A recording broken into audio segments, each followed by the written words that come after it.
Everybody, welcome back to the bench.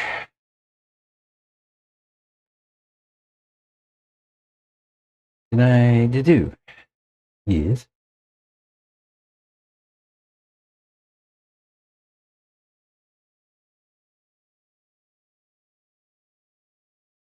uh,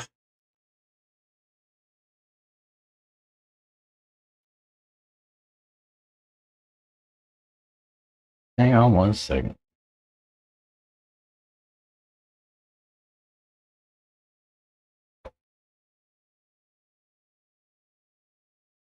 There we go. Should be up now.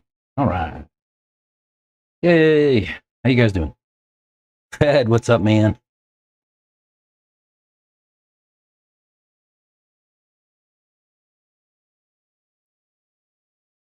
How is everyone?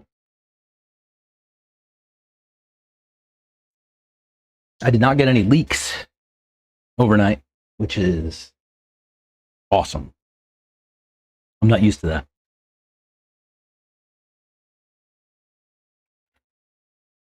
Today, I was asked to do diffs. One of the guys here on the weekend suggested I do diffs today. So that's what we're going to do. First, went up 1.2k subs. Yeah, man. Madness.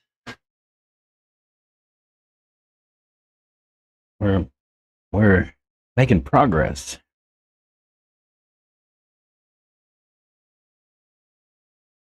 Everything's tight.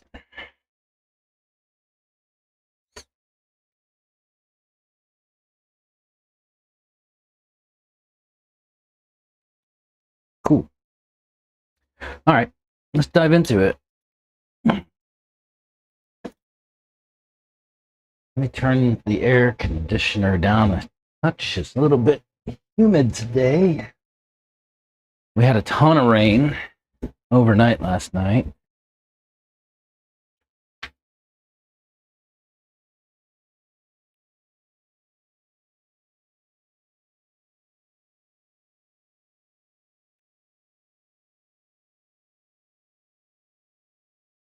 And somehow managed not to get any leaks. So it's just amazing.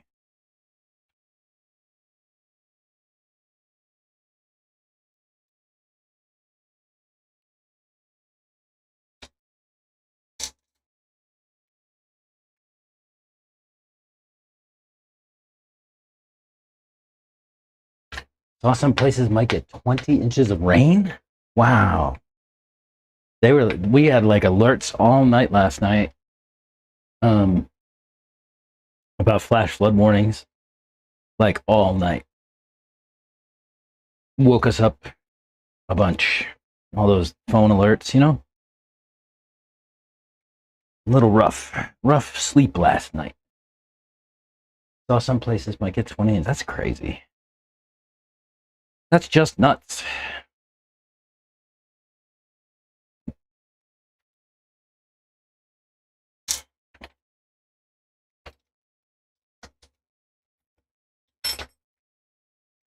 So far, I'm really liking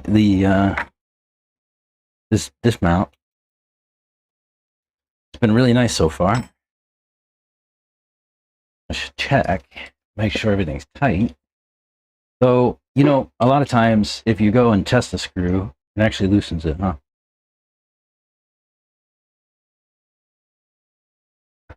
All right, everything looks good there. I said I'm gonna do the rear too. Why? Because I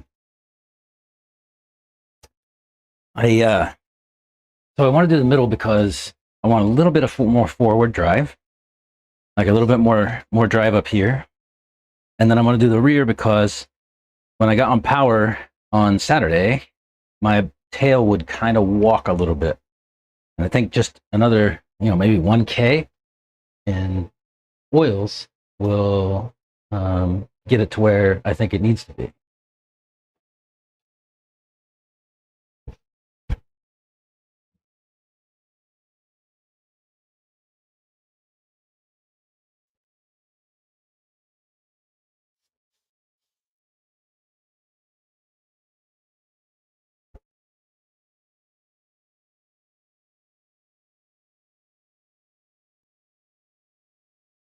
So I think I'll take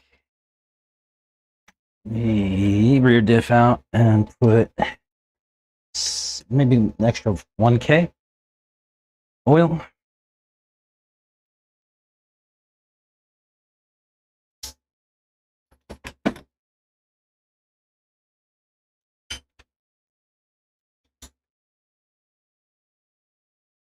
By Friday. Oh, they're going to get 20 inches of rain by Friday. So between today and Friday, that's insane, man.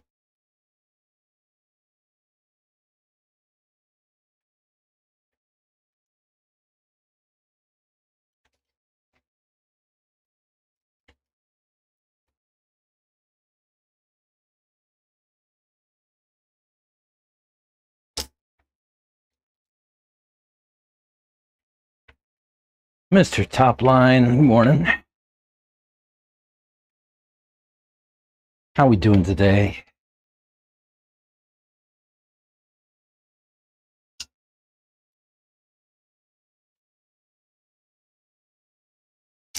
I'm going to do some diffs in my buggy real quick because I was asked to.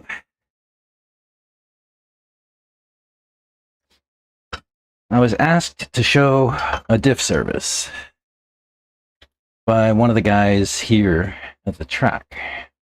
Saturday, he asked me, he's like, hey, next video you do, can you show how to do diffs? So Blake, if you're out there, that's for you, buddy.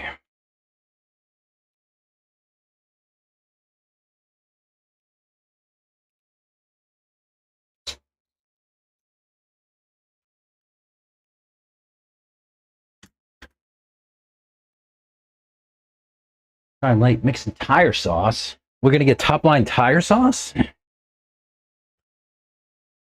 Is that gonna be a thing?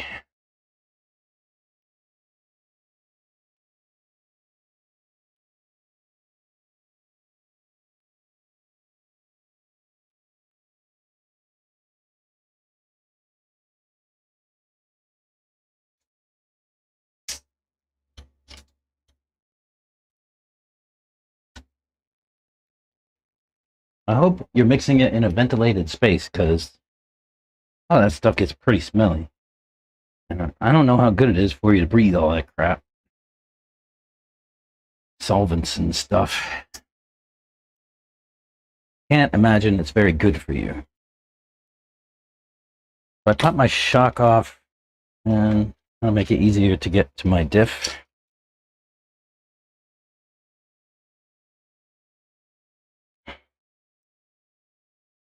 I only have one shim on this one. Good.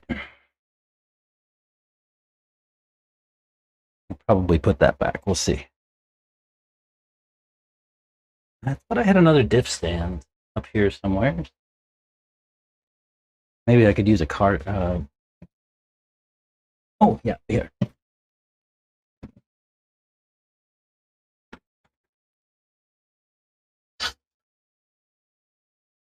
Why won't my air conditioner take some of this humidity out? It's so gross.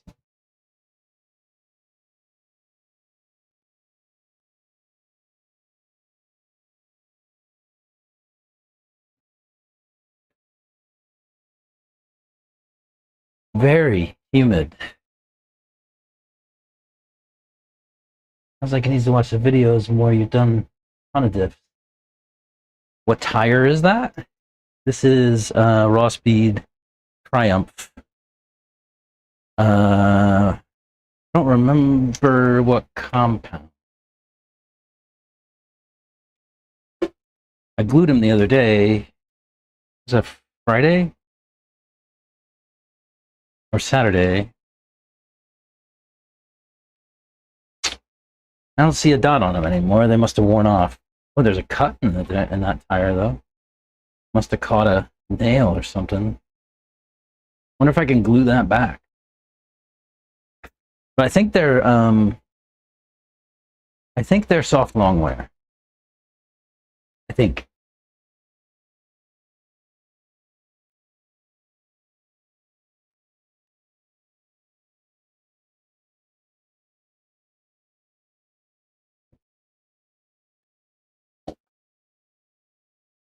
So maybe one of these, I'll do like a full service on. This thing's pretty dirty.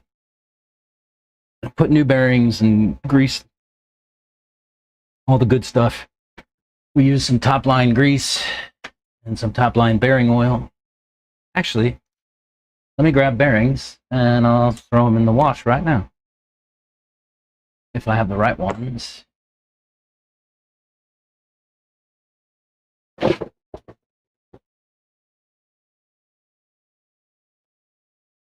Oh, those are shoulder bearings. That won't work.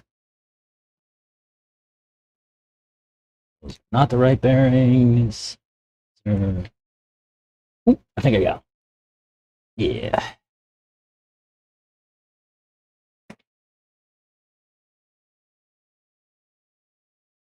Find my cleaning stuff.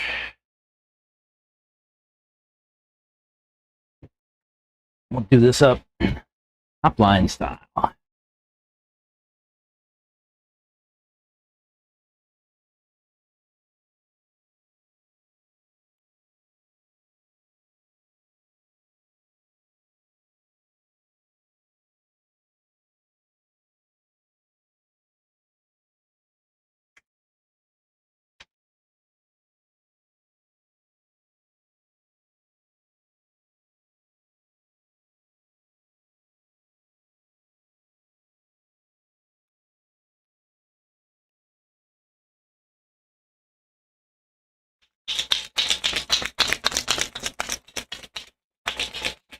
Well, I think maybe I need a little bit more cleaning stuff, huh? I bought some stuff, dude. You know how I am about like getting stuff, leaving at home. Yeah, did it again. I bought some more naphtha, but I left it at home.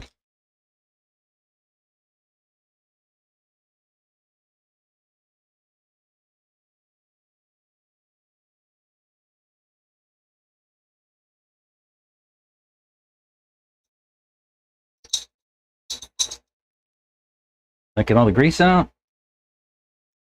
Pretty close. Attacked by cat.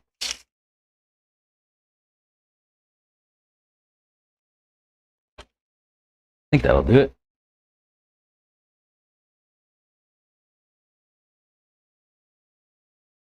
Yeah, looks like it.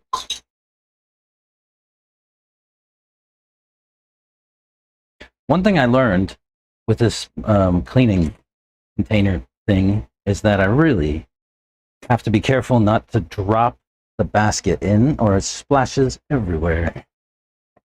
Blow these out.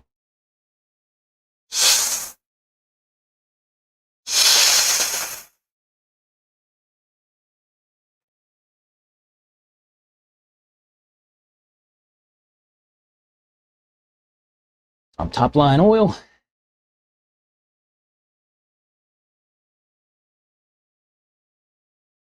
You know, just go a little bit extra.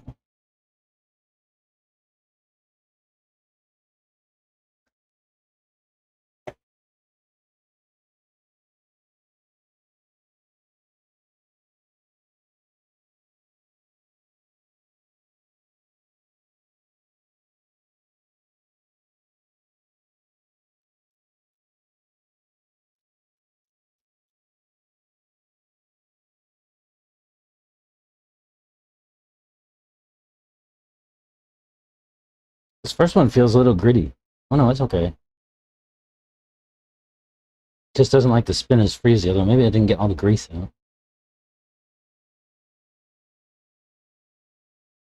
Let me clean it again.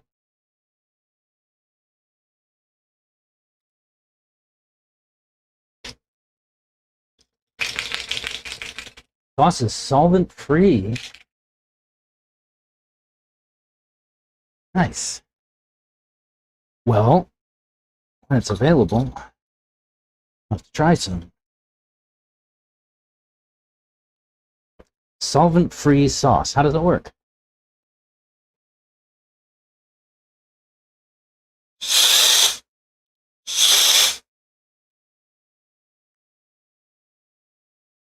That's better.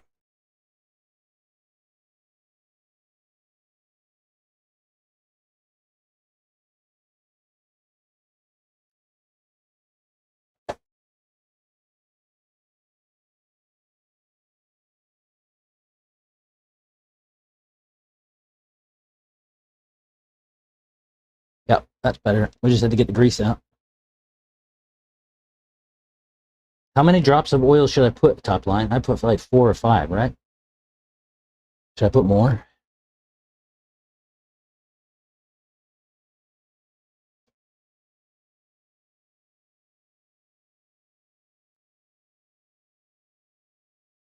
It smells like spearmint. You should use air compressor, not that little blower.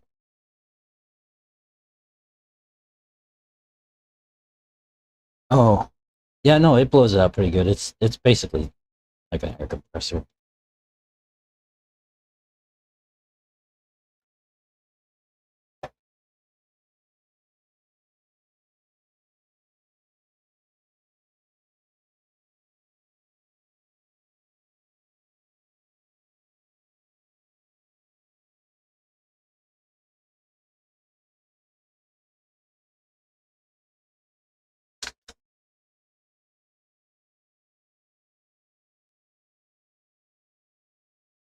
That's the bearings.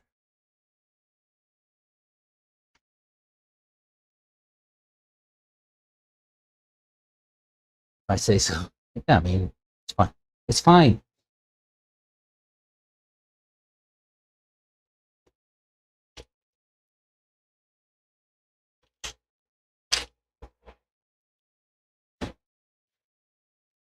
It'll be fine.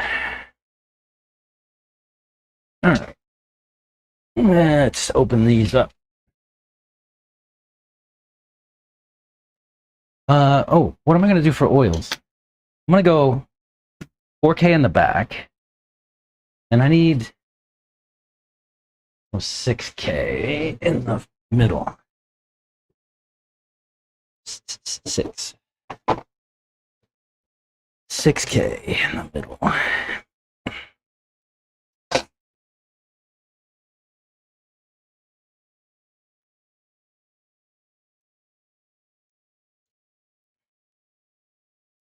So I'll do this one like soup to nuts, the whole thing. We'll do O-rings, bearings, grease that, drive shafts, everything. The other one, I'll just swap the oils out.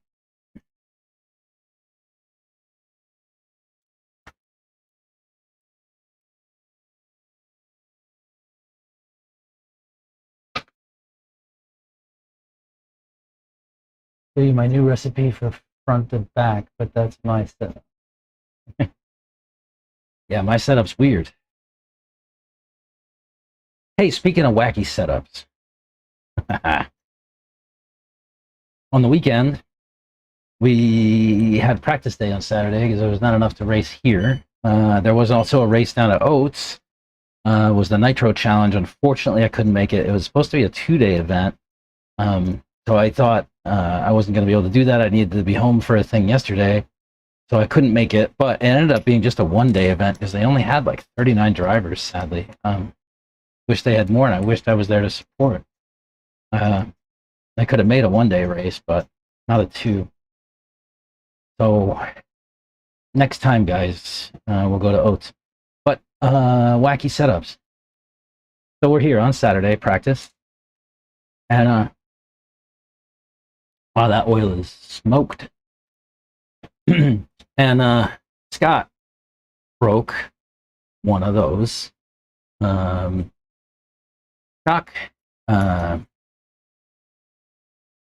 shock ends that I was complaining to Techno about. So I was like, bro, you ought to go and send a picture of that to Techno support. And he's like, no, I'm not doing that. Like, okay, fine, I will. So I sent the image to Techno support, and I was like, hey, this isn't even my car, so you can't blame the wacky setup. Somebody else's car.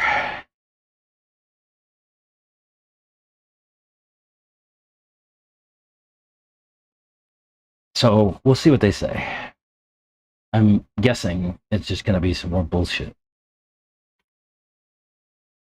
This is AE bearing with a blue seal. Where did I get this from?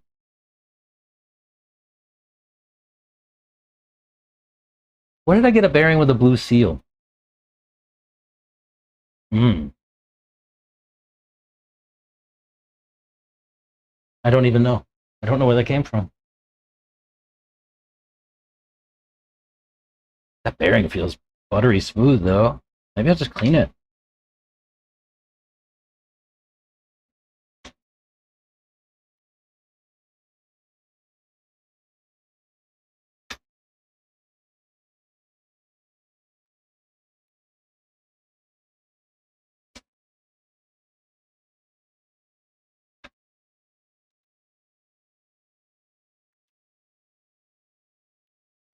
Put the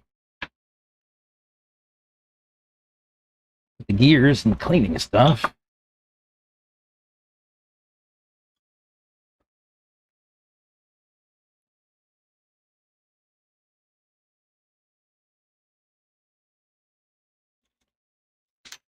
Oops.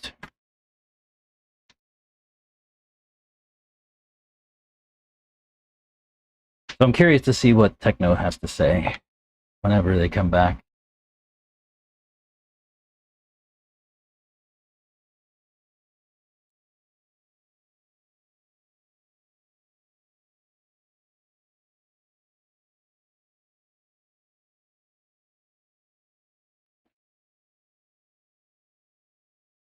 Neb, check your phone. Okay. Man, missed you at Oats. Had a blast. Ended up running all in one. I know. I wish that. I wish I'd known it was only going to be a day, and I would have went.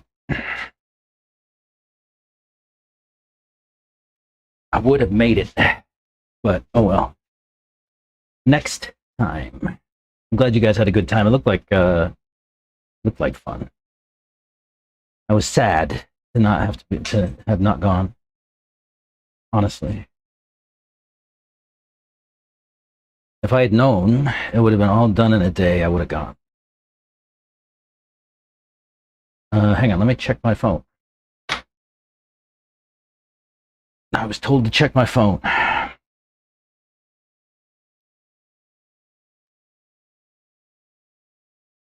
Oh, the sauce, huh? Nice color. Smells like spearmint, huh? All right, how do I get this sun gear out? Oh, there we go.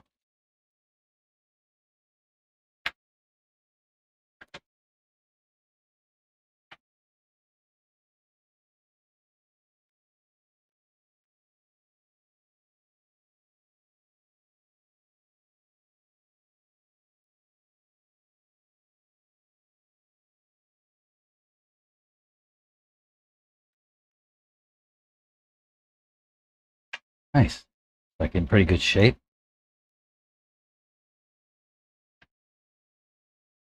Does this bearing have a blue seal too? Yeah. Where do I get a bearing with blue seals, guys? Where did I get these from? Who's got blue seals on their bearing?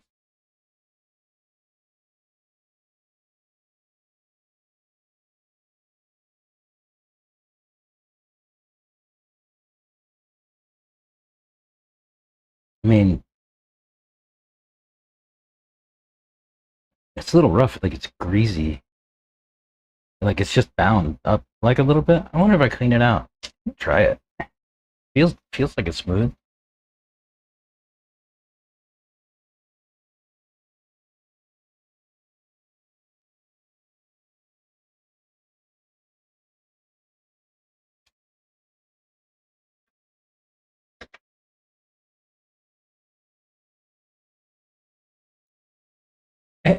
Dude. Here. Everybody used wintergreen for tires. Yeah, you can't. Can't mix and match. Use wintergreen.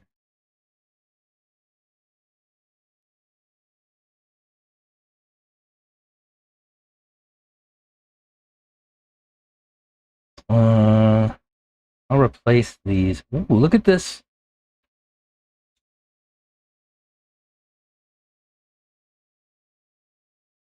interesting. This is a Chris Allison thing.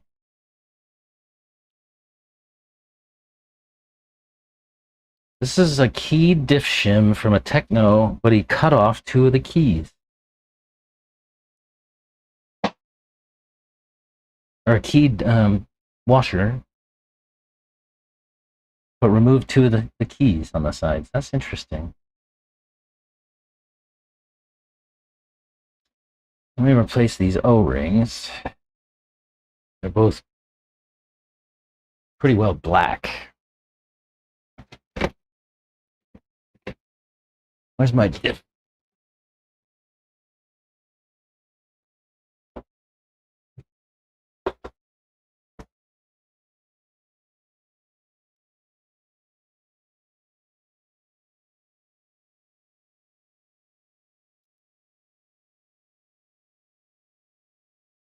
I'm gonna take that key washer out of there and put a flat one.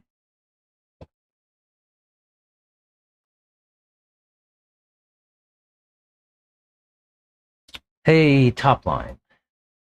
Use O-ring grease on the outdrive cups or only on the O-rings?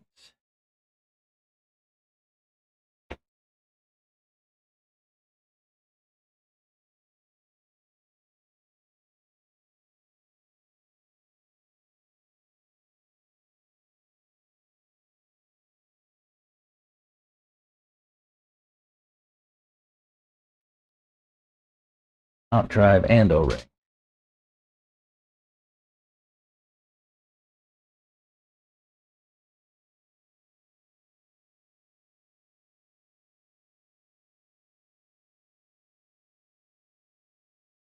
Outdrive and O-ring. Okay. So Carlos taught me this little thing where you take your grease, you put on the back of uh, a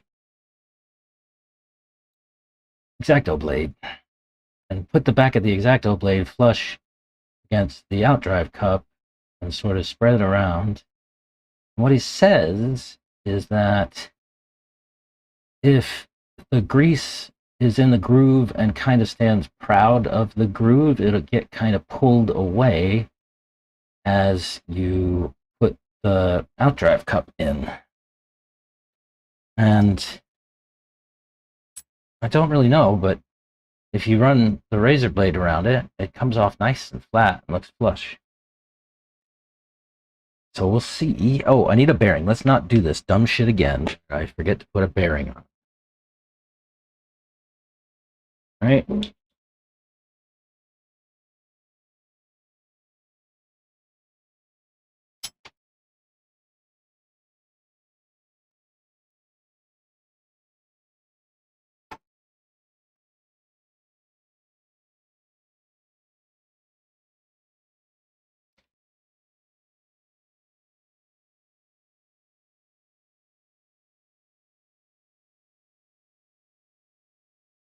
Oh, dope.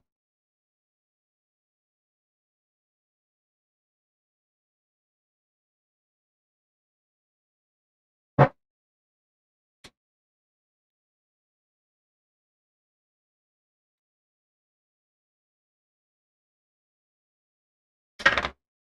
right. Let me clean these, get them dried off.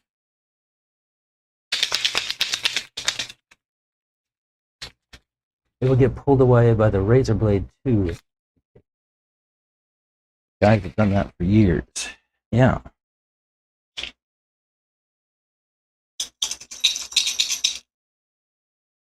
Those are pretty clean. I'm out of paper towels. I'm stuck using tissues. I need to go and get some freaking paper towels. I don't know why. I keep forgetting to bring some from home.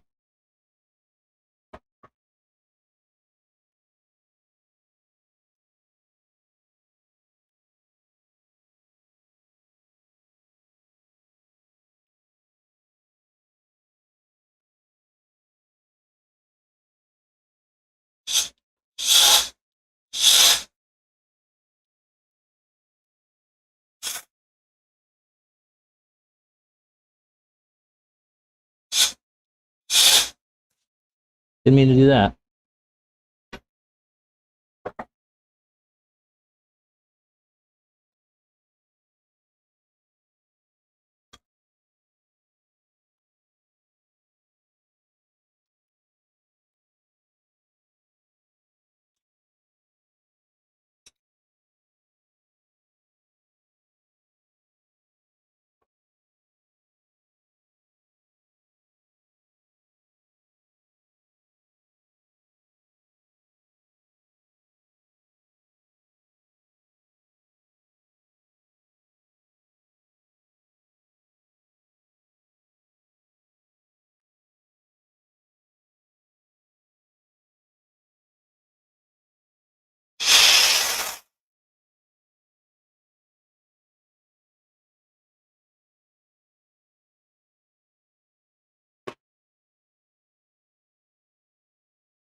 This one's going on the back. What did I say I was going to put?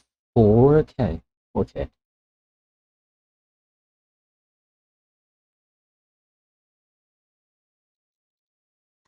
Good.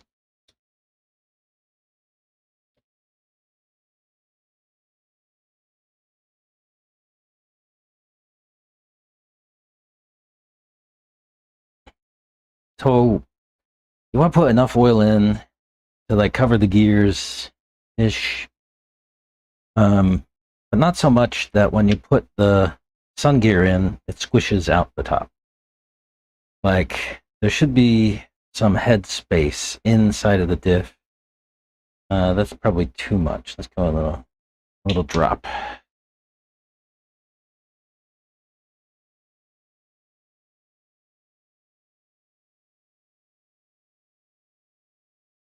Yeah, I think that is going to be the right amount.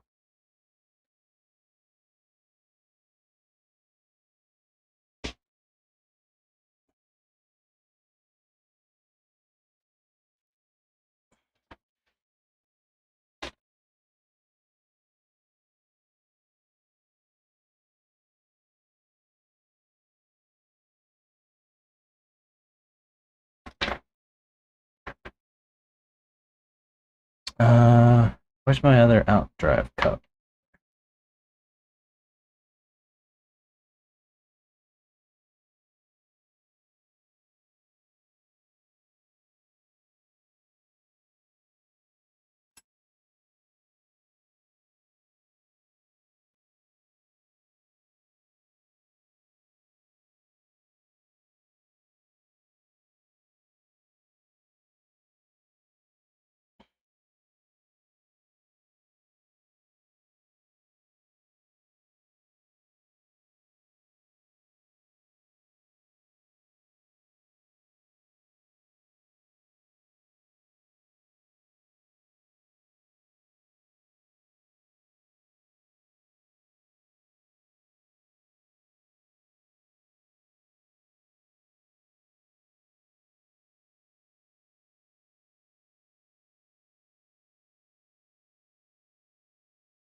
Where did the washer go? Oh, there.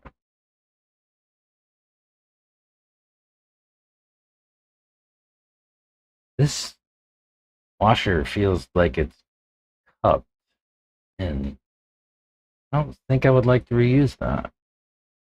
Oh, maybe it's okay. Actually, it looks fine. Just felt like it until I rubbed it off.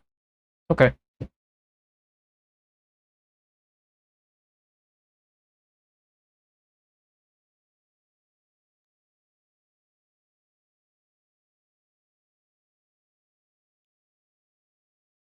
Oh, I did it. I did it. I did it. I did it.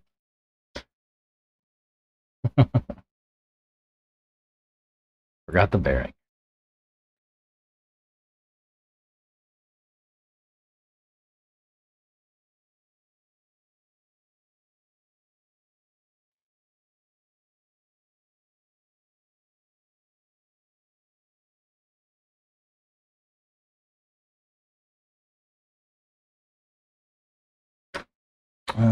Do I need a new gasket? Nah, this one's fine.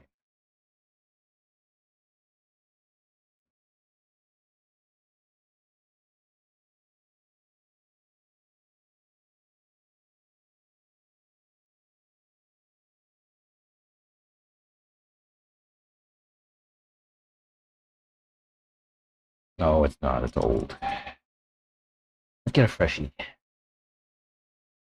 Tired.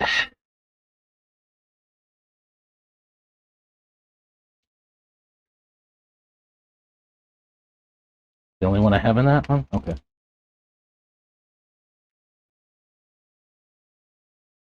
I like to put oil on my diff gaskets and get them flush with oil. Oil makes the paper expand, seal up a little bit better. Better to put that on before you put it together.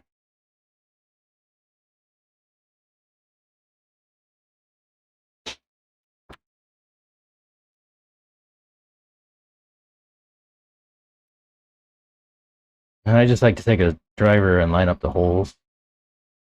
Press the gasket down into the cup so it stays. And then put it all together. Let's see.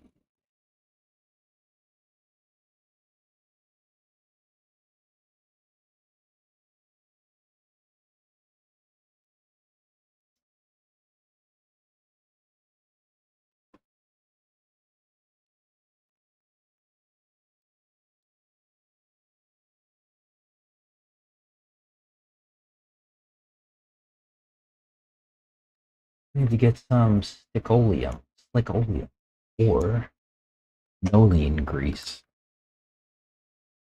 The idea diffs is like a shock, zero air. No. No, actually. Um, why? You want some space in your diff. You want some air for a couple of reasons, I think. I'm gonna tell you one. I'll tell you one that I think is the strongest reason to leave some headspace in your diff, and then I'll tell you the other reason that it's the one I think is the closest to reality. Right, the first one. The second one is open for debate, I would say. The first one is that when you run your car, your diffs heat up, right? Even my e-buggy, I'll pull it off the track at like 130 or maybe up to 150 degrees, 160 degrees sometimes, right? And when all that fluid's in there and expands, if it doesn't have any room to expand into, it'll press out the diff. And it creates pressure inside of the diff, which creates different differential behavior. There's pressure in the diff, and shear forces and all that kind of stuff are there. You get different diff behavior. So that's one reason that I always leave a little bit of space. The other reason is that, like it with shocks, right? Emulsion shocks. If you don't use bladders, if you use emulsion shocks, the emulsion is air and oil. You need some air in there in order to actually have shocks that work.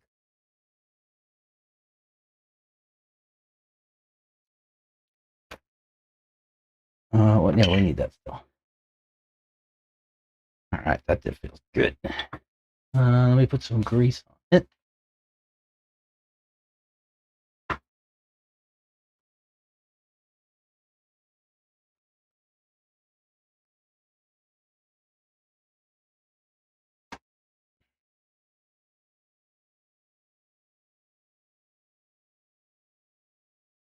Oh, right, shim on the outside.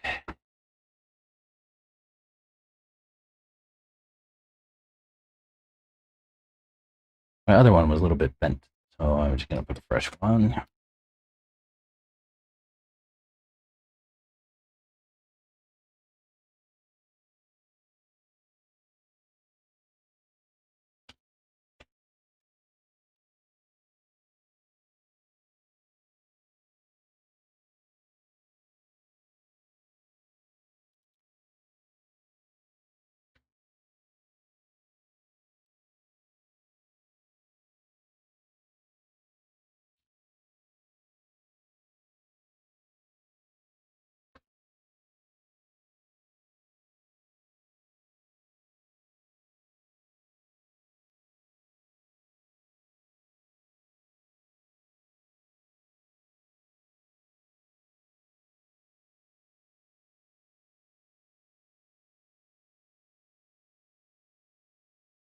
Make sure that shim is in there right. Yeah, looks good. Needs another one.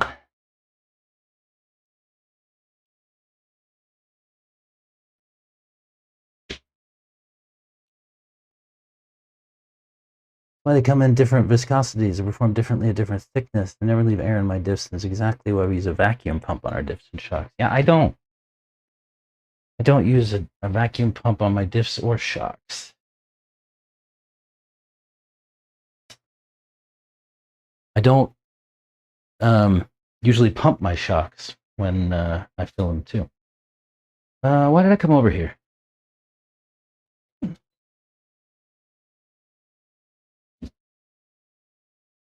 Need another shim.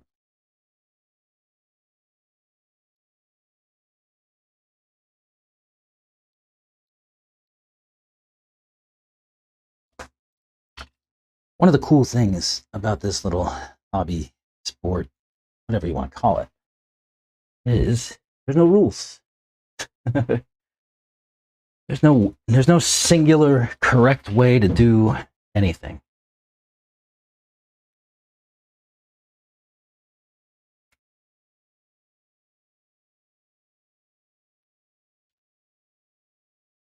If anybody ever tells you that there's one right way, they are full of shit.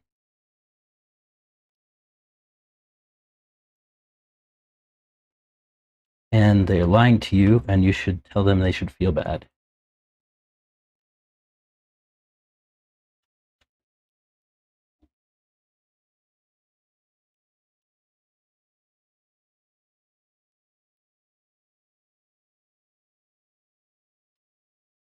I think that there exist multiple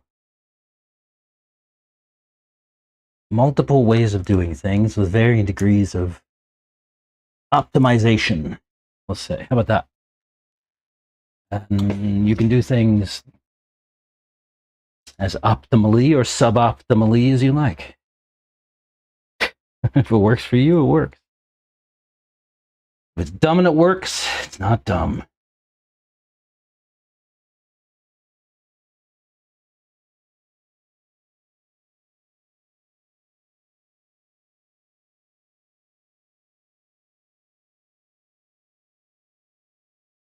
Oh man, I'm gonna need a new end on this driver.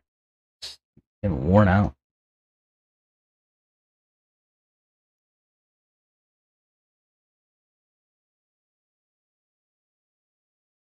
But yeah, top line. How many times have you seen me build a diff? And I've done that every time, I think, over the course of the past, 2 months.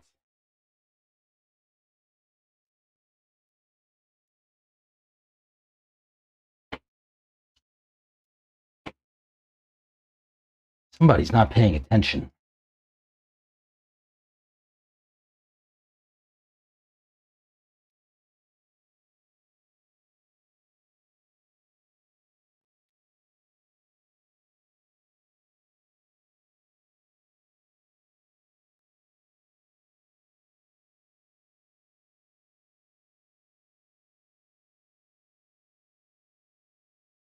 Dude, air conditioner. I need you to do some work, buddy.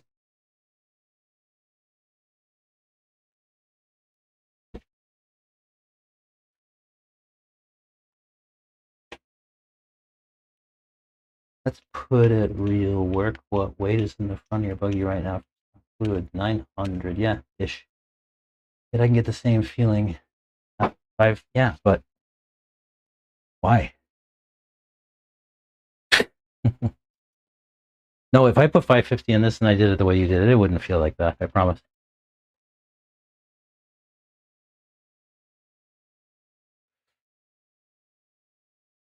Those shocks are weird.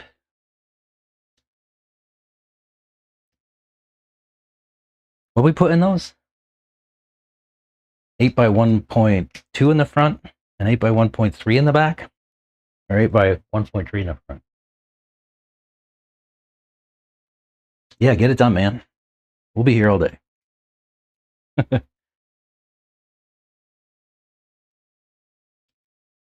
um,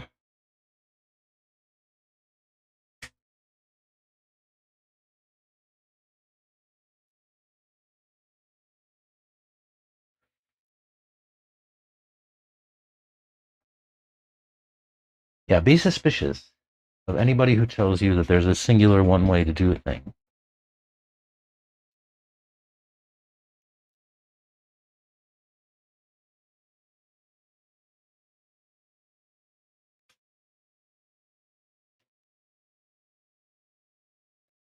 Oh my goodness. What if I turn the air at like 64? It'll actually come on and like suck some of the humidity out of this joint. Looks like it.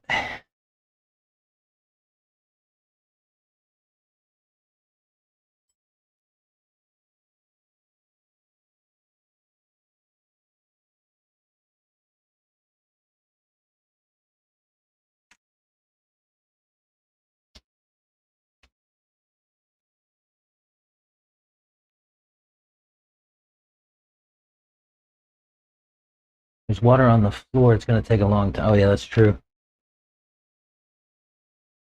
Yeah, there's not water on the floor. It's a little damp, though. Not like standing water.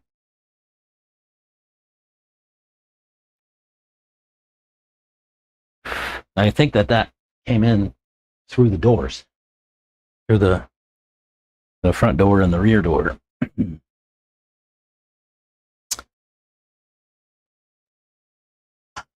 Let me see if I can clean these bearings up. These have 2 seals. I take both seals off and clean it? Yeah.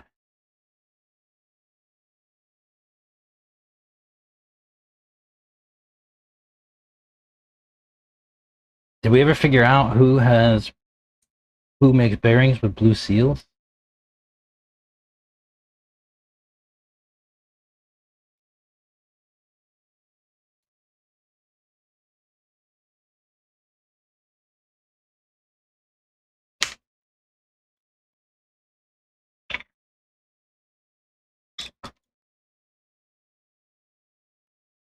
I just put the seals in there too. Fuck it.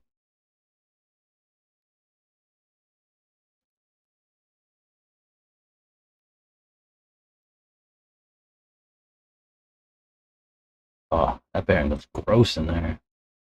Feels good, but it's full of grease and funk.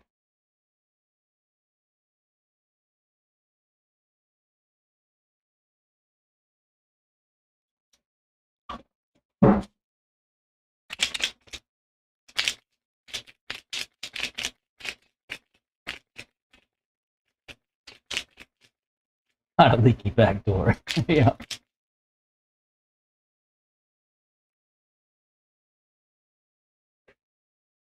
I just don't know where I got bearings of blue seals. Maybe these are Chris's.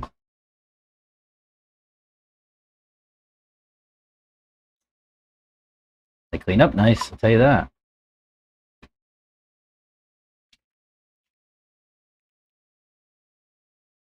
Let me get some fresh cleaning stuff in here too.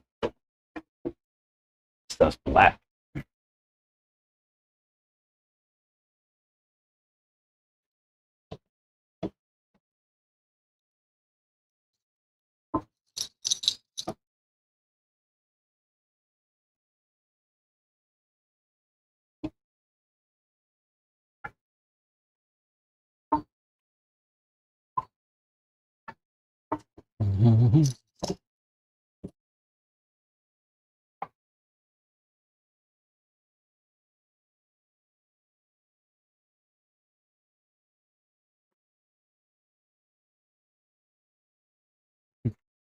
Yeah.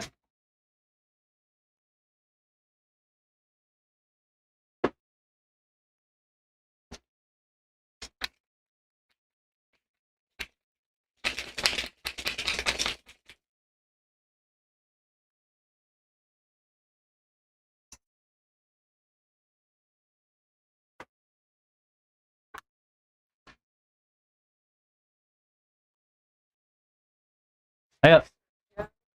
I'm sorry? I'm not sure who Oh, I'm Neb. is the other guy, Chris or Joe? Chris, yeah, Chris is the owner. That's yeah, who's the other person. Yeah. Is he here today? Oh, yeah.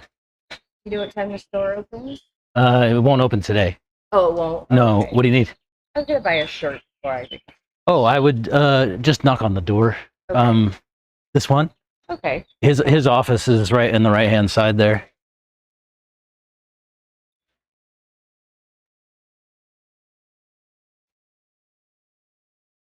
There's somebody here left over from the weekend, and she wanted to buy a shirt before she left.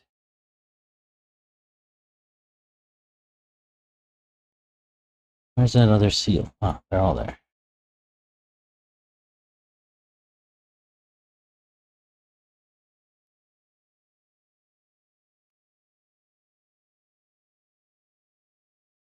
Let me go blow these out.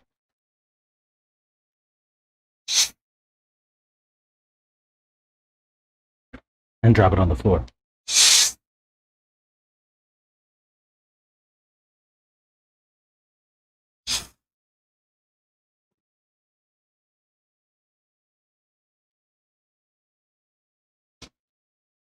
Better clean it again, huh?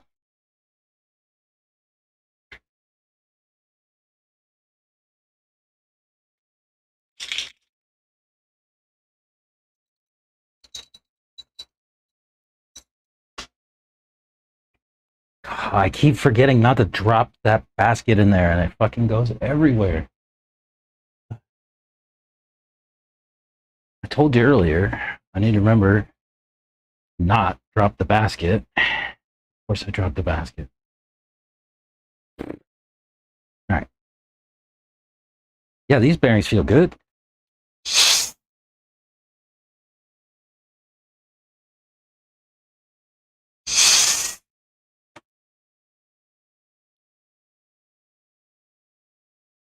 I mean, like brand new. With some top line oil, they'll be even more like new.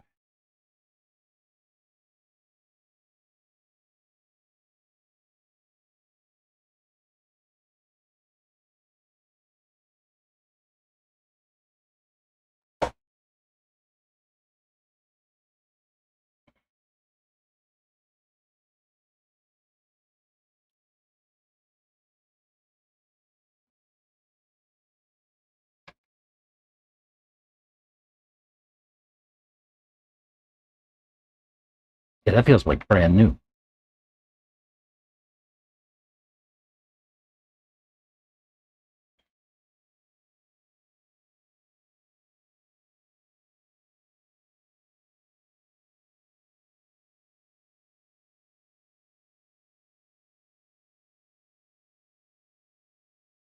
Cool. I'll hang on to these. They'll be for use in the future.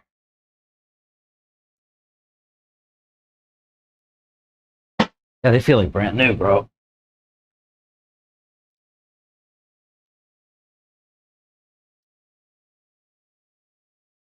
That's pretty dope. Just needed some AE bearing, as it looks like.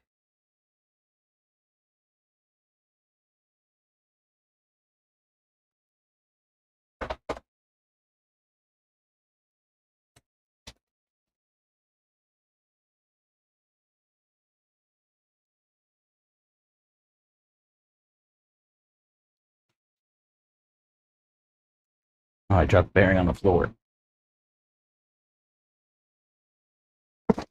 And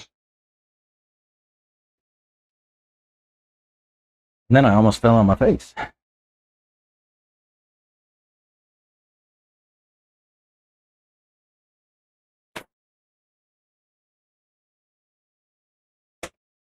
Jeez.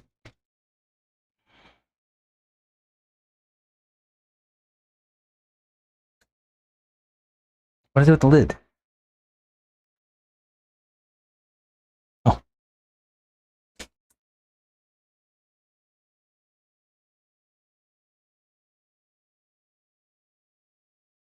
Traxxas buys from.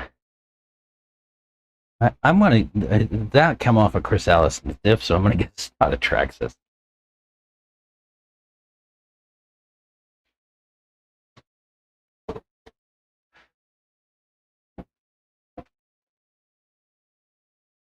I'm gonna guess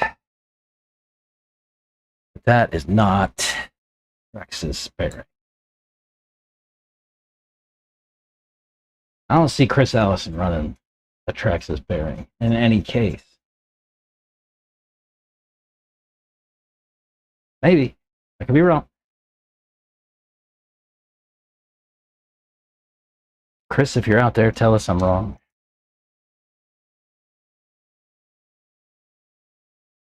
I don't think you are, because you're probably dealing with selling a t-shirt right now.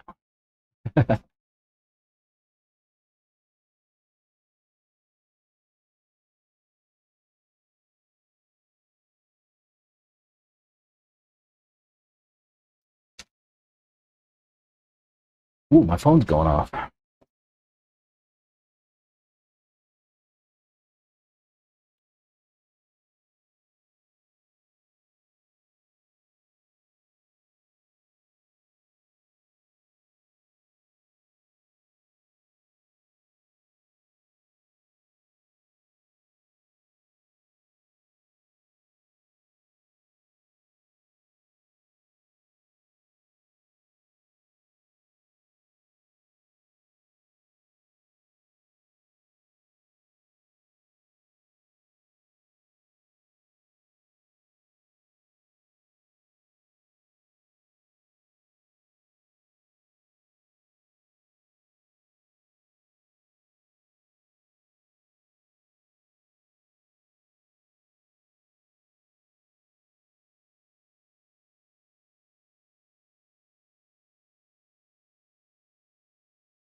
Strange.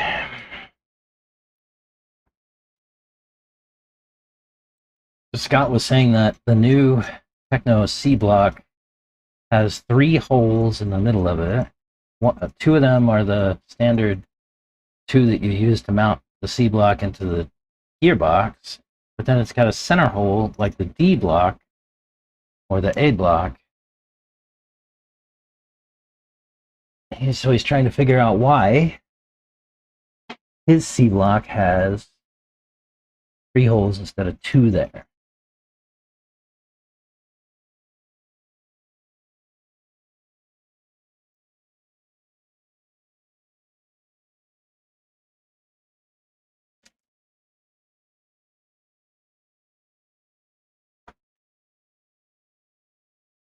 Yeah, I'm not gonna do anything with this diff other than swap the oils.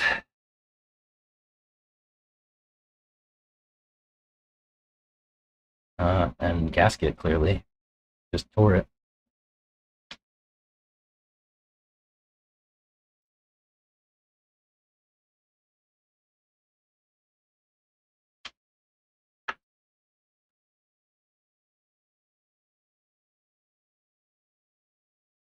Now that I have this parts cleaner, I'm just going to use it all the time for stuff, huh?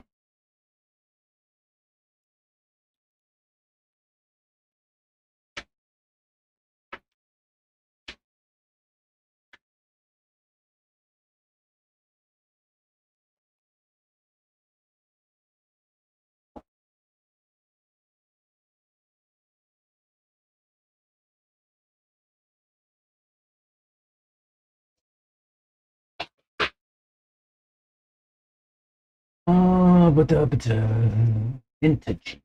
C companies don't make bearings. Not a trend. Practice buys bearing in bulk. AE buys in bulk. Techno buys in bulk. Yeah. A couple of companies probably make majority of bearings. I think that's true.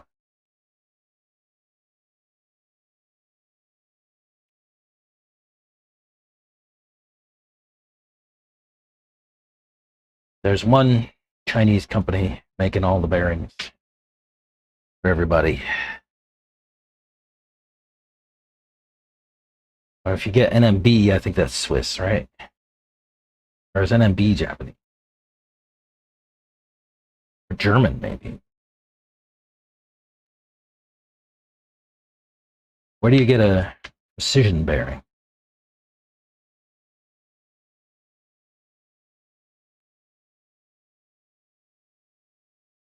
Yeah, I'm gonna clean these. This is funky.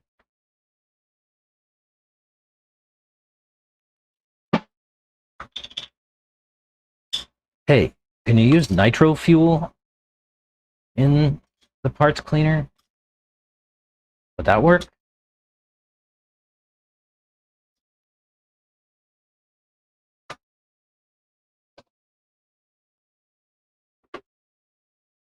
Wouldn't use nitro.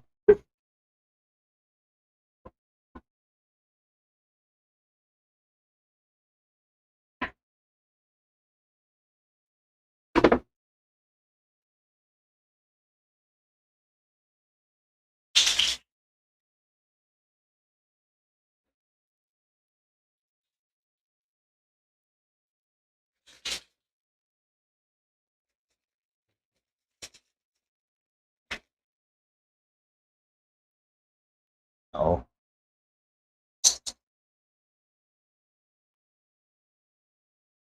Don't drop the basket.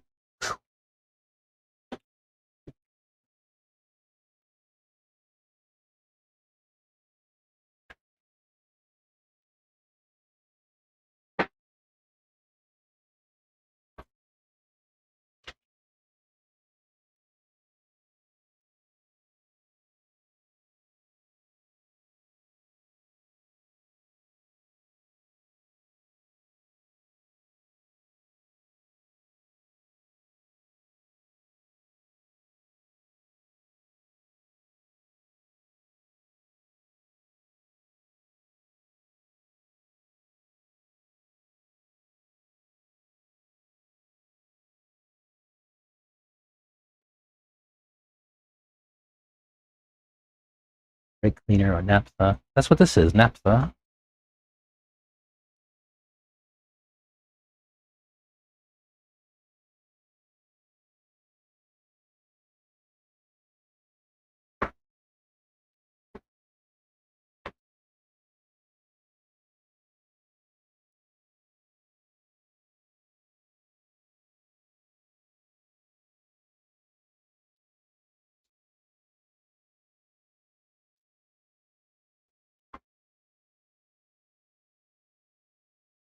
Gasoline. Oh yeah? Denatured alcohol. Okay. Like I said, I got a can of naphtha on the weekend, but I forgot to bring it here.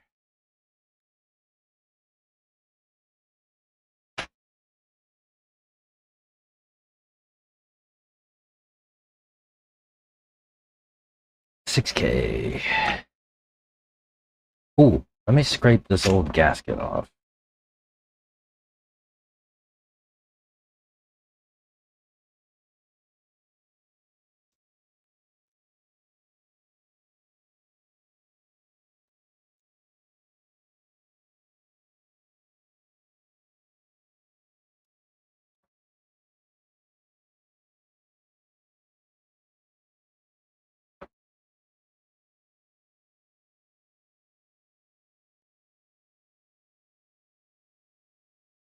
Used my last fresh gasket out of that pack, but I got a whole other one.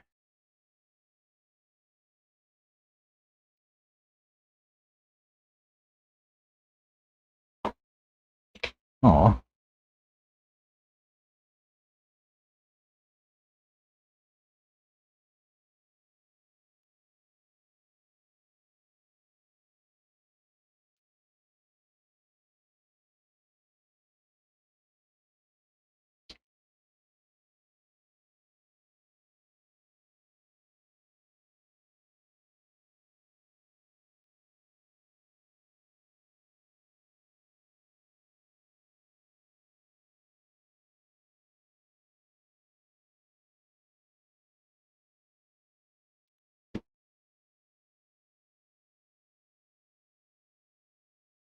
Diesel will clean parts and prep tires. Oh yeah?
Oh.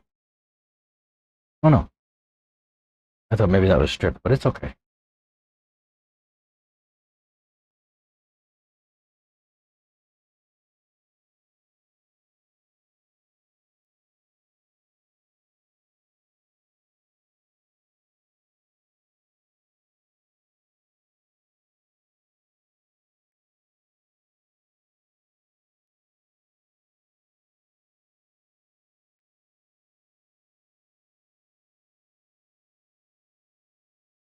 Well, I guess we won't need any more grease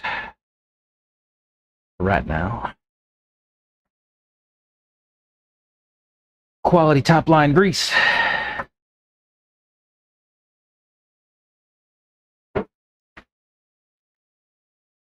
Say later this week, we ought to have a new build here on the bench. I don't know for sure. I don't know when it's going to be here, but it's coming. I'm excited.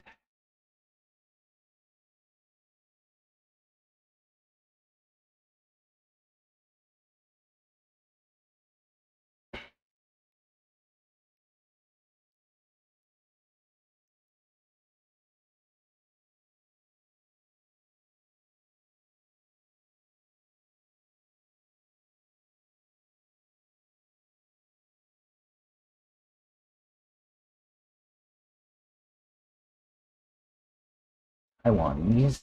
What's Taiwanese? Oh, the bearing company. Got it.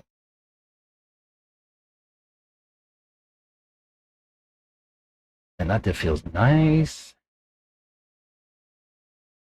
Buttery smooth.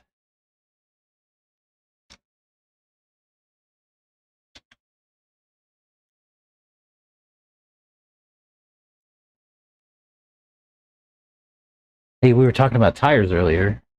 I definitely got some more tires. Raw speed, and still got that deal on clearance stuff, or at least they did when I ordered. But I definitely bought a bunch of um, the clearance rubber with no foams.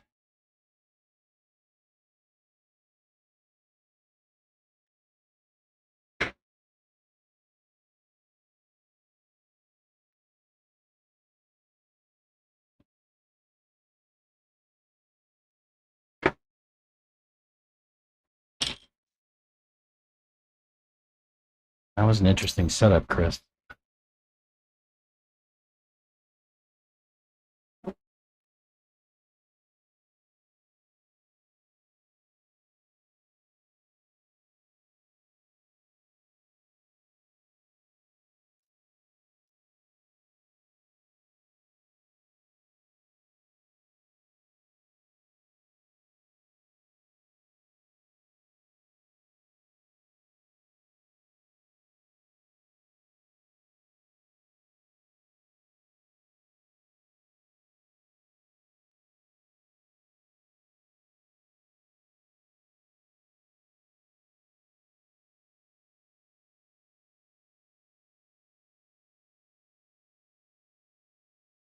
Oh, I have to reconnect my shock and sway bar, huh?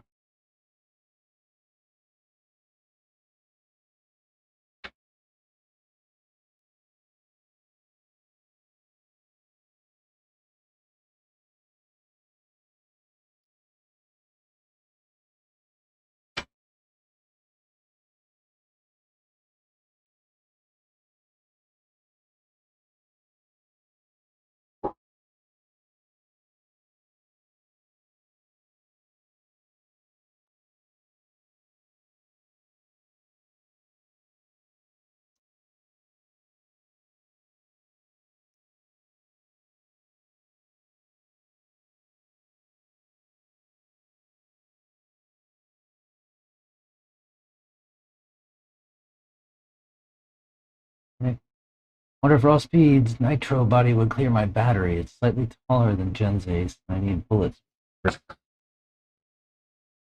I do. I just ordered. Actually, so that was the reason that I placed an order in the first place. Was because that new kit coming, I don't have a body for. So I ordered a raw speed one. And I'll just paint it myself.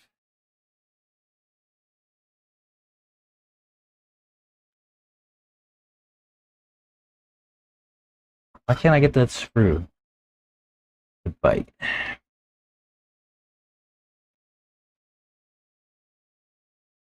There it goes.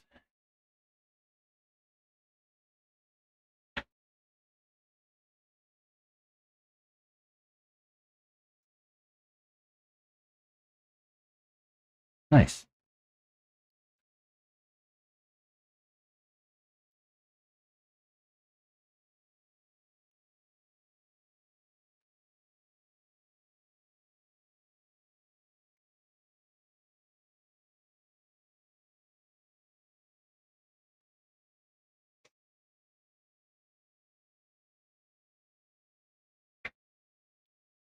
On the weekend, I saw a guy who had a techno, and he had his shock screws, you know, the ones that go in the arms, the bottom shock screws, in the wrong holes. And I've never actually seen that done before. I've never seen what it causes. I understand why we do it. All right, we put the left-handed, oh my gosh, we put the left-handed threaded screw in the left-hand side of the car because of the way the shocks work. They will back the screw out, and this guy actually had it done. Like, he had, I took his car to marshal it, and he had the silver screw over here and the black screw over here, and this silver screw was backed almost all the way out. It was hanging out like that far. I was like, bro, you got these on the wrong side. With a silver screw on your left-hand side when the arms are facing you. We got him sorted, though. Super nice guy. Get a pack, get a hat cam, go for a run. See what we did and what we need to change. My buggy got new side pods, new battery straps, just waiting a metal spur and some raw speed shoes. Bodies will be in paint this week. That's awesome. Yeah, I ordered I ordered a raw speed Mayako body for the Mayako when it comes, and we build it. Then I ordered a bunch of buggy and truggy radars for not very much money, less than $5 a pair.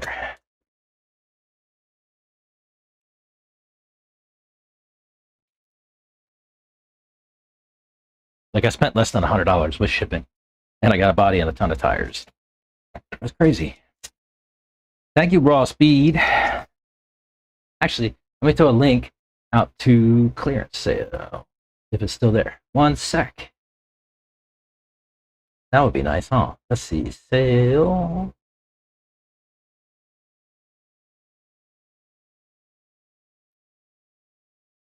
Uh-huh. Oh, speed clearance. Boom. Here, I'll pin it for a little bit.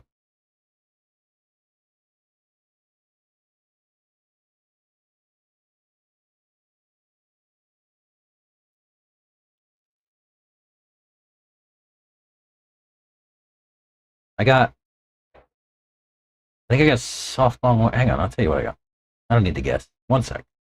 Sign in.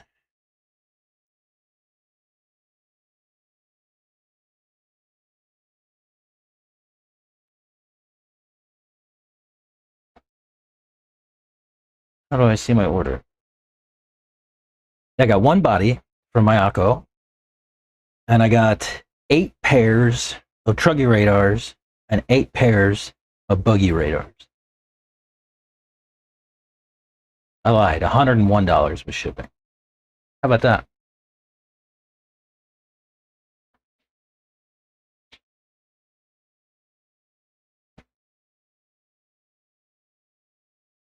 So if anybody needs some tires, Like when people come out and they need a tire or something like that, you just kind of throw them a set of raw speeds, some foams, and tell them to go buy wheels in the shop and glue them up. Some used foams.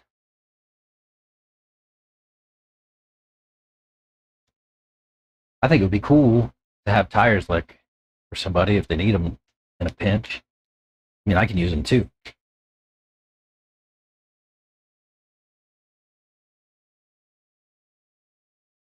Radars are about the only bar tire that I've found that I like.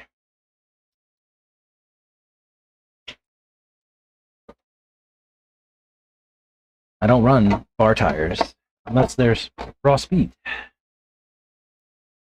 True story. I used to try the what was the J-Con ellipses or whatever. No bueno.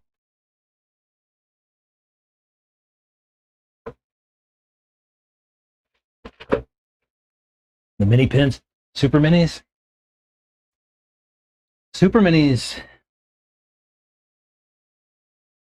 I have a weird relationship with, especially on the truck side. Super minis I buy in gumball, and I'm like the only person who buys super minis in gumball, and I think they're not even going to make them any longer. But the reason that I buy them is because the tread lasts the entirety of one pack. That's it. Those super minis on gumball on truck, the tread lasts a pack, maybe. And so when I ordered them, Tony called me and he was like, why do you want these? Like, nobody wants these. I'm like, bro, because the tread wears off in one pack. I get a bald tire and I can run. I prefer a bald tire anyway. So that's why I like a super mini gumball truck. But super mini is a great tire. It's not good here because it's too abrasive, and like I said, the tread just comes right off.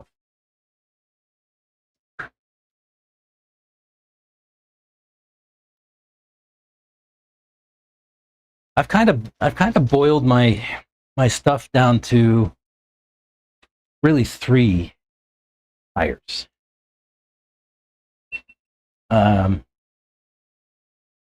When there's a groove here, radars all day long. Lots of other tires are serviceable, but radars are about the best. If you get a little bit of dust, these Triumphs are pretty decent. The only thing that's weird about the Triumphs is that they tend to square off a little bit more than some of the other raw speed tires. Like this is a villain that's banged up and bald, but like it has a little bit more sort of a curve to it, like a more of a balloon sort of shape. But the Triumphs tend to be pretty well squared off. Here's a fresh villain. You can kind of see side by side. It's got more of a roll to it. So Triumphs are situational. If there's just a little bit of dust and there's a groove, they're good. If there's a bunch of dust or if it's wet, they are not good. They slip just like bars. Then we go either Mach 1 or villain, depending. I've settled on triads too. I really like triads as well. I don't know. That's about it. Topline asked me about stage 2s. I do like them too, especially here. They're different. These are double yellow stage 2s. The thing that's interesting about these is that they're kind of like a hybrid slick and bar. Like there's a lot of bare flat rubber in between the tread pattern. These are great when there's just a little bit of dust and a lot of groove, because they behave very much like a slick with a little bit of tread, and that's fabulous.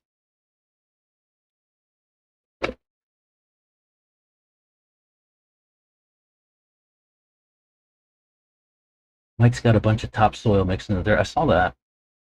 You prefer a square tire? Yeah, it's a choice.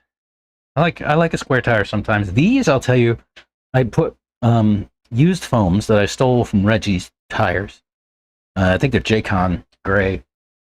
Um, I don't know if it's the foams, just the fact that they're worn, probably. Uh, the car just settles. Nice. All right, hack cam. Let me fire it up. Then we'll stop talking and get more practical application. How about that?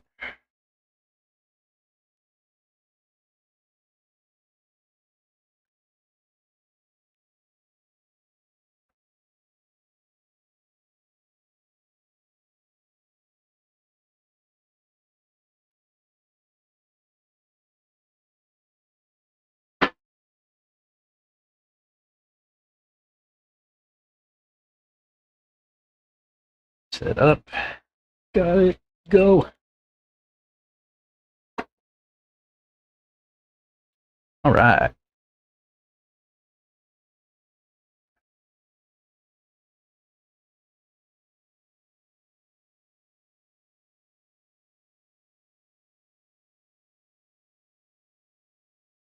All right. See you on that.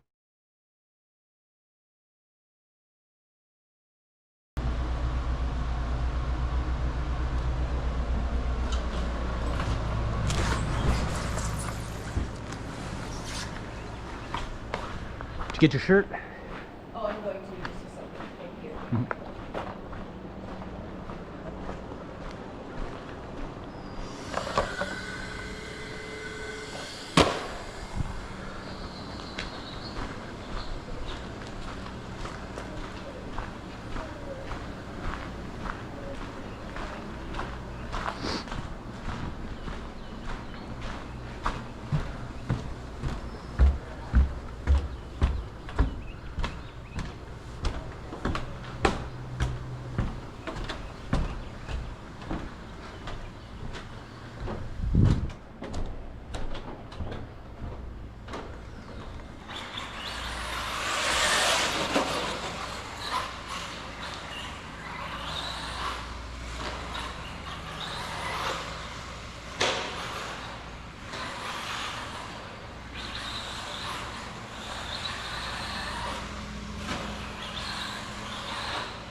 So quiet.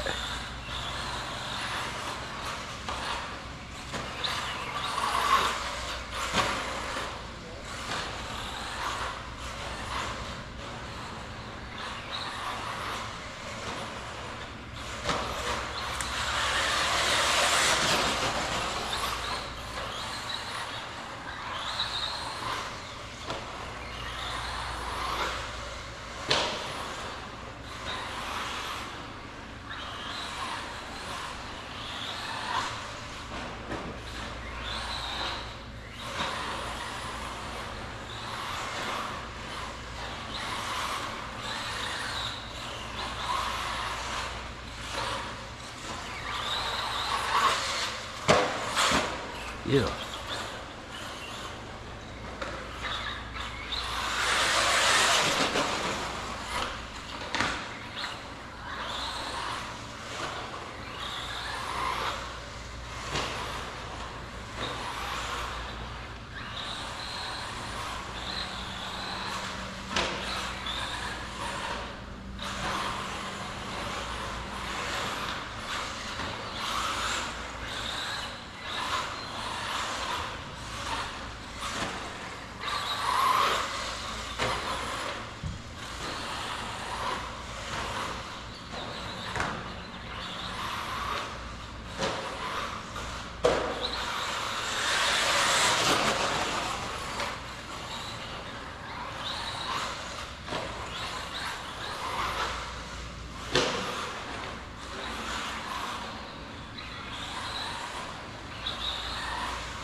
Not bad though.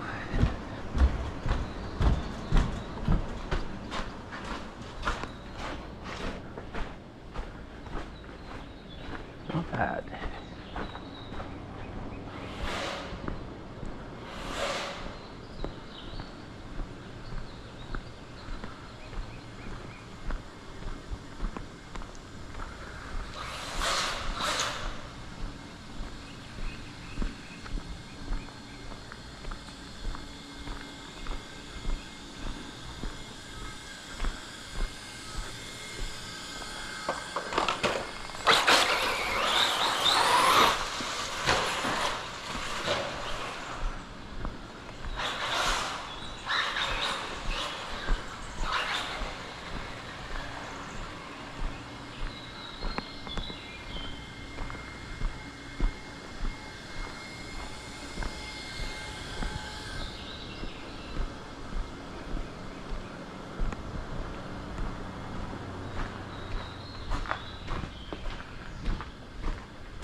Get off the pipe.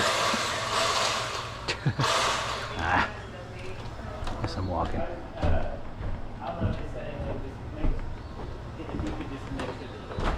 Oh, always. Right. How you doing? Afternoon, I guess. It's afternoon now, isn't it? Yeah, How you doing? I'm doing okay. Yeah? Eh? I went and got my CT scan this morning, so I'm a little anxious. Oh yeah? They don't tell you anything, do they? You gotta wait until a doctor looks at it? Well, yeah, I can't do anything until that's done. Yeah. It takes them a few days to read, like write up the report for it. Yeah. It's basically gonna dictate my life going forward. Oh really? Yeah, literally. Dude, this thing is... If the treatment's not working, then I don't know what I do. If I go back to chemo or try a different trial. If I do a different trial, it's going to be in Dallas. See what you feel in that just on a turn. I don't know what your stuff normally feels like. It's so quiet, huh? With that 0.8 gearing, it's like... You know what's really weird about my car?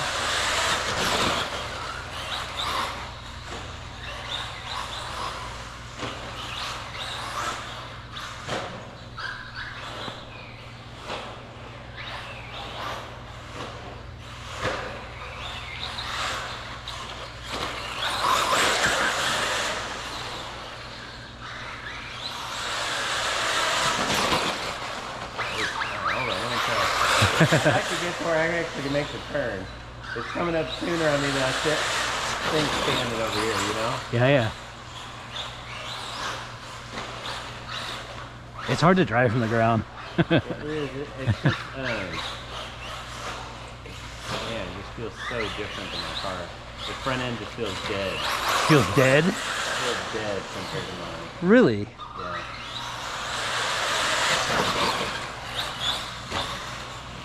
Feels dead.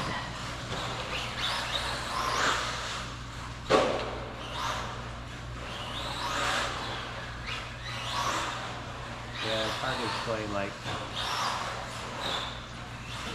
it takes the front end to go down, and then it gets too reactive once it goes.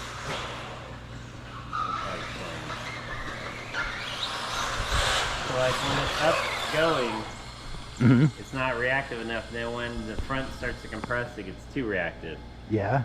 So it's like well,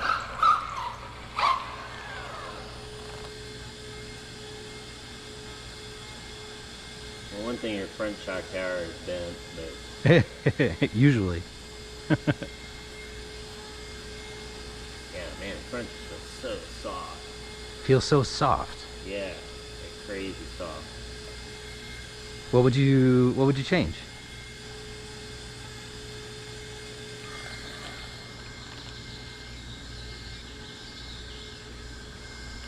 That car is very soft. You know what's nuts is that's got like 900 oil in it. Shocks. No, I mean spring wise. Oh. It's so soft. Oh, go heavier springs? Yeah, I mean, I think you have like way too much toe out in the front, Okay. and your spring, for me, take whatever you want from that, because everybody drives different, wants different stuff. For me, I would have much less front toe out, Okay. and I would have stiffer springs all the way around. All the way around? Yeah. Okay. Go up like one? Is there orange, right? Front and rear? I don't know. Go to reds? Is that what that is? Yeah, I think so. Is it really? But this is me, Yeah. not you. If you really like it, stay with it. You know, I actually had reds on, and like I really liked it. Everybody was like, "What the fuck's wrong with you? You're running red springs." Like, like it worked for me. Ignore what anybody else says and run what works for you. Because they mock my stuff all the time. I hear them, and then eventually I see them running it. You Yeah. know, so I'm like, whatever, you know. I had that with Santos recently. Like I caught him doing something that I do, and he was like, "Yeah." Yeah, well, I tell him stuff all the time. Like I feel this stuff, and I'm like, for me. Oh no! Are you serious? Yeah, that's all right. I got another one. Oh my god! I can't believe that just happened. That's the second time I've done that ever. Really? Yeah, I actually fixed it once. If you look at it, like I had. I've never seen that before. That's one time, dude. One time. So it broke off when I was going up to the stand. Like I'm going up to the stand, and like I go to like hit just the trigger, and I was like, oh God. no. That's crazy. But I have replacements. I just haven't put on yet. Wow, Damn, I didn't even pay attention to that. I should have. So let me show you something. Like, Show me. You want to go in here? It's cooler. Okay. While you're at it, you should take the shock tower off and straighten it. But Yeah. I need a hammer. I have hammers. That's easy. That's easy to fix. Just you take it off, and then on a board Yeah. is where you hit. Yeah, it. yeah, You yeah. don't yeah, hit it on understand. steel. Right, right, right. All right. So, like right now, what I see is it's too far towed out for a non-pillowball car. Pillowball Right. cars love tow out because Okay. they're so dead off center. Okay. They need tons of tow out to make them, you know, react correctly. And so yours is like kind of dead off center, but then when the compression goes down, it gets too reactive in my opinion. So this, I think you have too much tow out. And then once you fix your tow out, I think you're gonna end up with too much camber. Okay. Yeah, I can mean, see as when soon I as straighten it out, yeah, as soon as that I it's adjust the got toe, too it'll much change. camber. And so I think, what sway bars are in here? Hey, there's thin, like 1.4, Yeah, they're 1.5. real thin. The back's 2.2, I think. Yeah, like 1.5 in the front or 1.4.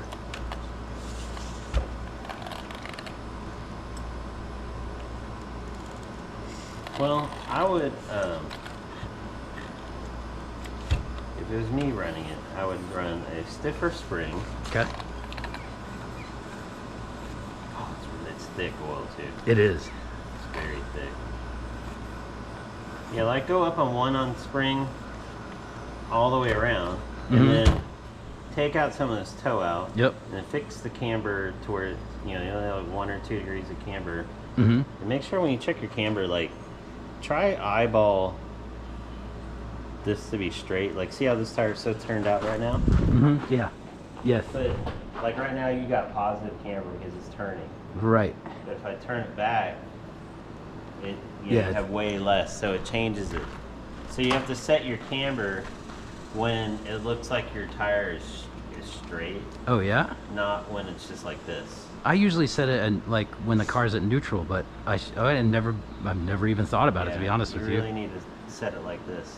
Try, set one side like, eyeball the tire. Yeah. You can even set like a Put it up against the straight wall or edge on yeah. this, and a straight line back. Uh-huh. And then set your camber, and then same thing on this other side. Okay.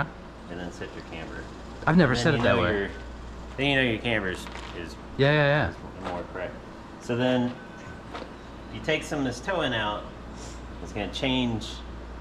The car is probably going to be more consistent in the turn in terms of when it compresses and different stuff like that. And then the stiffness will help bring in some of that it'll help it be a little more reactive right off center and not be so in my opinion the car seems very inconsistent in the turn because as soon as it starts compressing down it gets So much it's more like reactive. it's numb and like It snap feels aggressive. numb and then all of a sudden Yeah. it compresses a little bit and all of a sudden it's got a lot. Yeah. That's what it feels like to me.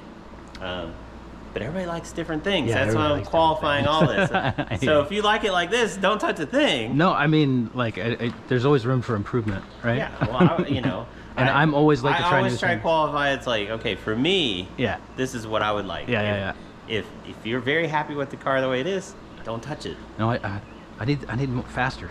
Well, okay. Well, I would give that a go. Let me Fix your tower. yeah, I was go gonna up say in let me spring and just like to me, Uh-huh. I can't begin to tell you. I've been known to drive people completely crazy Uh-huh. because I have to make sure my steering is so important to me. Mm-hmm. Like,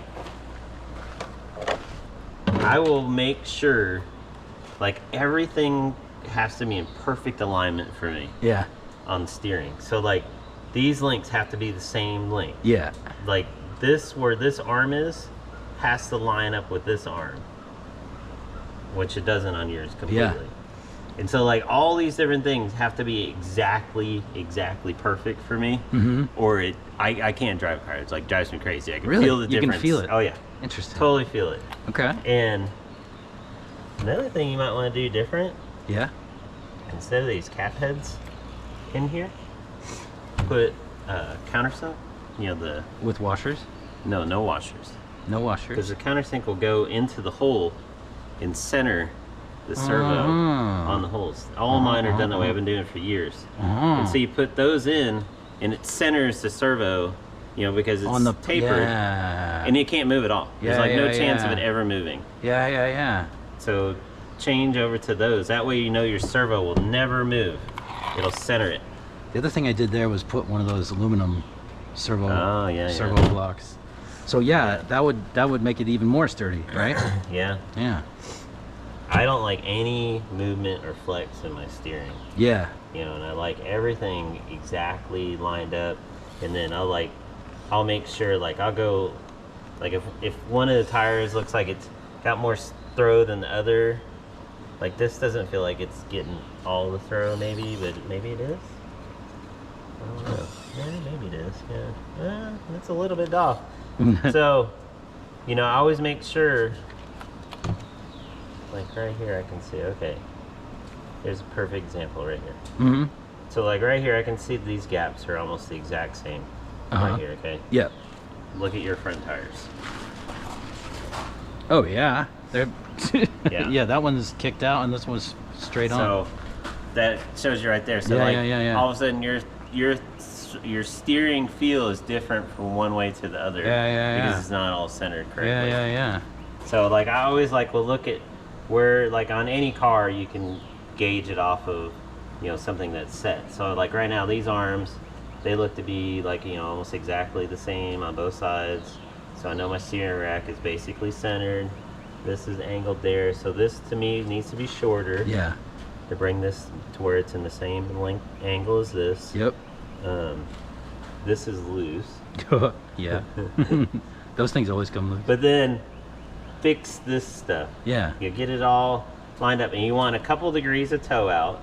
So not a ton of toe out, but you want some toe out. Mm-hmm. And then set your camber to when they're lined up, Right. rear, that kind of deal, like that. All right. And Go up in it springs. looks like you got a touch of positive camber on that side. All right. I'll straighten that out. It could just be the table. It could be. So I would just check it. I'll put it on the board. I'm real good at just eyeing that stuff and I going. like it. So, like, okay, so do you know the effect of camber on a car? Well, it makes turn-in more aggressive, right? Like, The camber, okay, the more cambered over a tire, the less initial grip it's going to have going into a turn. yes. Okay. So the more 'cause it's stood gotta up lean it onto is, it. yeah, the more stood up it is, the more initial grip it has. Yeah. Okay. So usually when grip goes higher, you lean them over more. Okay. If you're having issues with traction rolling or grabbing things, Yeah. you go more camber, Yeah. and that helps out. So you can adjust, like, how much grip you have Right. based on what camber you're running. Yeah. So, like, when the track's slick, I'll go to, like, only like -1 all the way around Really? to get more grip. Yeah.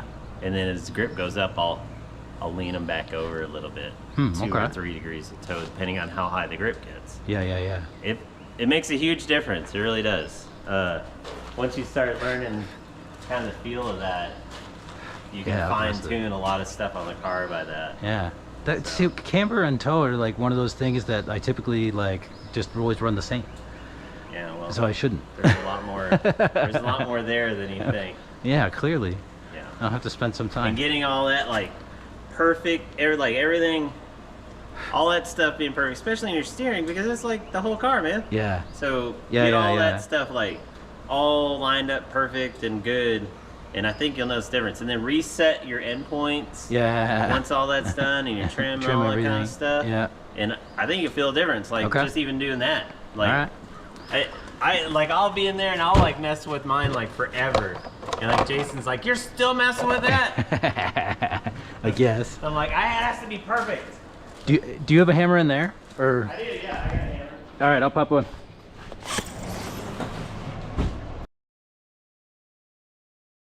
How was that for learning?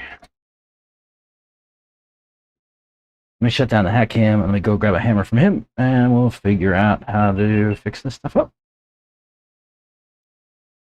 Oh man, the air conditioner's really working now. It's cold in here.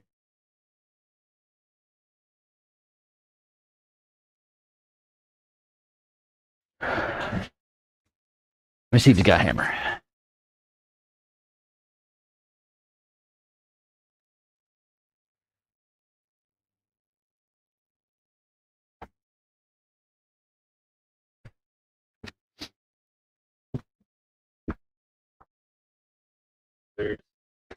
That's a big hammer, and then a block, two different blocks of wood.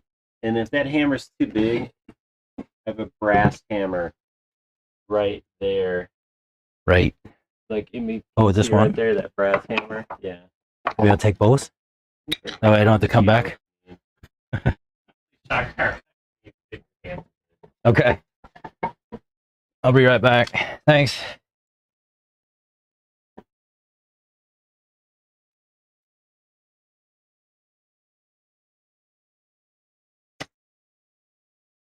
Oh, we're gonna do some work today. We're gonna beat on some stuff with hammers.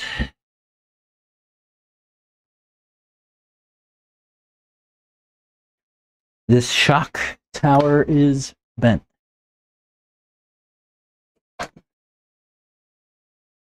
I'm ready to take the stand off.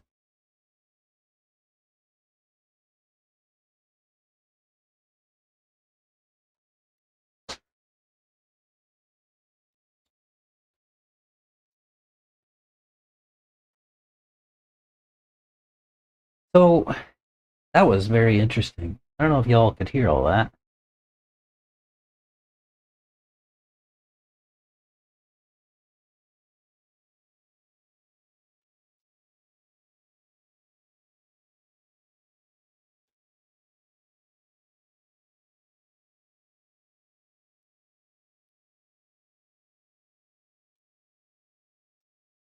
I have some work to do. Oh, that needs to be replaced as well. Bent screws, bed.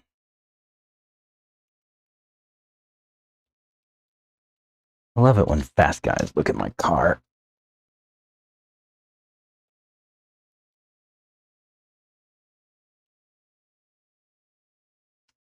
This one's bent too.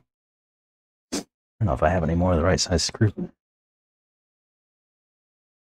Oh yeah, I think I have some 10s or 12s.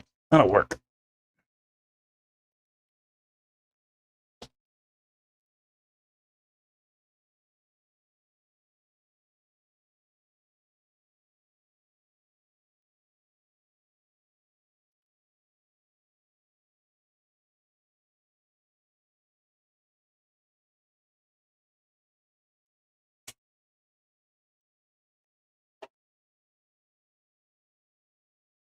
Oh, let's take off these camber links too, huh?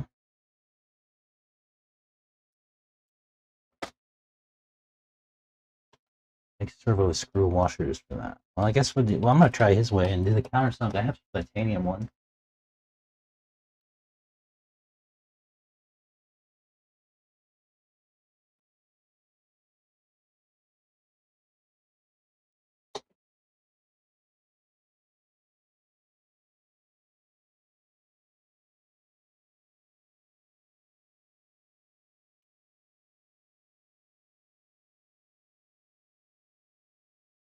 Let's try to remember our tech list, right? We need to go fix the shock tower. We need to fix steering, servo, steering link, tow and camber settings.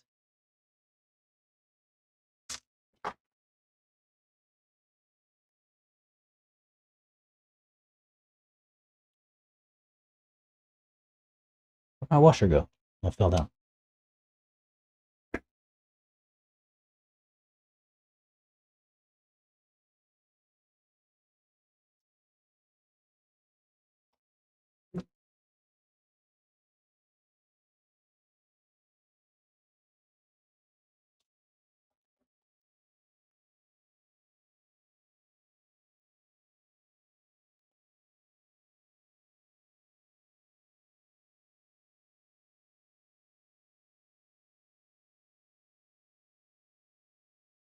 Damn cord. So we're going to straighten this shock tower with a hammer. It's like, we're going to try anyway. I thought I had another one too. I didn't throw it away, did I? I could straighten that one as well. I just don't know what I did with this.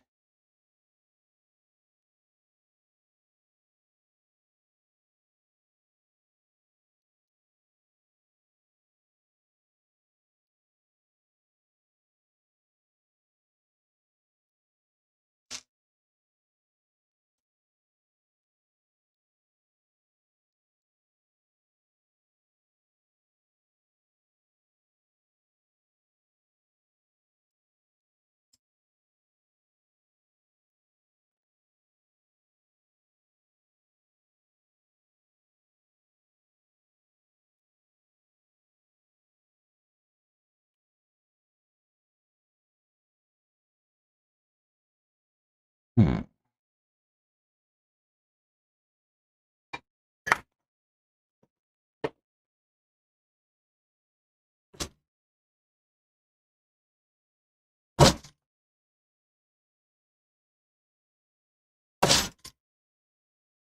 I better take this outside.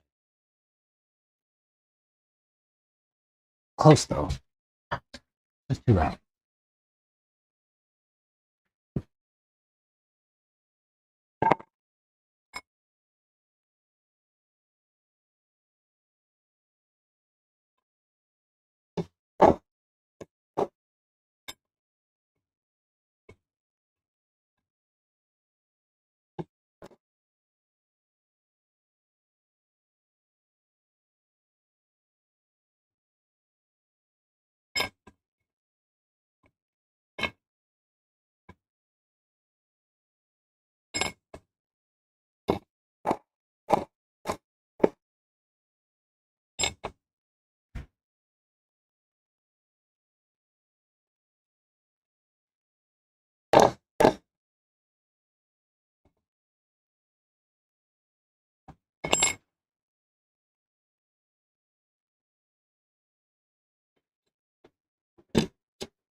So close.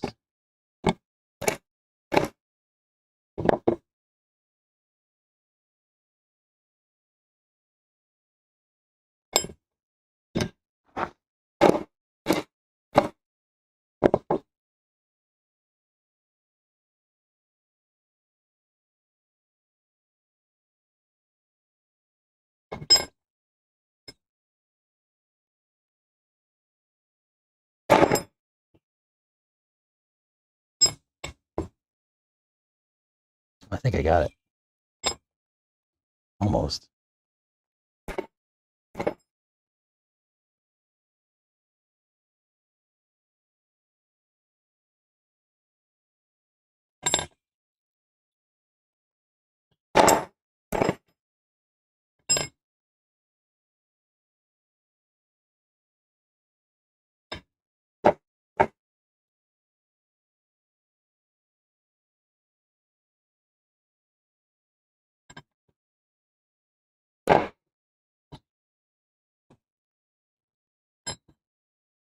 Perfect. I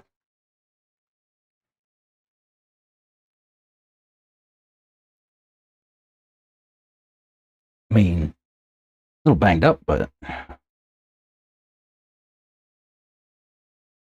looks pretty straight. How's that look, chat? That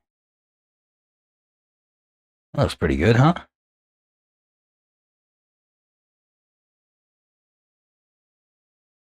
The No Name RC podcast. What's up, Lefty? I saw you had Matt on earlier from Soda. Good shit. Need to go ranch. The No Name RC podcast. Hey, I was covering up your sticker.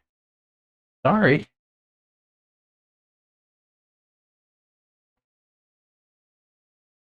Oh, that was an old one? I don't know. Somebody told me. I watched a few minutes of it. I didn't see it was an old one. Either way, that guy's a good dude. So some percussive maintenance to straighten out my shock tower. There.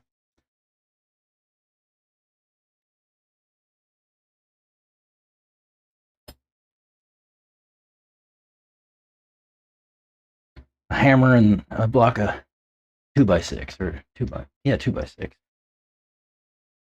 A hammer and a block of 2x6. Two straight for June.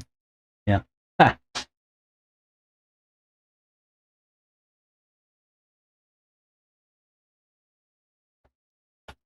No. I got my screwdriver. Okay, so I have to straighten the shock tower. I have to fix that steering link. Adjust camber. Adjust toe. Thought my bench was messy. Yeah, dude, wait. You haven't even seen all of my bench, bro. It's messy. But I can find everything. Weird. For the most part. It might take me a few minutes, but.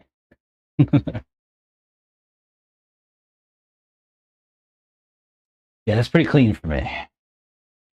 One day, I always tell this story. Scott was here, and I was not. And Scott came over to my bench, and he was looking for a tool. And I mean, I have piles of shit around here. I'm messy. And Scott said that it was the funniest thing. Like, he was looking for the tool, so he just put his hand out and put it down, and it landed right on the tool he was looking for, and he was gone. Yeah, don't feel bad video in your bench, man. Everything is clean compared to this hole. We like it messy. I like to be able to find things close by. I don't want to have to go and dig for them and all kind of stuff. And somehow, disorganization is organization. Oh, I didn't take my battery out.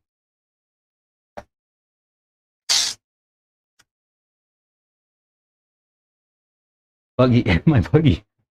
Yeah, I don't clean my cars either.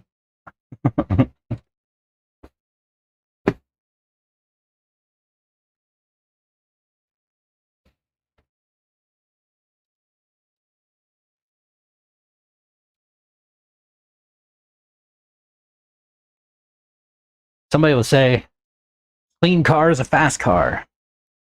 I say, it's only clean for the first half lap.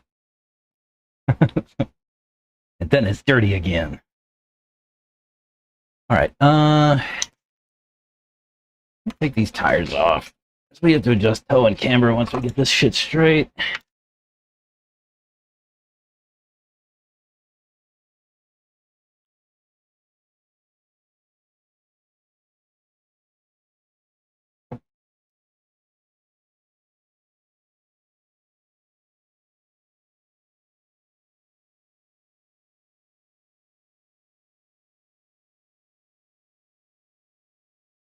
shoot. What hole did I have my camera link in? Middle, right? I think. Hope.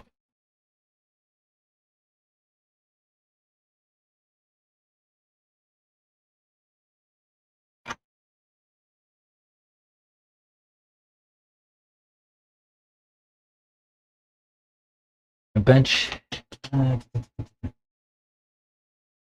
His buggy's frontless, but your bench is clean compared to this mini crawler guy's 24 yep on YouTube. 24 yeps bench is insane. I'll have to go find him, huh? 24 yep. Okay. Oh, I can. Where's my charger?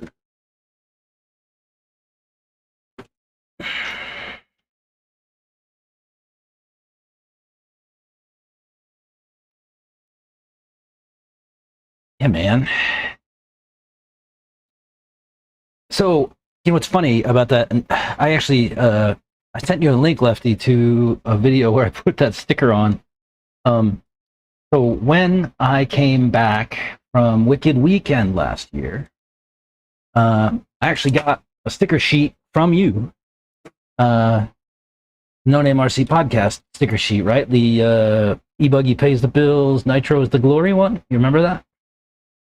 And I actually had a No Name RC podcast sticker on the old bench, which was in a camper on the other side of the track. When I moved over here, I didn't have a No Name RC podcast sticker until I went to PMB. And I got that sticker sheet while we were at PMB. So I made a little bit of a show about putting the No Name RC podcast sticker back on the bench.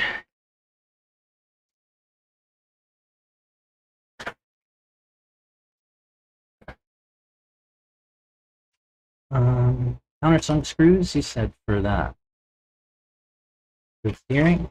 I have those.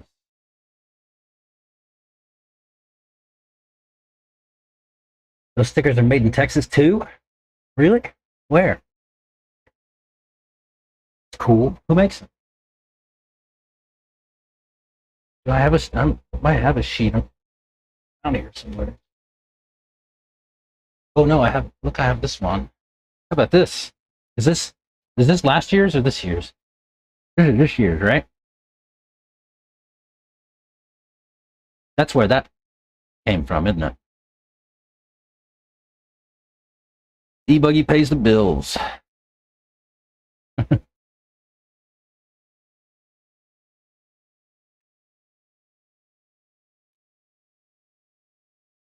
E-Buggy might pay the bills, but it's not as fun to drive. Sorry. I need a screw.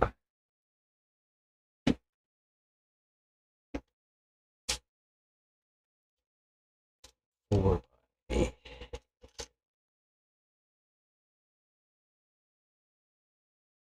it's 4x8. I don't have the right length.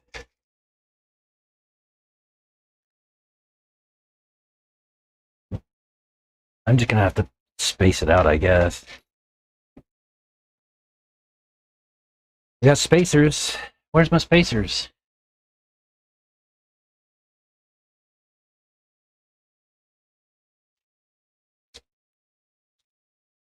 Oh, Wyatt. Yeah, yeah. Wade. Wade Wilson. I didn't know those guys made the stickers. That's cool.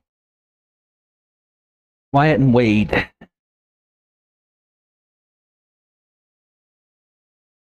I'm gonna get the oil off of these.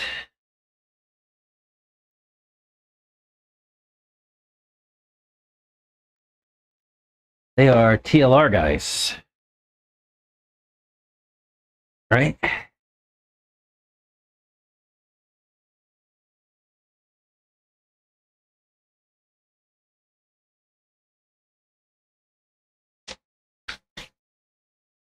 Let's see. I got a really long screw. I'm gonna need spacer and a countersunk washer.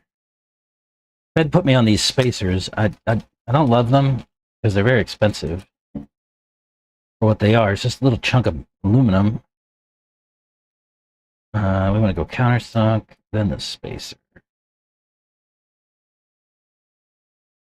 that going to be enough?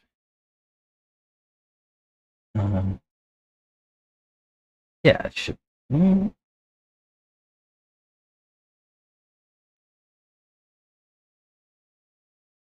Mm.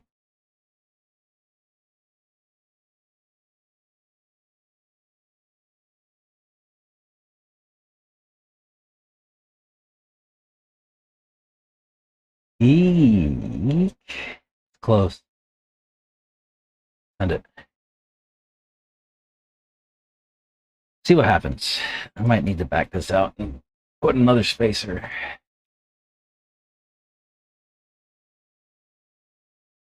What do I do with my Timberlink wrench?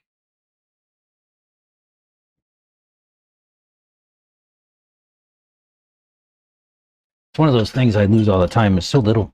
You sat down on the bench and that's gone. A teeny little camber wrench. I don't know. Pliers will work.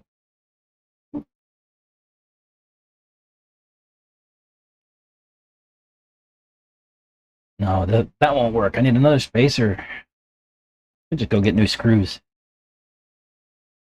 Get some shorter screws.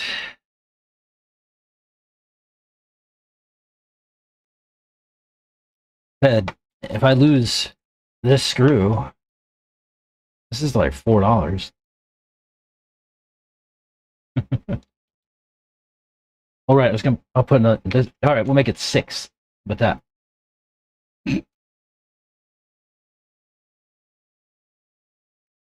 All because I'm too lazy to go and get the right screw.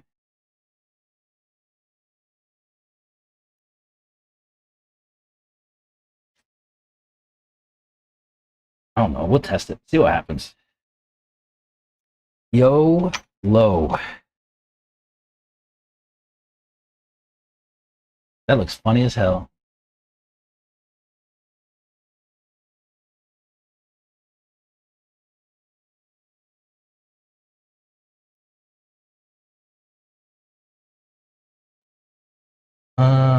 Oh, I put that in the middle hole. I didn't mean to. Ay, ay, ay. I have to go back and back it out. No, I don't need a spacer here.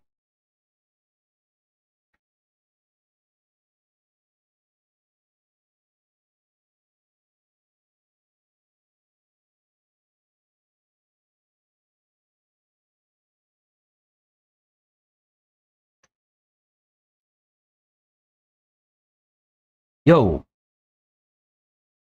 that standoff is broken. Didn't even realize.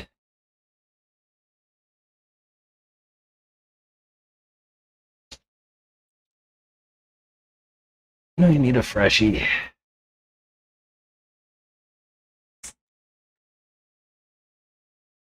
It's just split across the back. It probably would have worked, but we'll just put a freshie.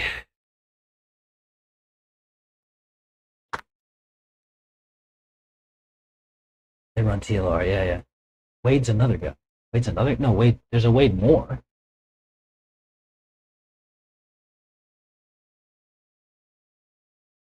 He drive me crazy using the wrong damn screws. Yeah, I love it.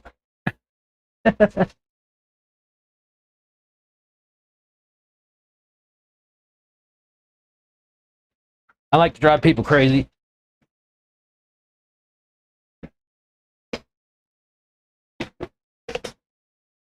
Standoffs. I know we have some in here.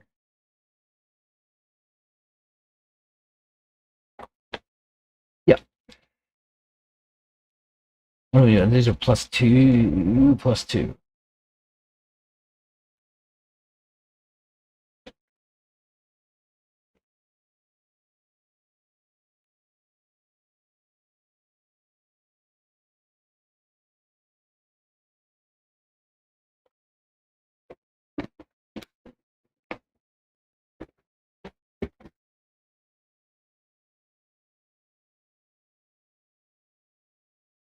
Yeah, I wonder if I have a pipe cleaner.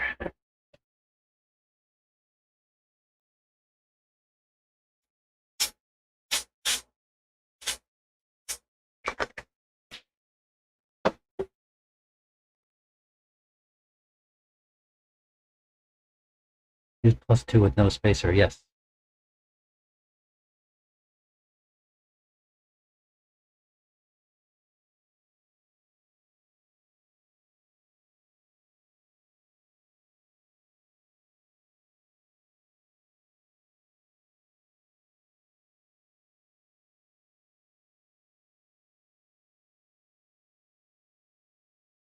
Hey, I was talking to Chris Hatch on Saturday. He was telling me that there is new track in the area.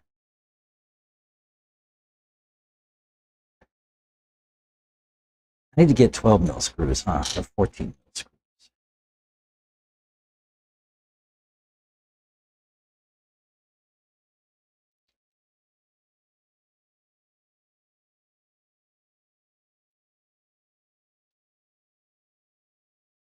Oh no, other side, other side.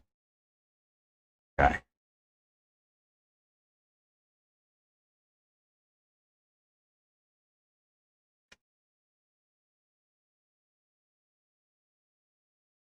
Yeah, he was saying there's a new track being built somewhere over by him, like Cedar Park area.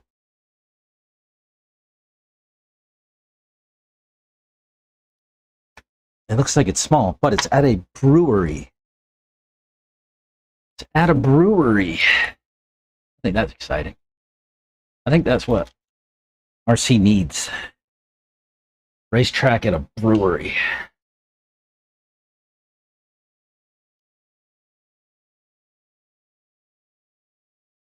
What do you think?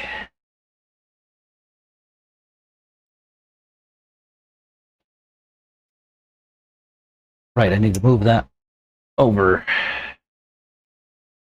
Wrong hole.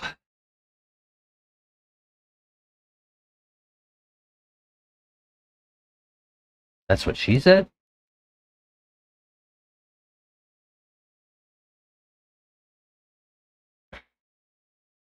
I'll go in and see Chris after a while and I'll get the right size screws. That'll please Fed. And I can stop bending them.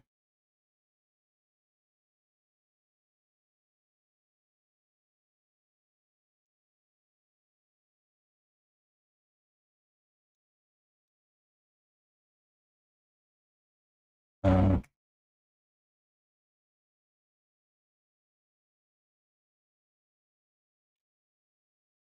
all right.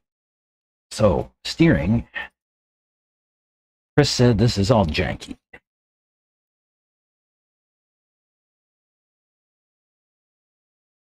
So I need to move the servo horn forward 1 tooth. I need to shorten this link. What?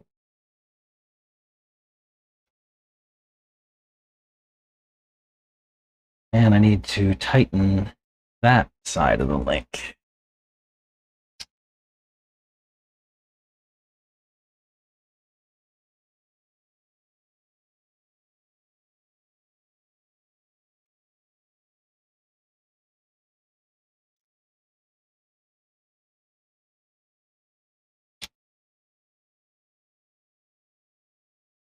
Like that.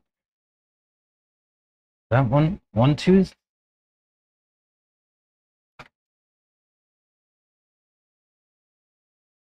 I mean,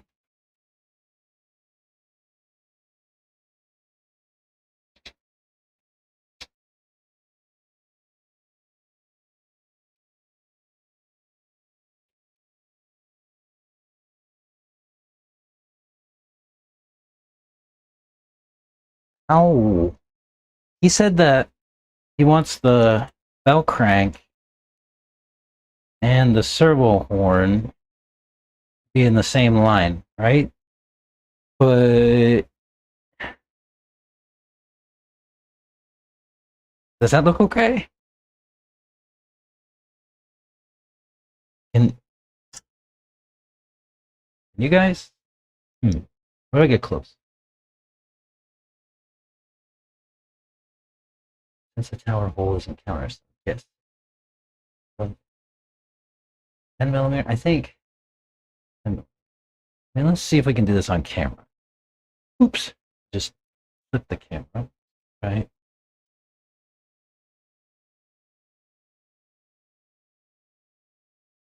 So, steering setup. Does that look square? Or what do I need to do differently?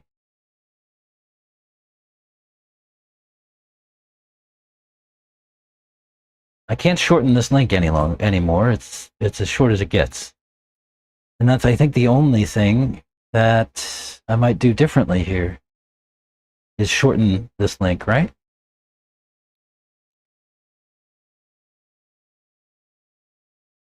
Oh, let me put the screw in it because maybe it behaves differently with the screw in.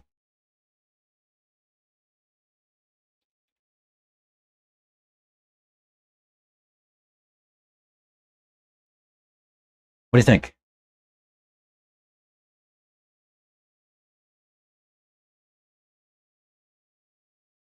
I'm gonna adjust the link length. Keep in mind, I have a set that is 11.3 millimeters and a set that is 13.8. There should be a 1 millimeter gap in the link according to. Dude, no, don't pay attention to what the manual says sometimes. Those, like Chris said, I tend to like to adjust that link such that it's pretty neutral. Yeah, I think that'll be okay, and then I'll just trim it from here. That looks pretty good, right? Ish.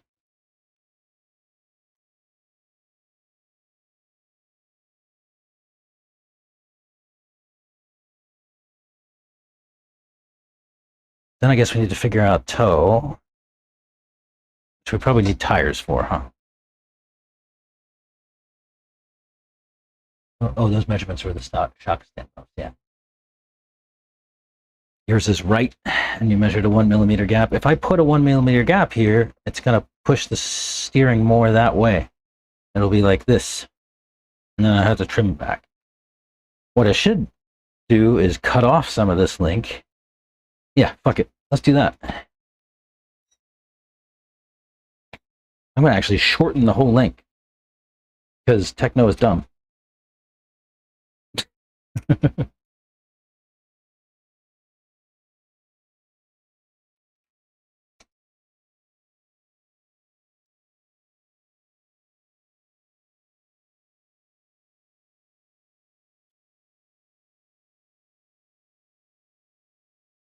Sometimes you have to do some silly stuff, make things work the right way. And I think, techno, to their credit, tries to make the thing that's going to work for the most people. You know what I mean?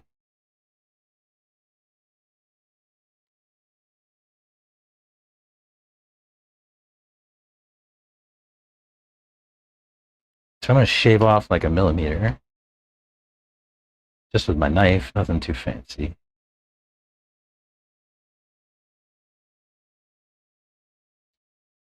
Ish.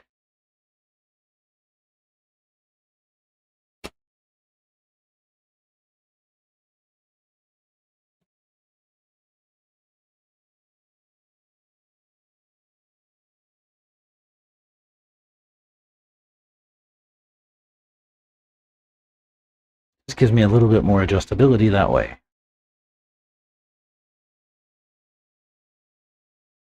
So now I can leave a millimeter gap, right? Ish. Yeah, like there.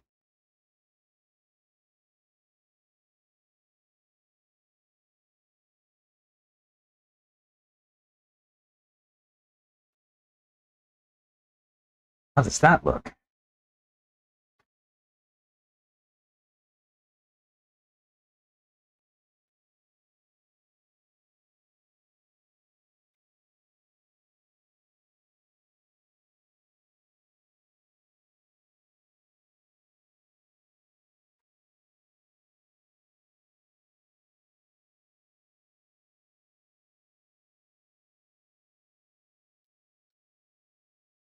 think I need to shorten it some more.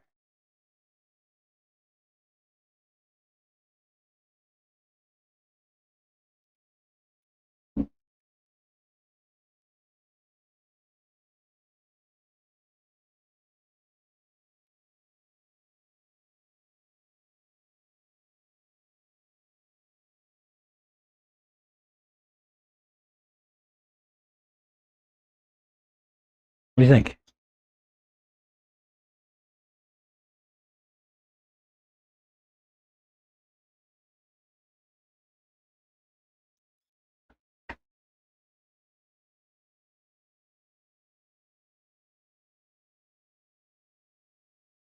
Does that look pretty well lined up?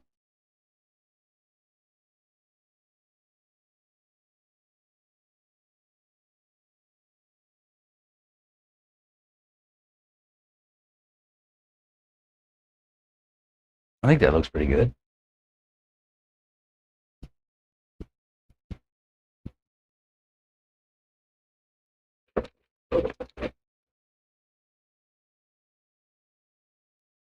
Let me see. I've turned my radio on. If I can find it. Where is my radio?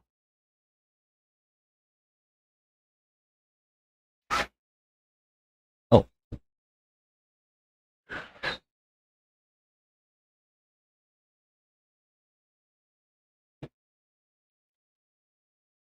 Let me get it back.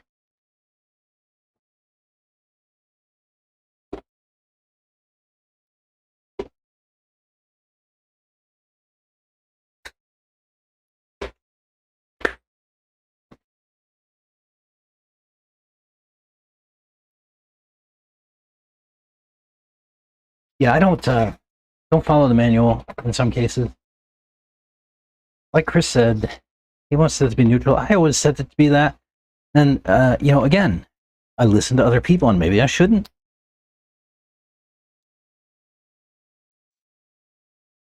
Let me undo all the trim. Ooh.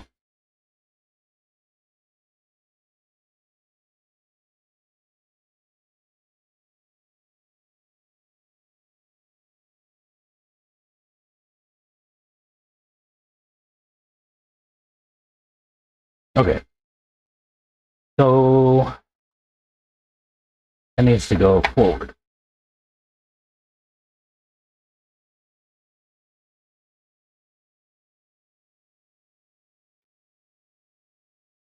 No, there. There?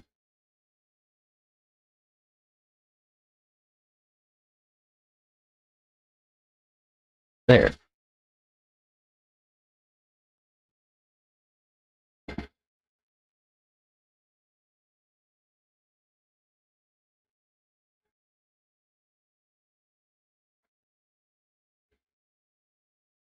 Is that sub trim? Yeah. All right. See if we can. Does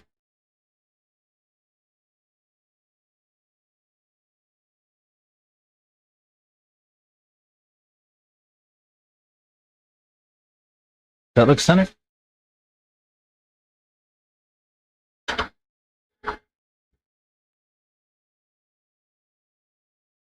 Um. Yeah, how do I get it centered in the camera screen? Yeah. That looks good, right?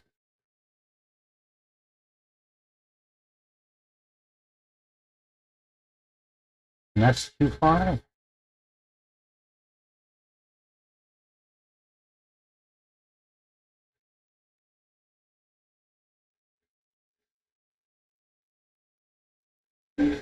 Actually, why don't we do this? We don't have to guess. Let's measure. I'll go off the plate and on the center of the screw.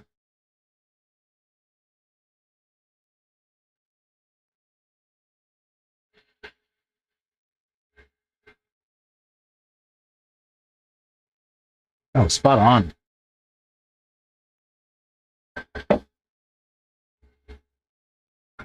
And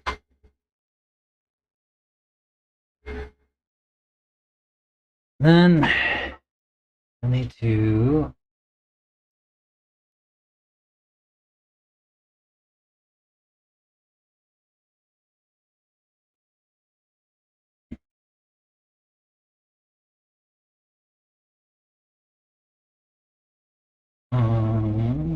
Fix the camera.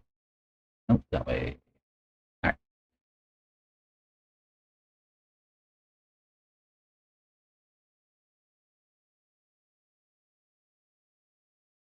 I'll just measure these to 30. And oh, but I need that camber wrench, don't I?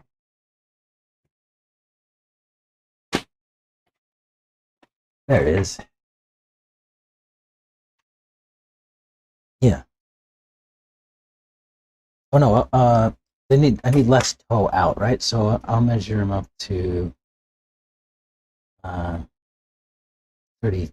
We'll call them 34 for now, and then I'll adjust as appropriate.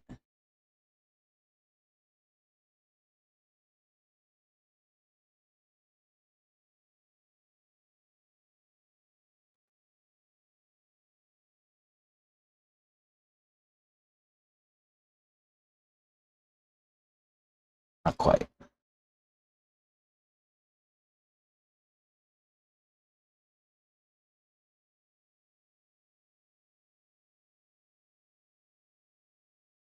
There you go.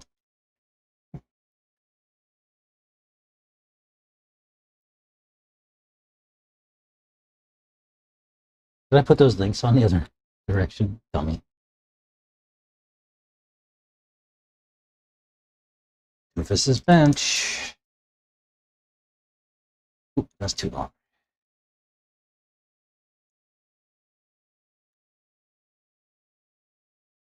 This is gonna look funny.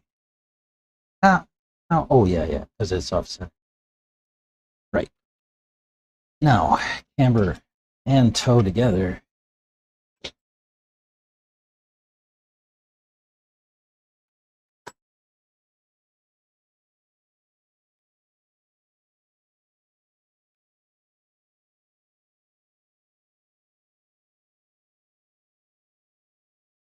Maybe I'll take this over to Chris for an inspection before I put on too.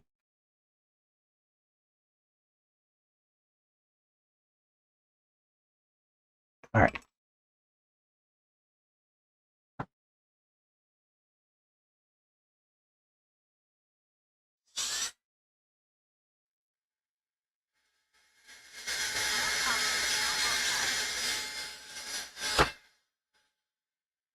That's pretty good.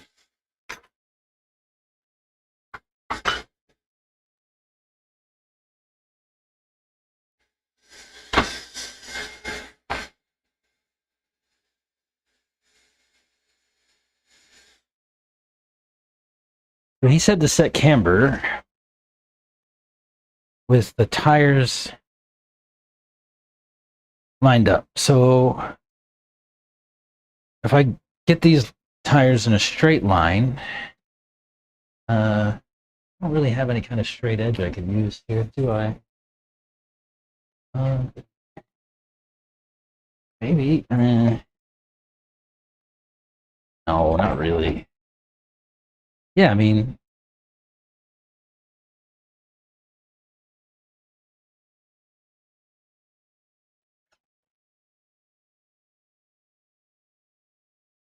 yeah, I think that's fine. Okay, what about this side? That side looks okay too. And then the back, I could use some negative on this side.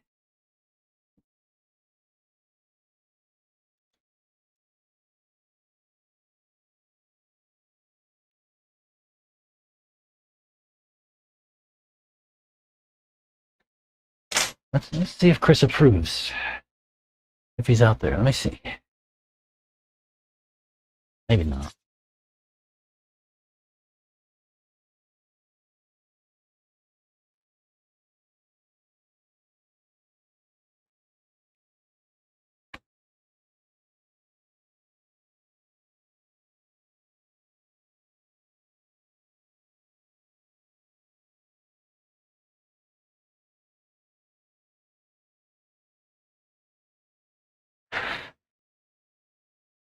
No, he's not there.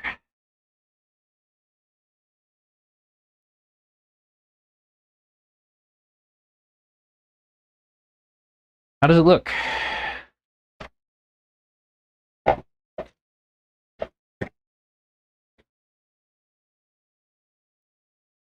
Oh, he said go Red Springs, yeah? We got some more work to do. We need Red Springs.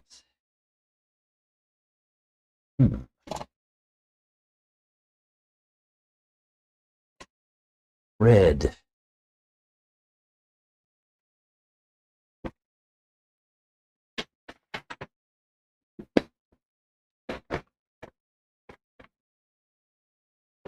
Yellow, pink, pink, pink, green. There's a red. Where's the match for that?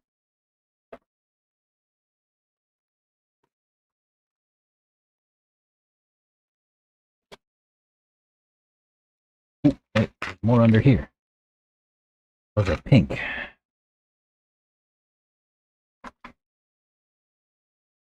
Hmm.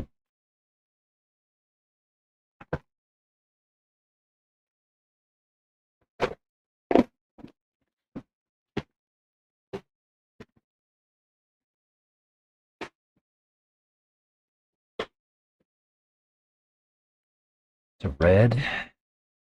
Red. Like, is that orange or red? I think that's red. That's orange. That is pink. Pink. This doesn't have any paint on it. Orange.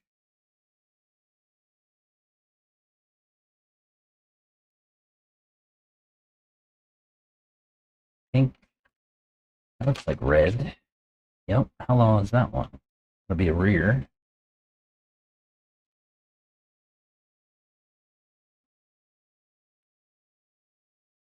Yellow, yellow.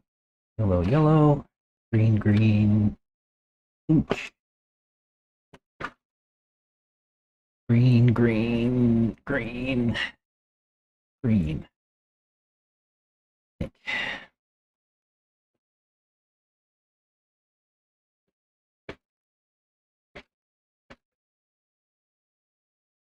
What are these? Orange.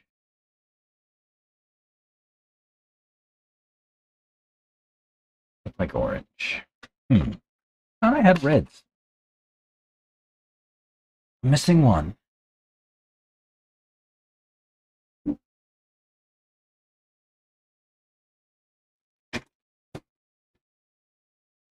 see what's these. Green, green, yellow, yellow. Green, green, orange, orange, yellow. Orange. All right, let me go my spring bag. Mixed in with all the yellow springs, there's probably a red one.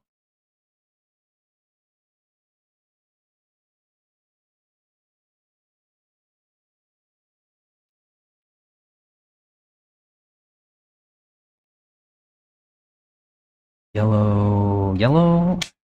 We got lots and lots of yellow. Yellow. Yellow. Yellow, yellow. Yellow. Unclear. Yellow, yellow, yellow. If anybody needs a yellow spring, come see me. Got all of them.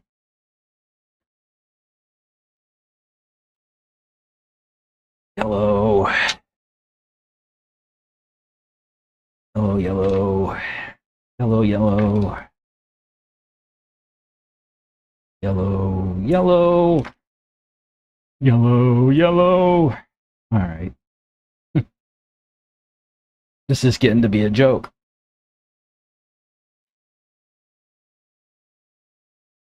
Yellow, yellow. There's a red one in there. Is that the mate? Oh, yeah. Yellow. Hello. Yellow. Yellow. Oh, yellow. Yellow, yellow, yellow, yellow.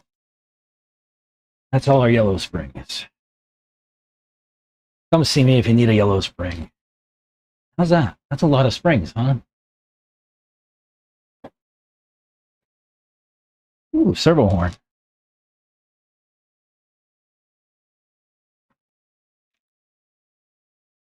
I had extra shit in here. Turnbuckles, shock ends, bills, screws. I'll put that aside. I think these are orange. You can't really tell. They look red, but they look orange. Could they be in between?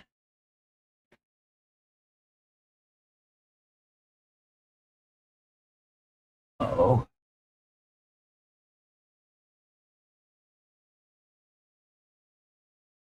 Measure with calipers instead of eyeballing it? How dare you?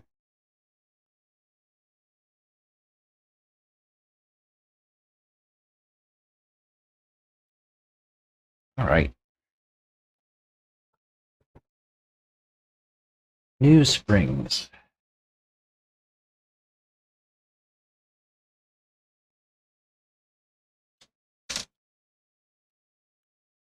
How'd you like that discussion with Chris? He's like, yeah, you should go up in Springs. I said, I used to run Red Springs. Everybody's like, what the hell's wrong with you? Why are you running Red Spring? I took them off. I should have listened. Should not have listened. Should have done my own thing. Should have just put Red Springs and left them. No, I think that might have been a tune-in thing one day when we were screwing around with top line. These springs are a little longer. That's okay. We'll just have to adjust ride height.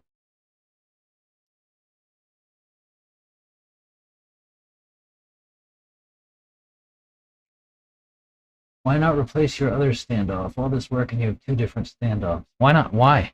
How would I do that? It's not broke.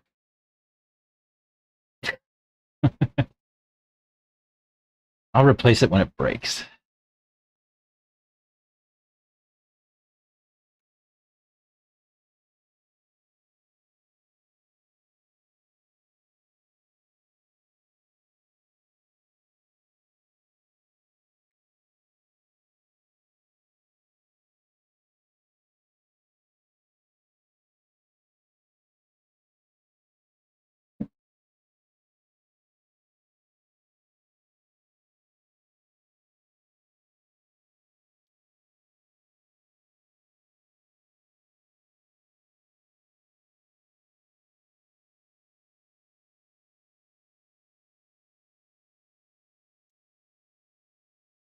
How's that for reflexes?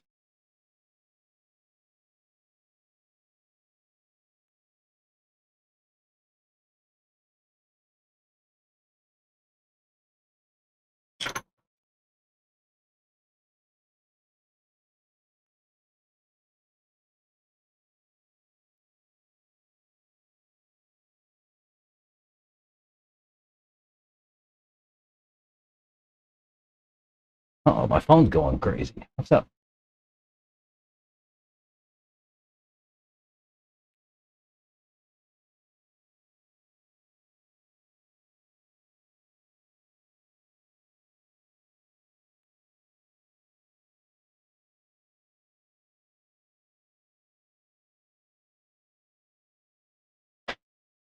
I'll tell you a story in a minute. Uh,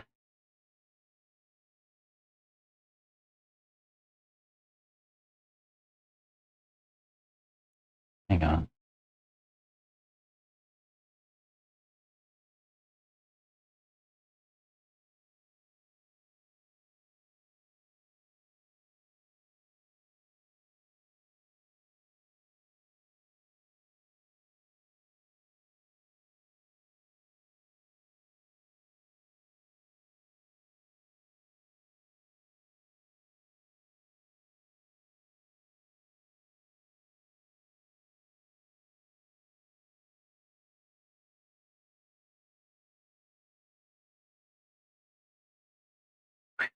Wow, we.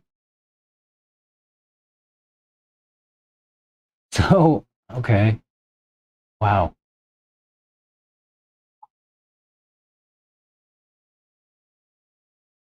There's, hmm.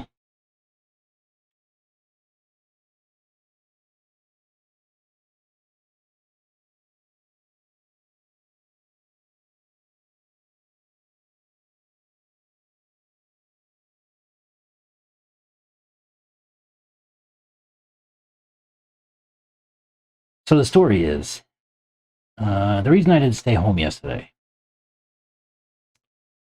uh, the my family and I have a dog. We used to have two dogs. Um, we lost the other one last spring, in 2025, as he had cancer. And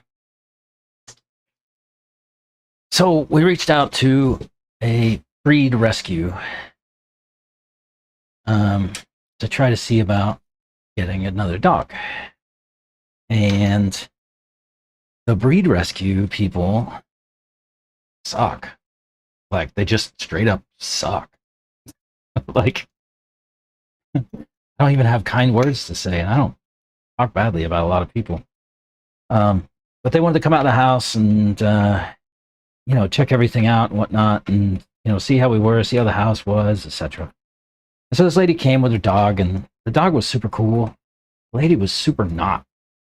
She was like, she's like, this house isn't ready for a dog. I was like, okay, well, we have a dog. Like, and so she starts pointing out things, and she's like, oh, well, look, you've got shoes by the front door. I was like, okay. So my wife, she pipes up. She's like, we can put shoes in the closet, right? Like, they don't need to be there. They're there because they can be there, because our dog leaves them alone. Like, whatever the dog needs, we'll take care of. If the dog needs the shoes to be away, those shoes will be away. Not a big deal. And then she's like, "Oh, there's cables here," and I'm like, like, lady, you're looking for what is like a perfect environment that doesn't exist. Go away from me. You're not trying to find a home for dogs. You're trying to find some view of perfection that doesn't exist. And then she says to me, she's like, well, we've had to spend a lot of money getting things done, like obstructions removed and all kind of stuff like that. I said, yeah, I've experienced that myself. My dog, he's had an obstruction. I had to have it, I had to have emergency surgery and all that stuff. And, it's just a thing. We take care of it. He's my dog. I'm taking care of my dog. And she has some expectation that she's going to pay for it. I'm like, no. Taking a dog, I'm taking ownership of the dog means I'm taking care of it. Go away.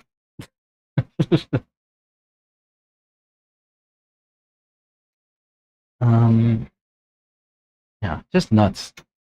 I was like, do you guys really, are you trying to find homes for dogs, or like you're just trying to come out and say hi? Like, the lady didn't even introduce herself. Like, I had to, like, 10 minutes in, I was like, what's your name again?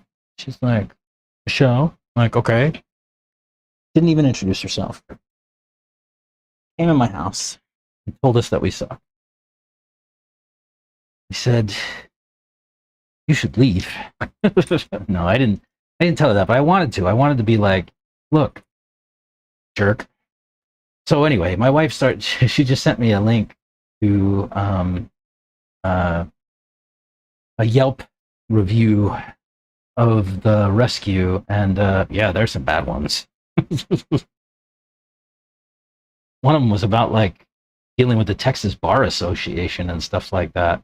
Like, apparently they've done some dirty shit.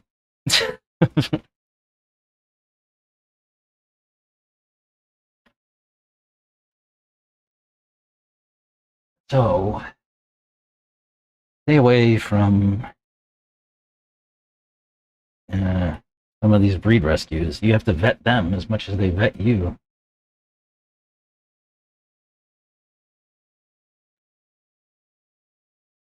So what I'm going to do instead is go back to the rescue that got us Fonzie. He is the best dog. Man.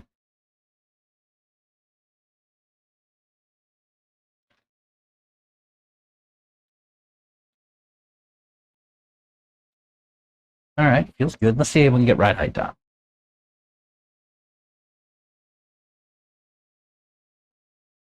22? 24. How? How did that happen?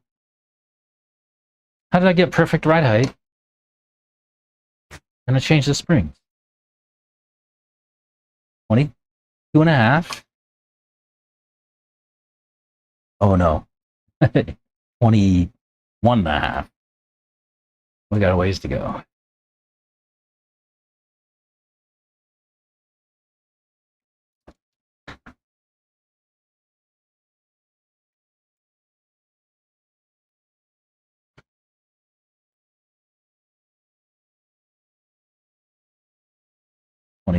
Three.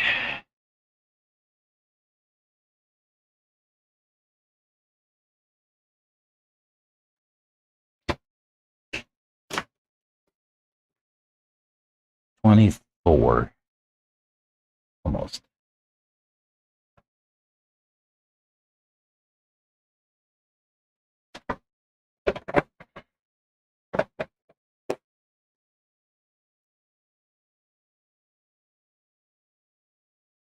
Maybe I shouldn't put the body on just yet. In case Chris is out there. I'm gonna take a look at it. Make sure I'm sane. What rescue? It was the they're called GRR.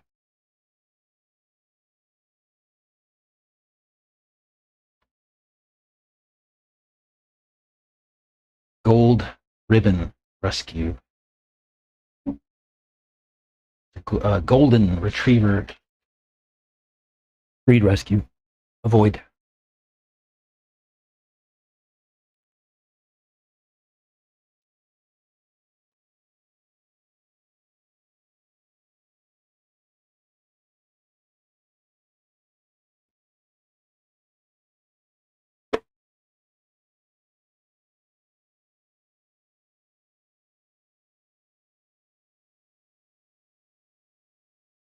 I have good things to say about the Heart of Texas Lab Rescue.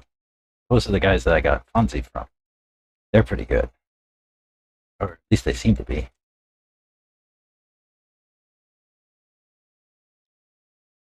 If she wants a big dog.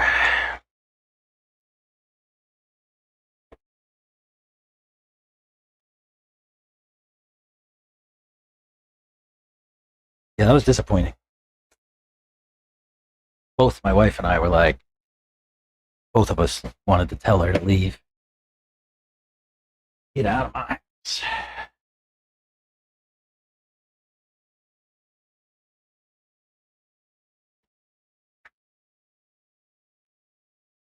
I'm like, lady, I've had dogs for 25 years or more. Just as an adult. I had dogs when I was a kid. My parents' dogs. Like, I'm not new. I have one dog ever that I got from a breeder. The rest of them are all rescue dogs. I have experience. So that was frustrating.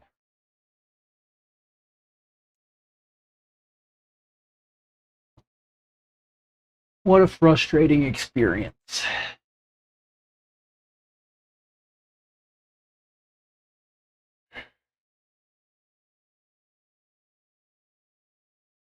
Yeah, go look up some reviews on this.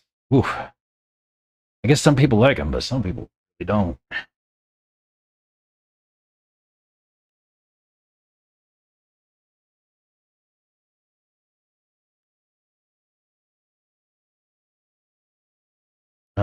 Turn on hat.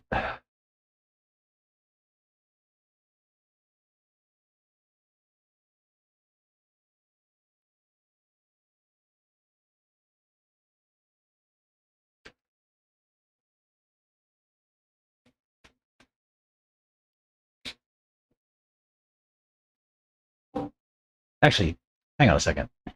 Let me run to the restroom real fast. Be right back.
All right.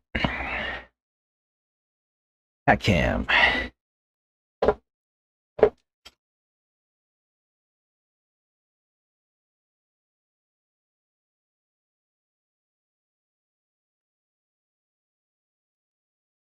Lefty, if you're still out there, you can really see a messy bench once I switch this camera over. See, the whole of my bench is messier than just this part.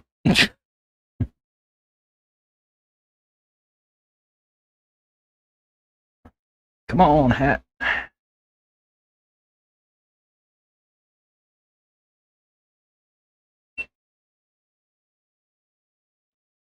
Yeah, I didn't love that experience. It was not the best.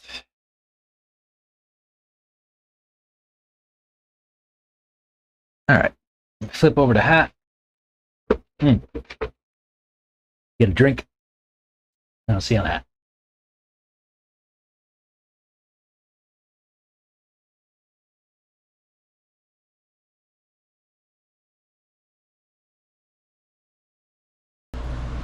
Oh, we need audio. We need audio for the hat cam, yeah?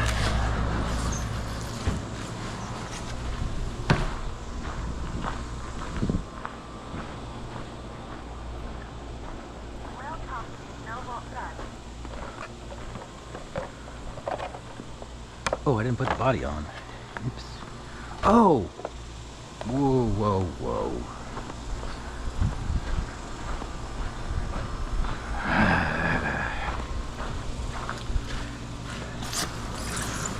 I forgot something important.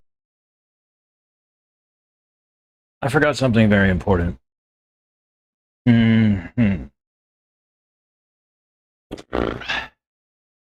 I'll show you in a second. Hang on. So dumb. Let me power off the hat. You're gonna be like, dude, what are you doing?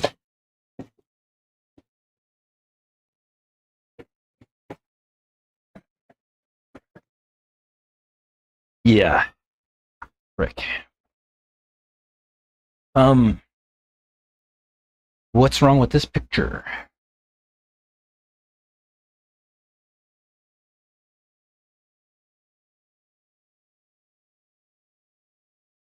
Yeah, I tore my trigger off. Shit.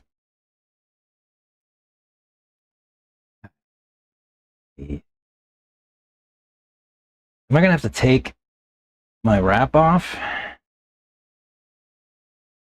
Yeah, at least I'm gonna have to punch holes in it. Shit. What size driver do we use here?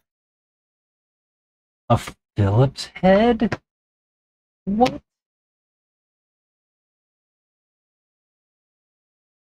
Phillips head, guys? I mean, come on.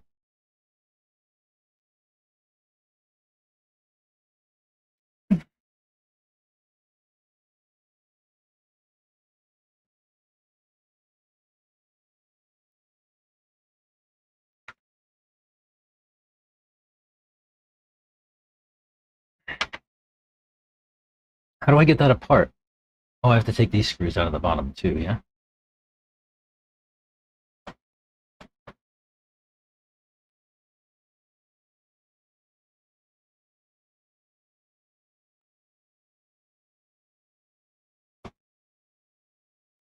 Who,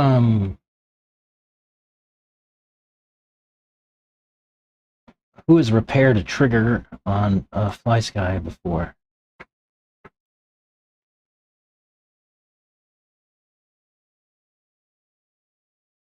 I broke that one before. I broke it all the way today.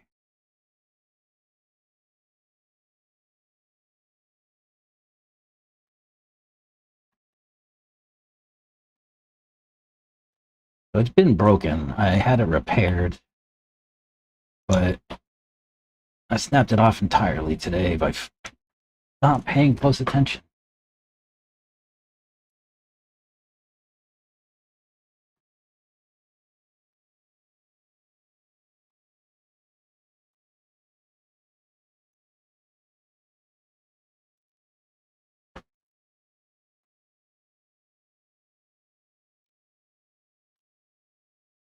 So that piece comes off.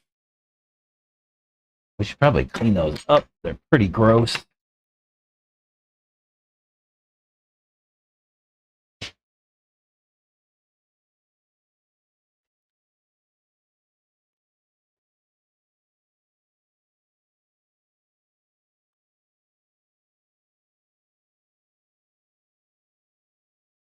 Pretty gross.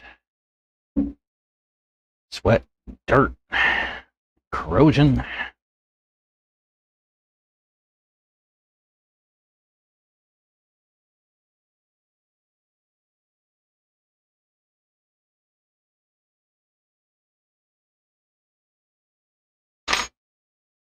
I don't know if this makes any difference at all.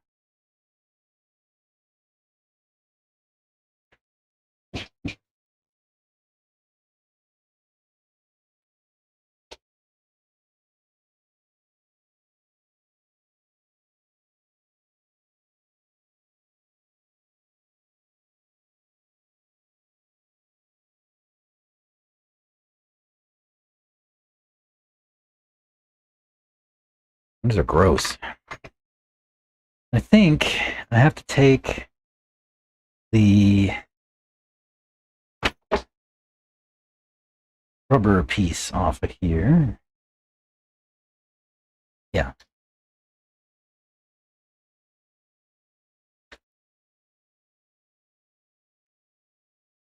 That's just pull out, right?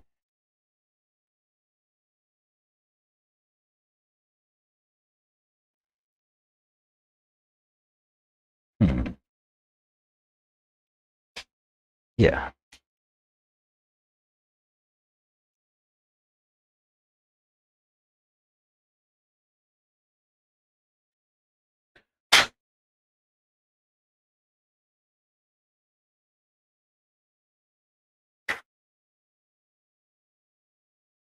All right.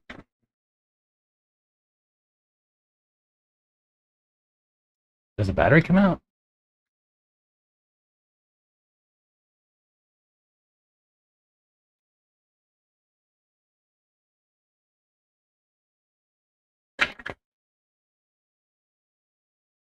Just a regular 18650. Cool.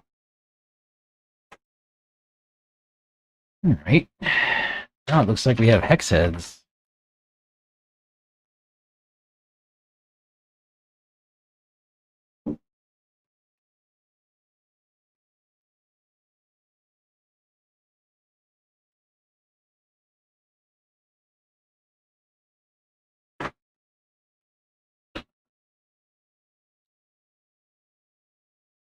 Yeah, just punch holes in my wrap.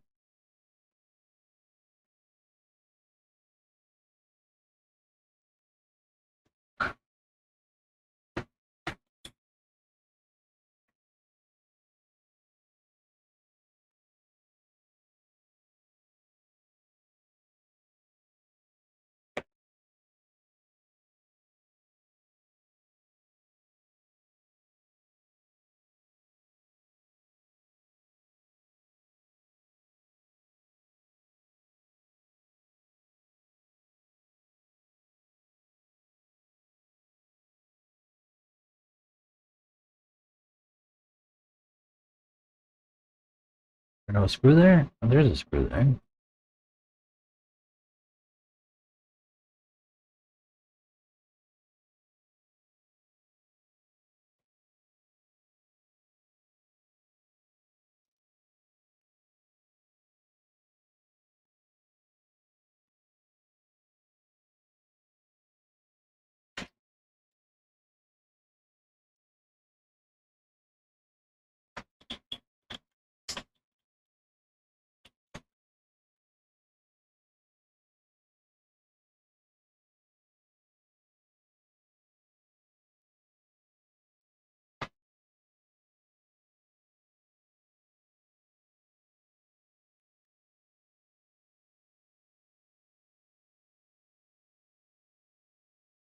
How many more screws do I need to do?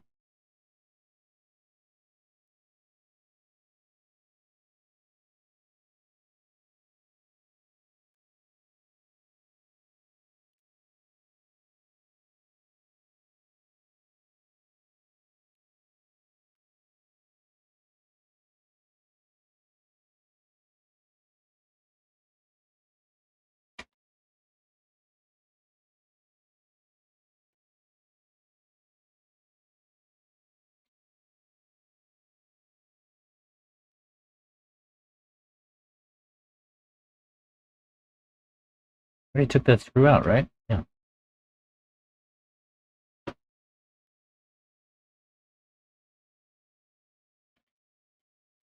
How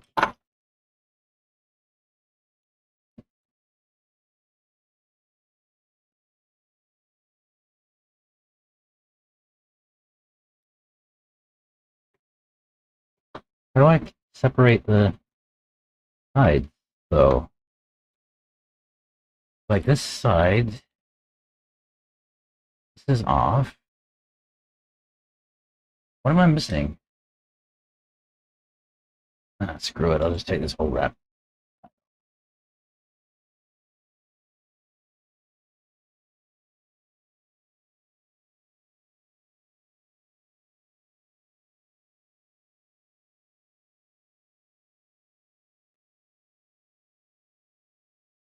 Looks like all the screws are out. Oh, where's my knife?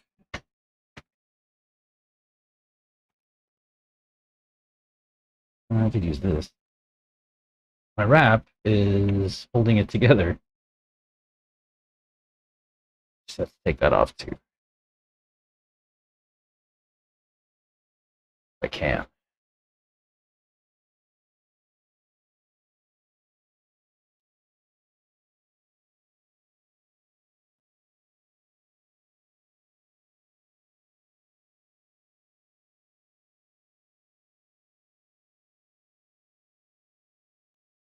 Dude, this is a pain in the ass.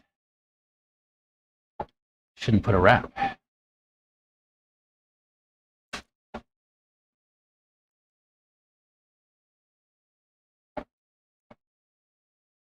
There we go.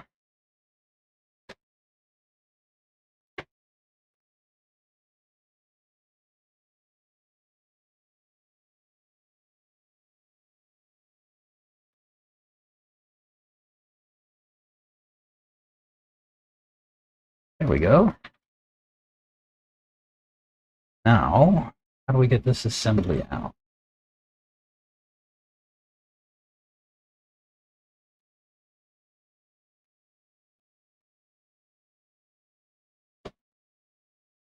Ooh, does the ribbon come with it? No.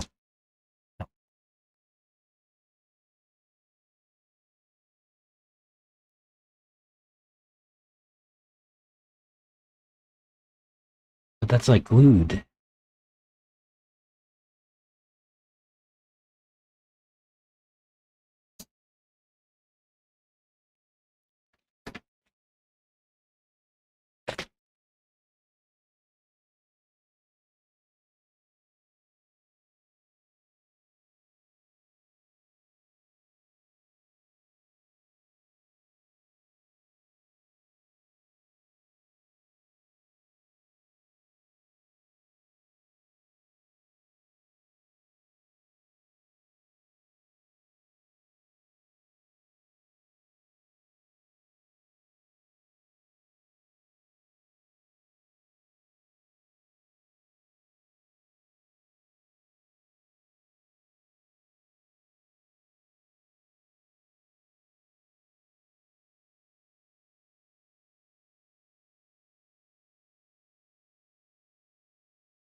To adjust that, huh?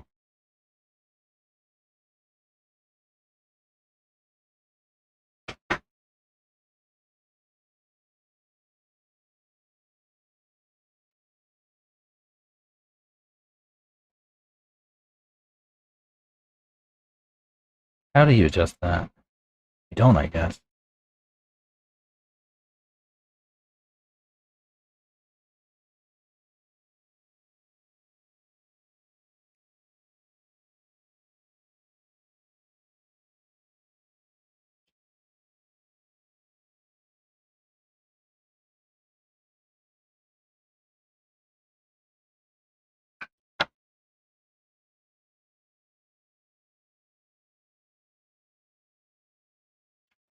Where? How does this rubber strip go back?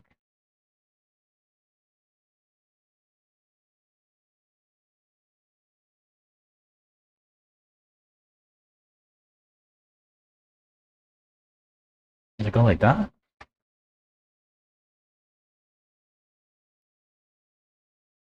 Yeah, it looks like it. Yeah.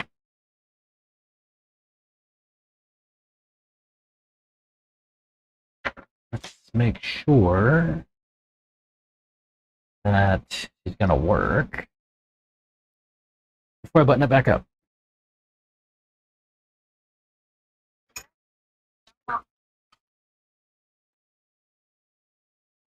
Oopsie. What did I just knock down? It'll be okay.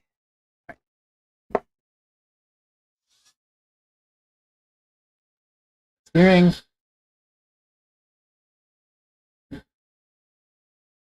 No problem.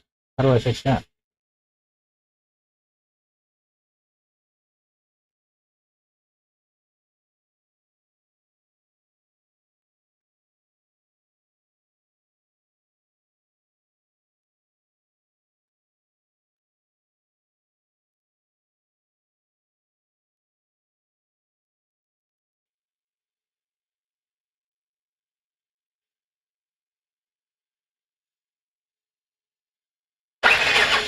Yeah, throttle.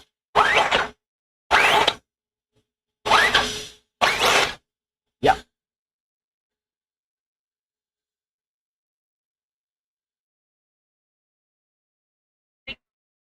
Perfect.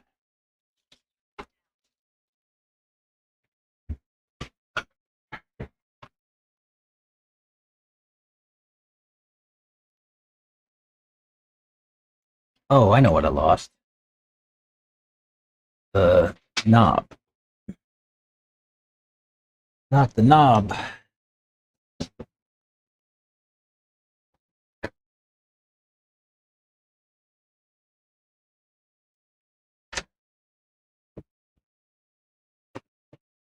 Where it went?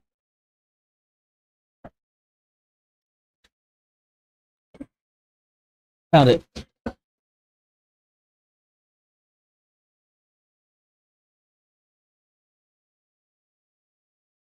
That knob.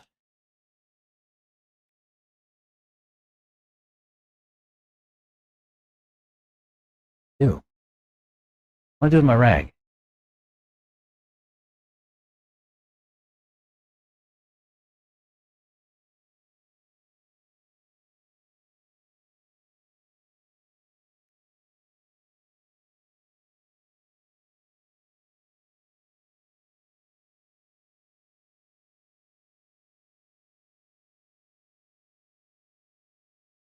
All right, let's get it back together. Then we can go for a rip.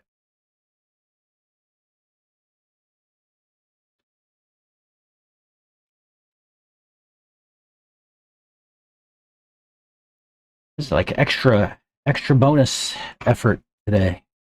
Working on a radio. How many times do we work on a radio here on the bench?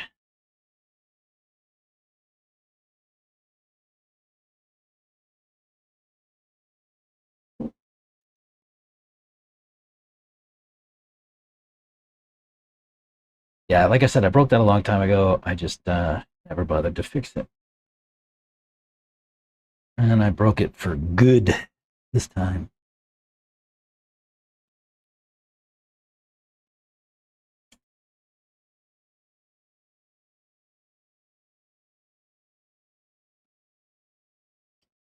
Hopefully we fixed it for good. We'll see.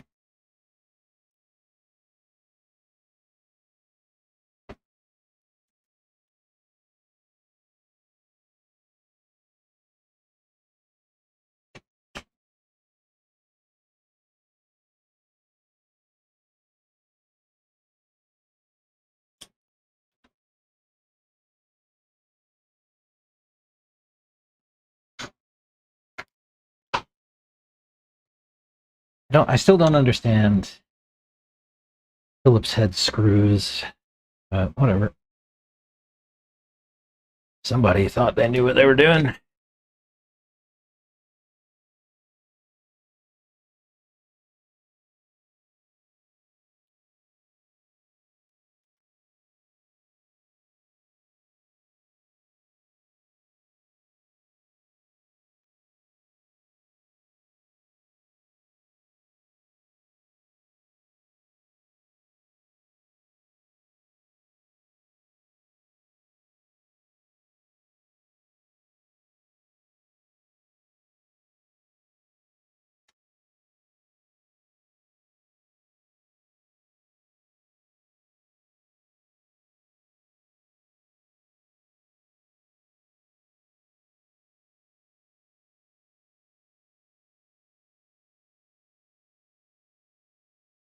Hey, does anybody here know what that is?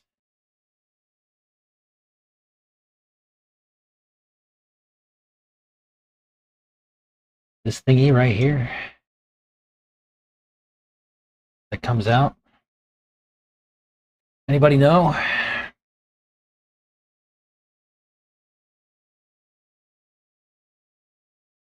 It's a fly sky, a fly sky module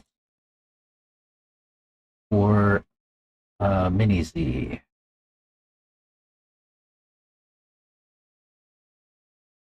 So you can drive Mini Z's with your fly sky. If I remember, I think this is a pain in the butt. Let's see, tabs on the sides.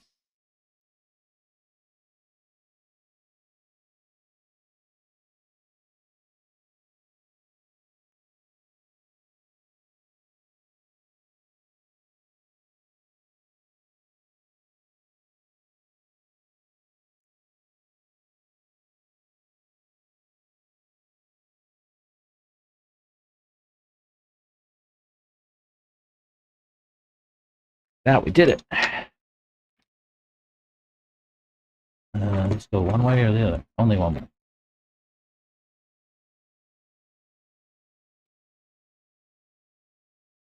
Phillips head screws. What even?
Sweet. All right. Now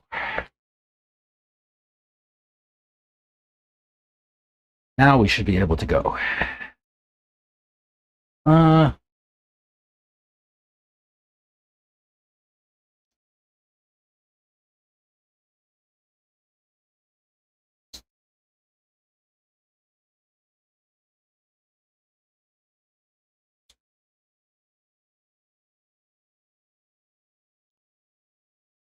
I'm just playing with the reload on the thing. Oh, bin it. It's trash. Probably have to calibrate it. Yep, I had to.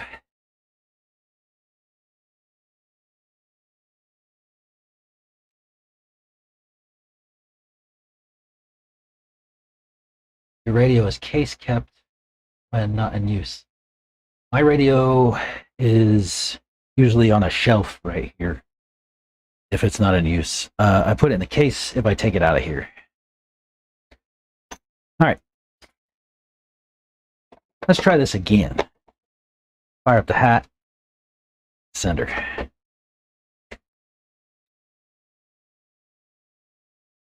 We'll see how all this feels.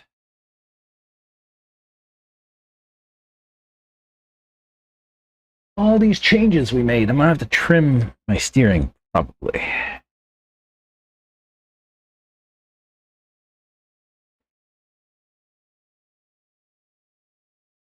It is a coarse thread. I bet that's exactly what it is. It's a coarse. It is a coarse thread.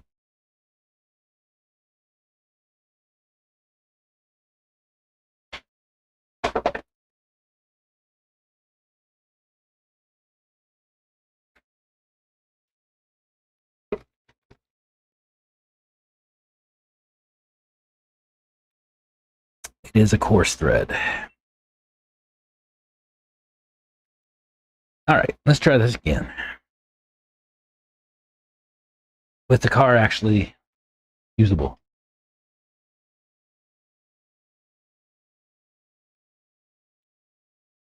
See you on the hat.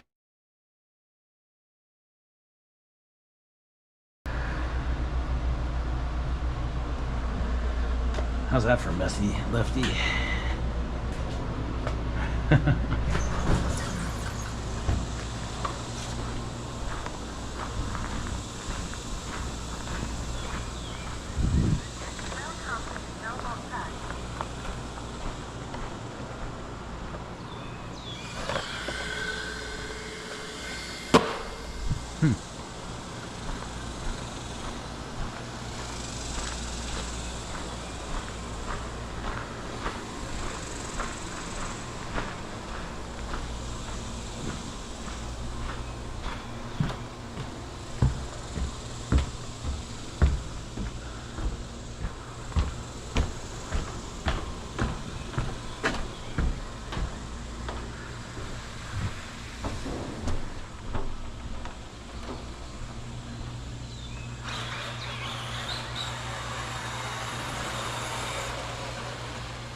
Pretty straight.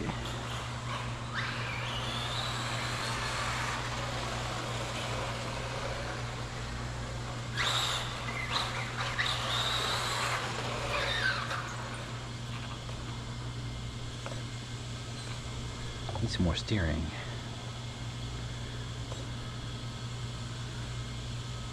No.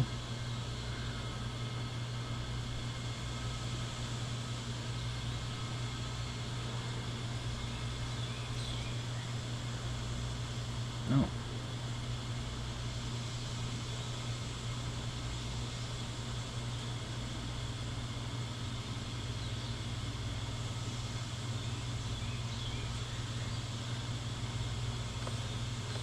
Does that look pretty even?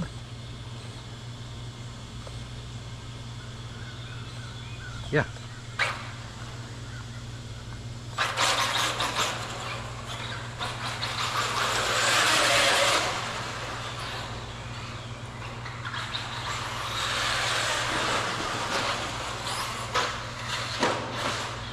What was that?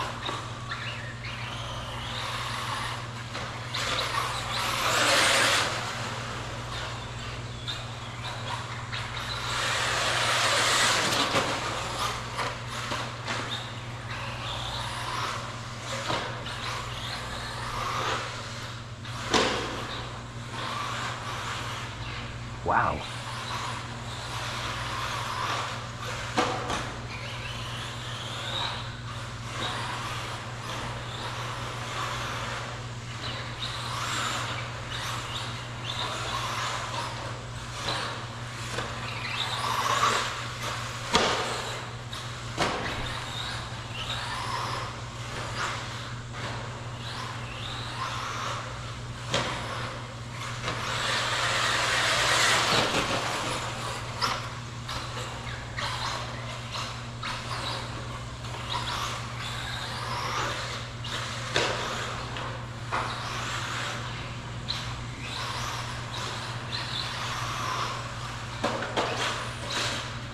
Okay.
Wow.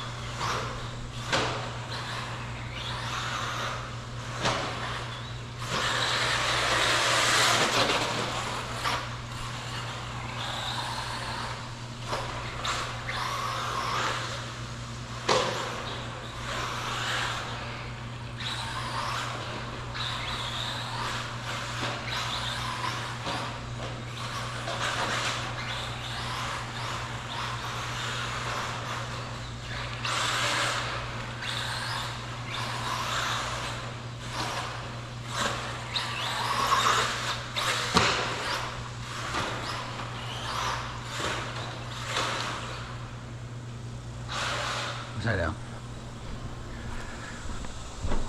Much more direct.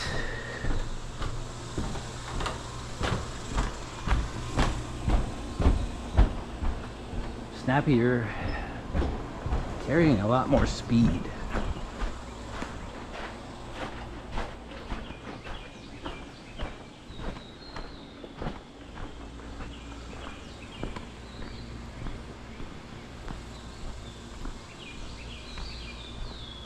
go from the ground and see if you can see what's going on.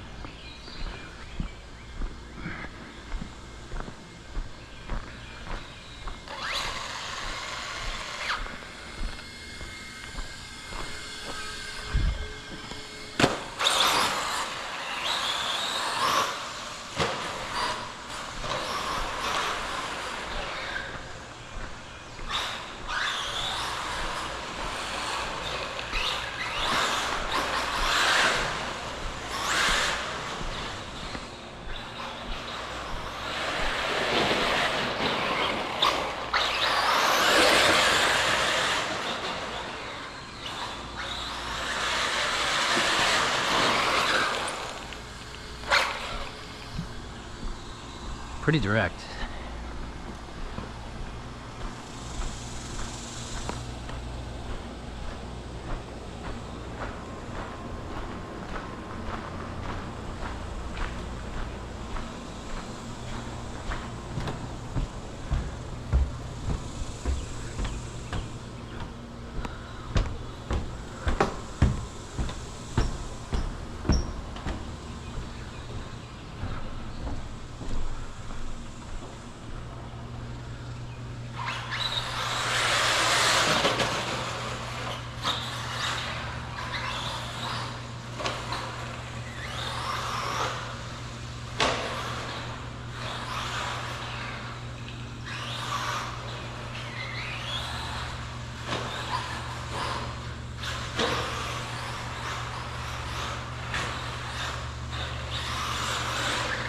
Ooh, wowie.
Close, almost got it.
Put a little ride height in the back.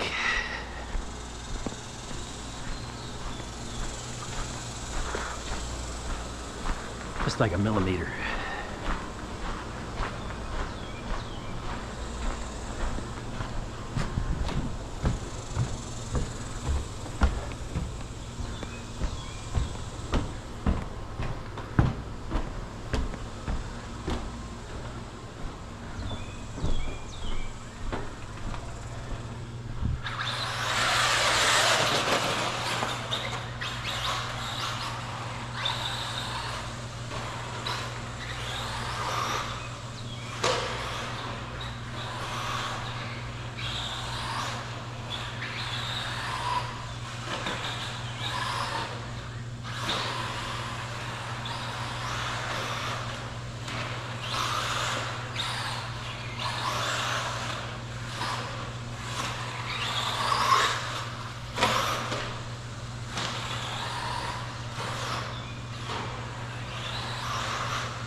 I save.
Actually,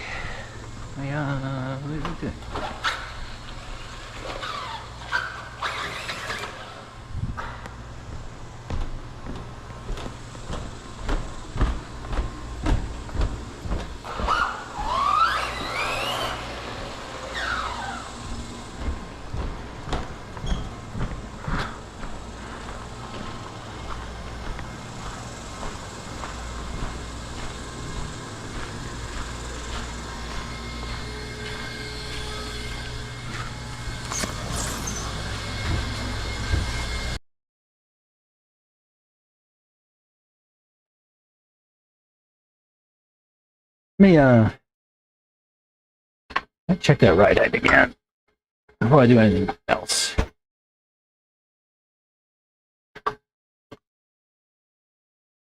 Yeah, that's what I thought.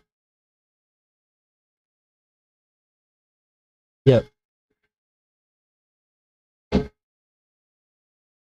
It's a team.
All right, let me catch back up with chat.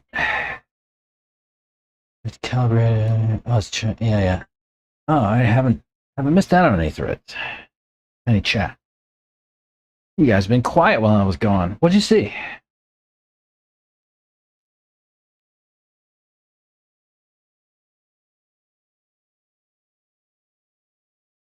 What'd you see?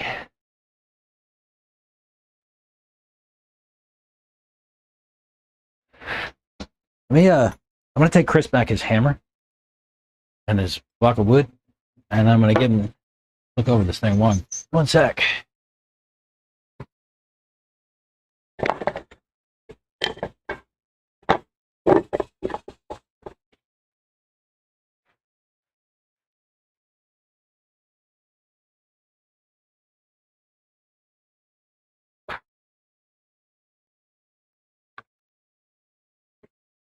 Hey Chris, you in here? Oh, you are. Jamming out. Wood. Here, take a look at that and see what it looks like now. I just put it off the track so it's warm.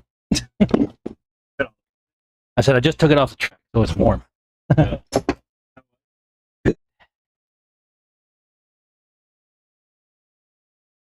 I think I got the steering stuff set up. I had to that link, you know that? This one? Yeah, I told you you'd shorten it. No, I mean like I had to take plastic cut off. it? Yeah. Oh. Yeah.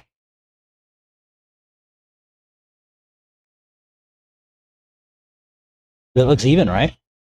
Is it close? Yeah. So you're getting good even throw on both sides now. Yeah. Will it look better? Yeah. You could even do maybe a touch more toe out. Oh yeah? Just maybe a touch. Like this, like shorten this side a little. Okay. What it looks like to me. So you want stiffer spring? Yeah, I went reds. It feels too thick, but It still feels too thick. yeah, the oil is too thick. Yeah. But how did it drive? It drove great, actually. Better? Yeah, better than it was. A lot more direct feeling. Like if I input it, Yeah, it turned. It did. yeah. But when it started like going in the turn, did it get like much more aggressive, or was it a smoother transition in the turn? I don't know if I noticed any difference, like mid turn. You mean? Like Yeah, like before, the gears would feel kind of dead, and then once you got into the turn, it would get much more aggressive. So it's like numb in the middle of like the corner. numb, get aggressive. The suspension would move. It get much more aggressive. It wasn't a good transition. I'm gonna have to put it back on and feel it. Look out for that. I mean, it felt better in like so. It used to sort of stall, Okay. right? And I don't know if that's the same feeling. Like it was like you get into it and then toe out in the front will make it stall mid turn. Make it stall mid turn. Yeah. So it would like stall, and then like if I got back on the gas, it would go. But a little bit on the throttle. I'm used to. Like I'm used to off throttle, waiting, and then get a little bit like instead of like letting it off and. Good. So that was good. Yeah. Ways. Okay. Did it feel like it was wandering off? Wandering? No. Like no, it felt real precise. Yeah. Okay. Good. All right. Well, then I would maybe leave the tow where it's at then. Yeah. Sometimes, like if the car, like if you get the feel feeling. Like it was just a little bit. Not doing that. Oh, okay. It's usually you'll feel it like or higher speed on a straightaway. You kind of feel like it'll feel like it just kind of wanders. Oh yeah, no, none of that. Feeling that. Okay. You're coming out onto a straightaway or something like that, and it has a wandery feel. It's usually you got too much sway in the car. Too much sway. Yeah. So how would you take that out?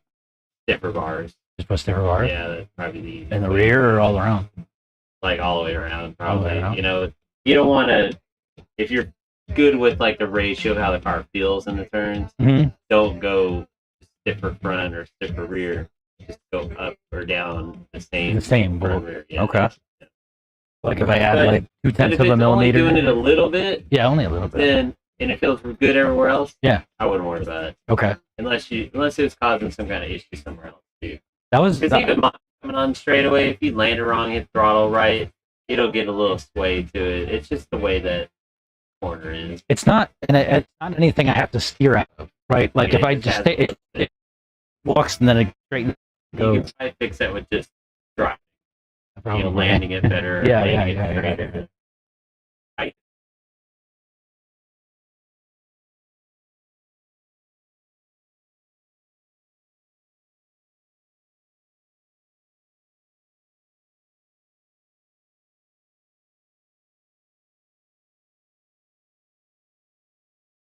Either landed it with some throttle on.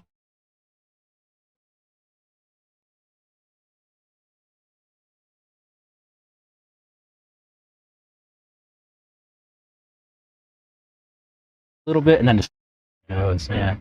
Like without steering input too. So like I wouldn't change the car just to fix that. Yeah. Okay. If it was doing it in other places, then yeah, we'll change it. If that's the only place, I wouldn't change it. And I'm not changing the car for that. Yeah. Yeah, it's. I mean, it doesn't seem to be a problem. Like I can't imagine it's losing a lot of time right there. Like it's just. No, but you're not. I mean, it's still forward drive. And you can fix it by what I was talking about. Yeah. Even. Okay, I'm glad. Good direction then.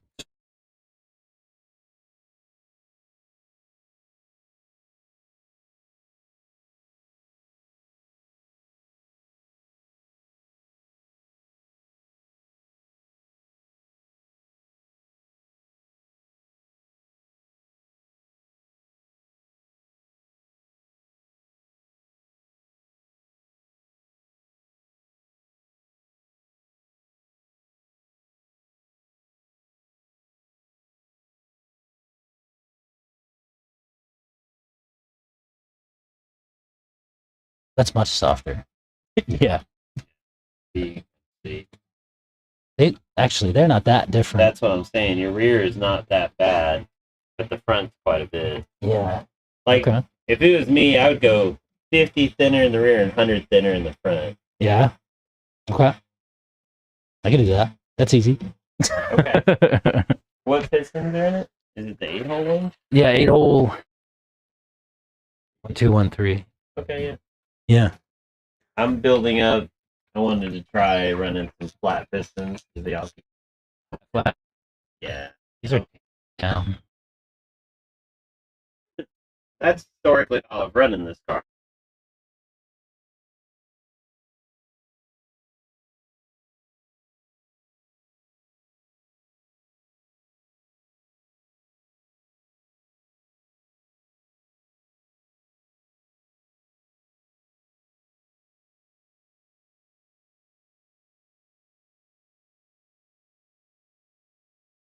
So 50 thinner oil because the holes are a tiny bit longer, so it's gonna make more pack. Oh yeah, yeah.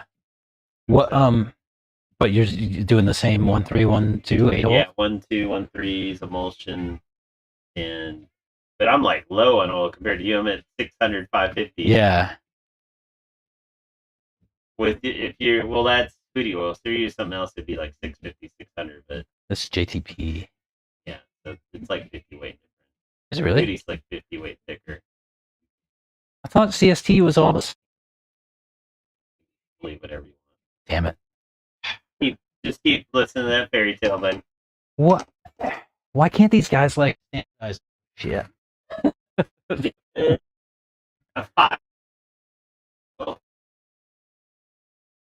The oil from the UK or 500.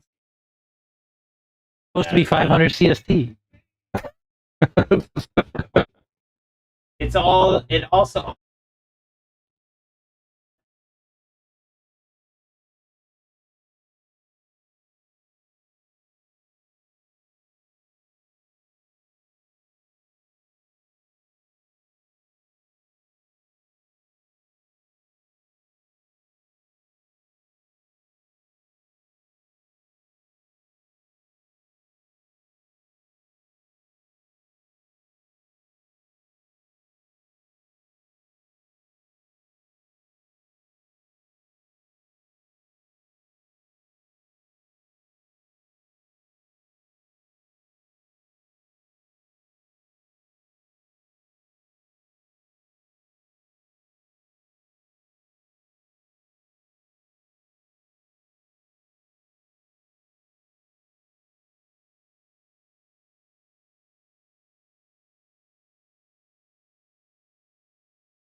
Yeah, but you don't need it.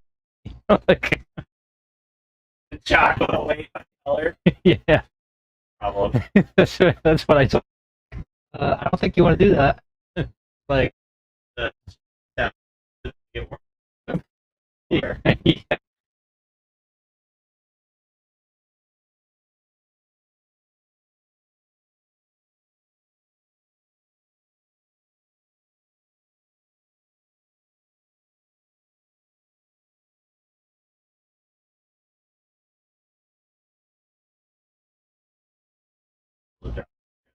What a food coloring. No.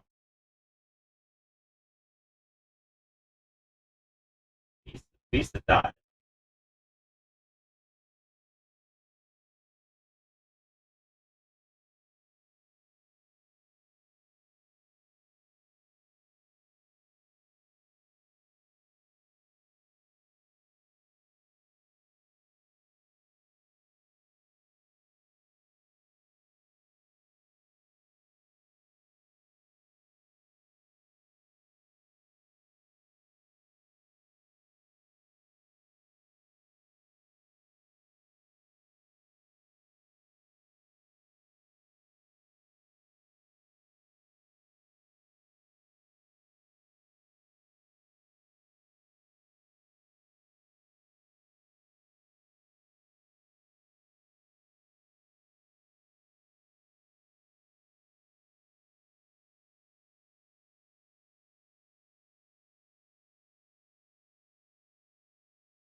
30. Yeah, it was fairly below. Yeah.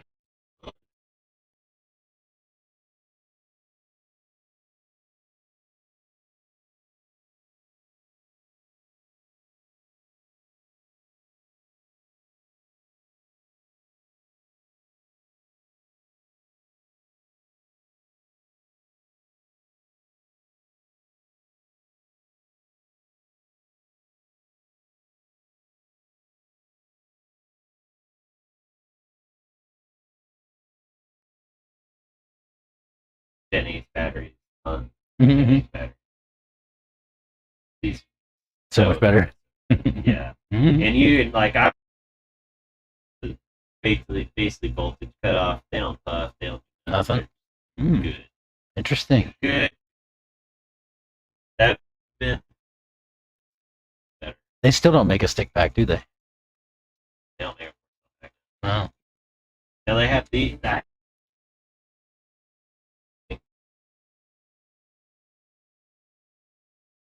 You don't.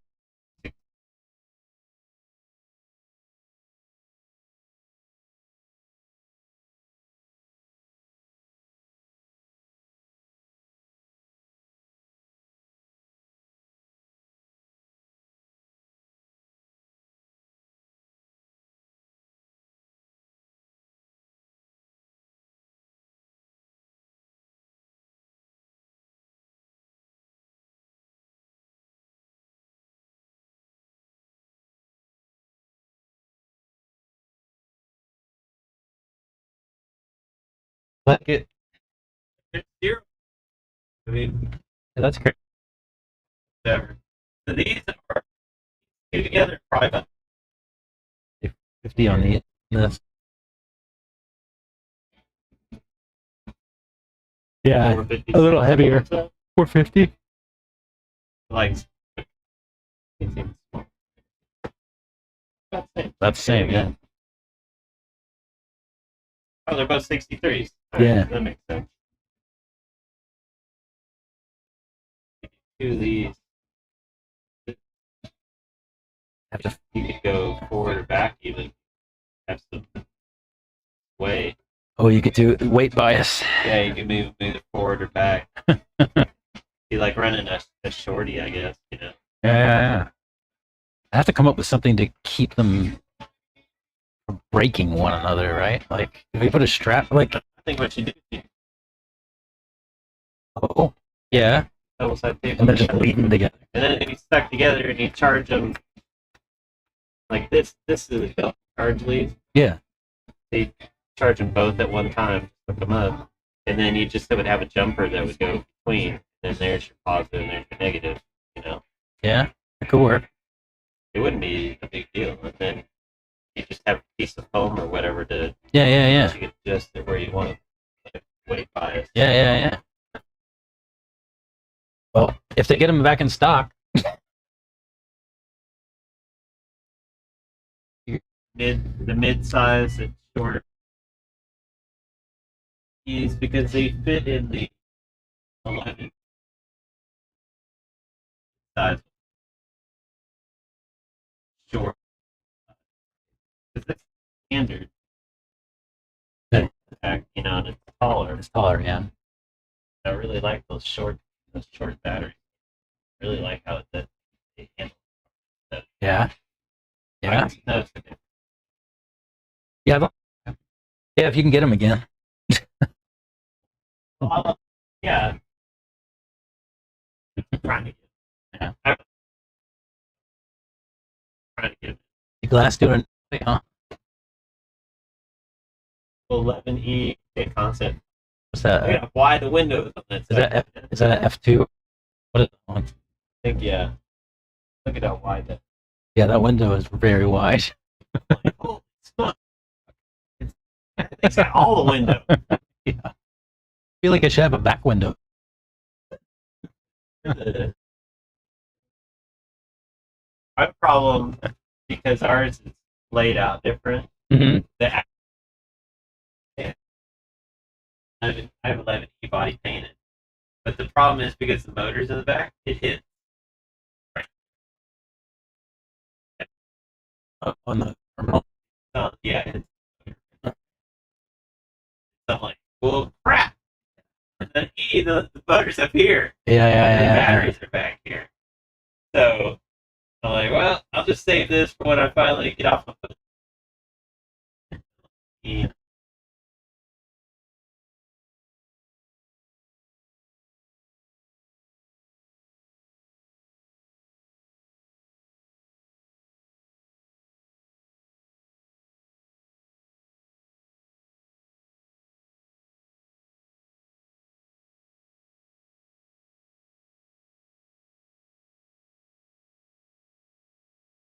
They advertised it on gaming site, J Concepts, but he's paid now. Oh. What the help? Thanks for letting me use your hammer and your wood. That actually worked out pretty well. I had to pound on it pretty hard. Yeah, because it has to go past. Yeah. Nope.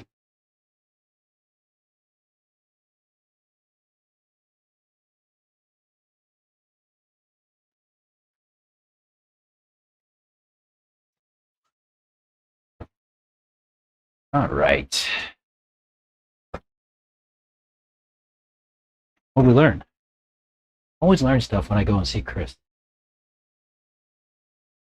Been cleaning.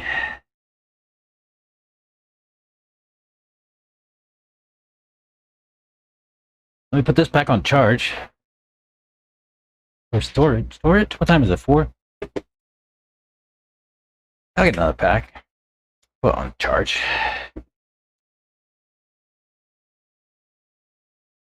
And then we'll do shocks. And try those out.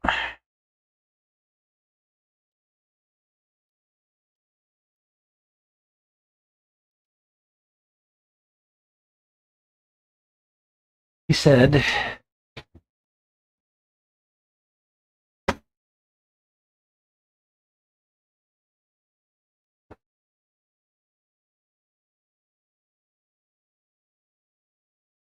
seven. They go down in the back.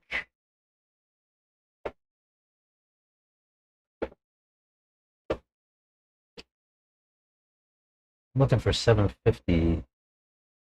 Have like maybe a shock worth 750. Could maybe make some with some 800.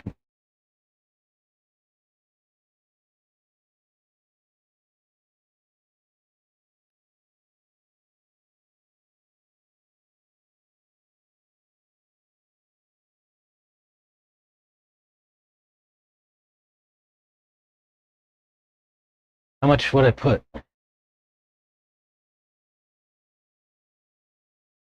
800. Get it down to 750. Well, I think first off, I'll just mix it all up.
Think that's enough for 2 shocks?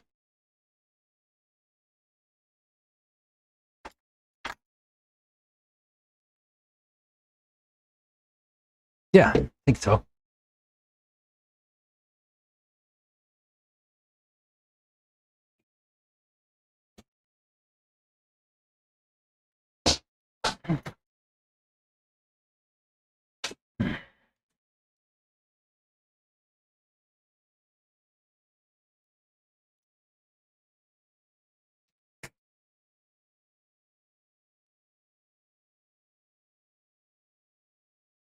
Oh.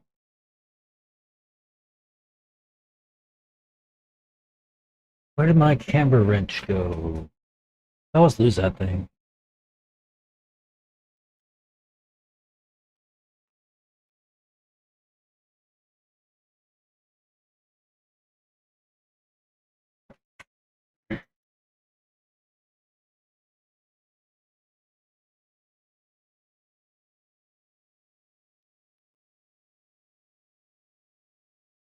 Where?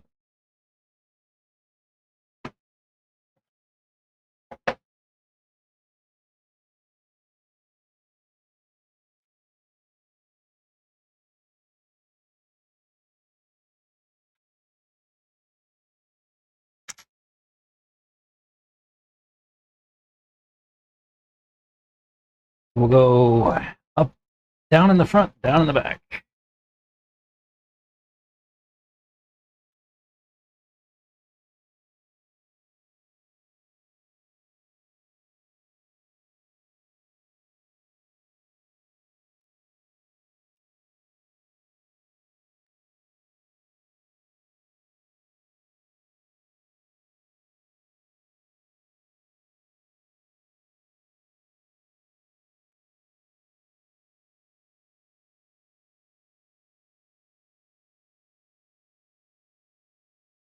Beds off cleaning.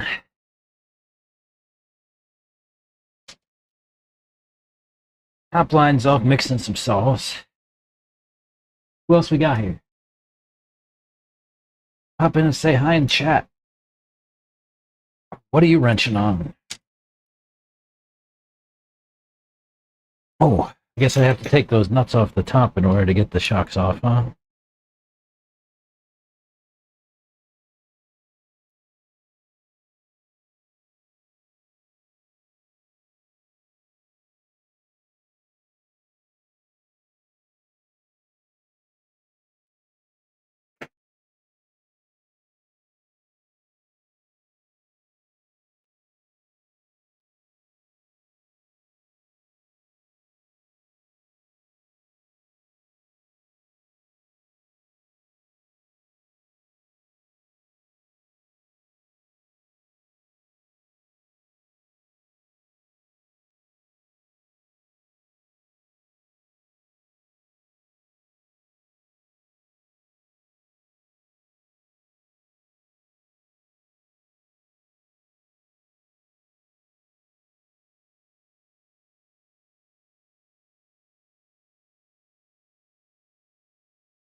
These shocks that are the ones with the brass inserts.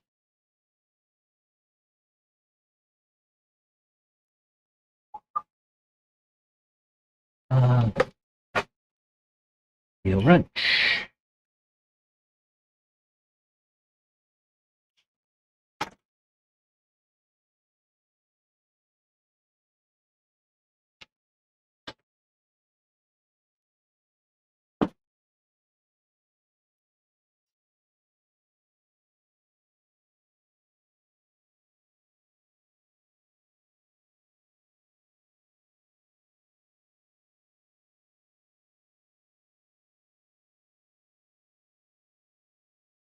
Eh,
Shock cap was barely on there. It was on, but it was barely on.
$850 in the rear.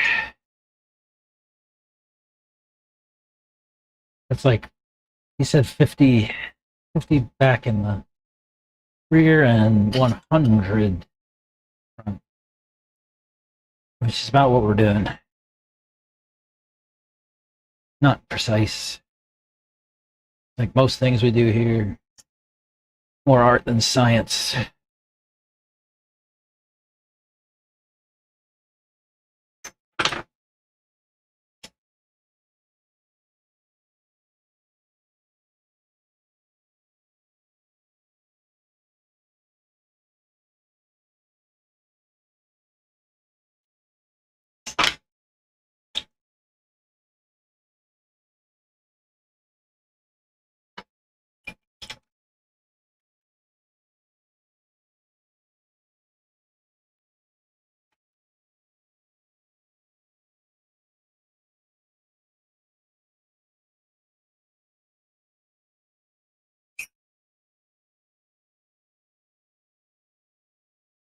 The boom. Not much. What you up to? She's down here gonna food and put all the stuff back. Yeah. How was the race? It was good. It was Good, man. It was fun. I mean, for an hour-long race, legs fall asleep, Oh, really? hands fall asleep. Yeah. It's different. Different. It was fun. Right on. Everybody pretty much did break. Say again? Nobody broke. Nobody broke. Nobody broke? Wait, I thought I saw Reggie broke. He might have.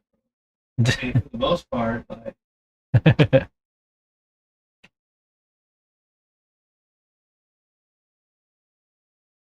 For the most part. I think there was 7 or 8 trees. Pretty sure 6. Pretty good. First of all. No shit. Yeah, that's really good for an hour long I race. didn't break the entire time. Yeah. The buggy, no flame outs. Buggy, I had a couple. But that was my fault for not giving it gas ball. Oh, while you're getting a fuel. And I had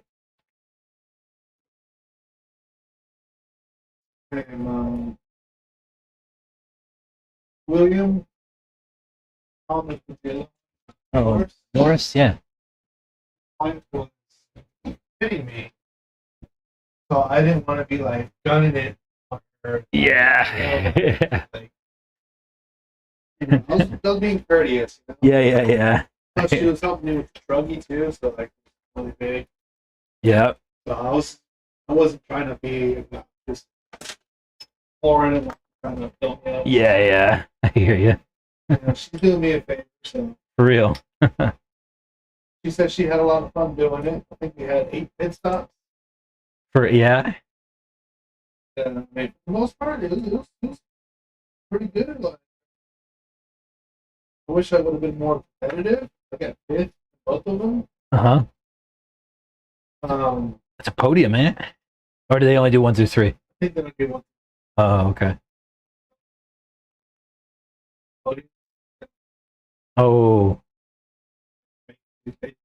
right. Here for the 1, 2, 3. Yeah. Yeah, it was good, man. As far as like nerves wise, Yeah. I don't know what to expect. Your feet are gonna fall asleep, your legs are gonna fall Yeah. asleep, your grip, your remote, Yeah. all that matters. The I never did an hour. The closest I got was a 45, and I can't remember if it was here or it's one of them. But yeah, 45 minutes is a long time too. I don't think I've ever finished a 30 minute. Oh, really? I actually finished. I didn't finish well, but I finished. So this was my first hour.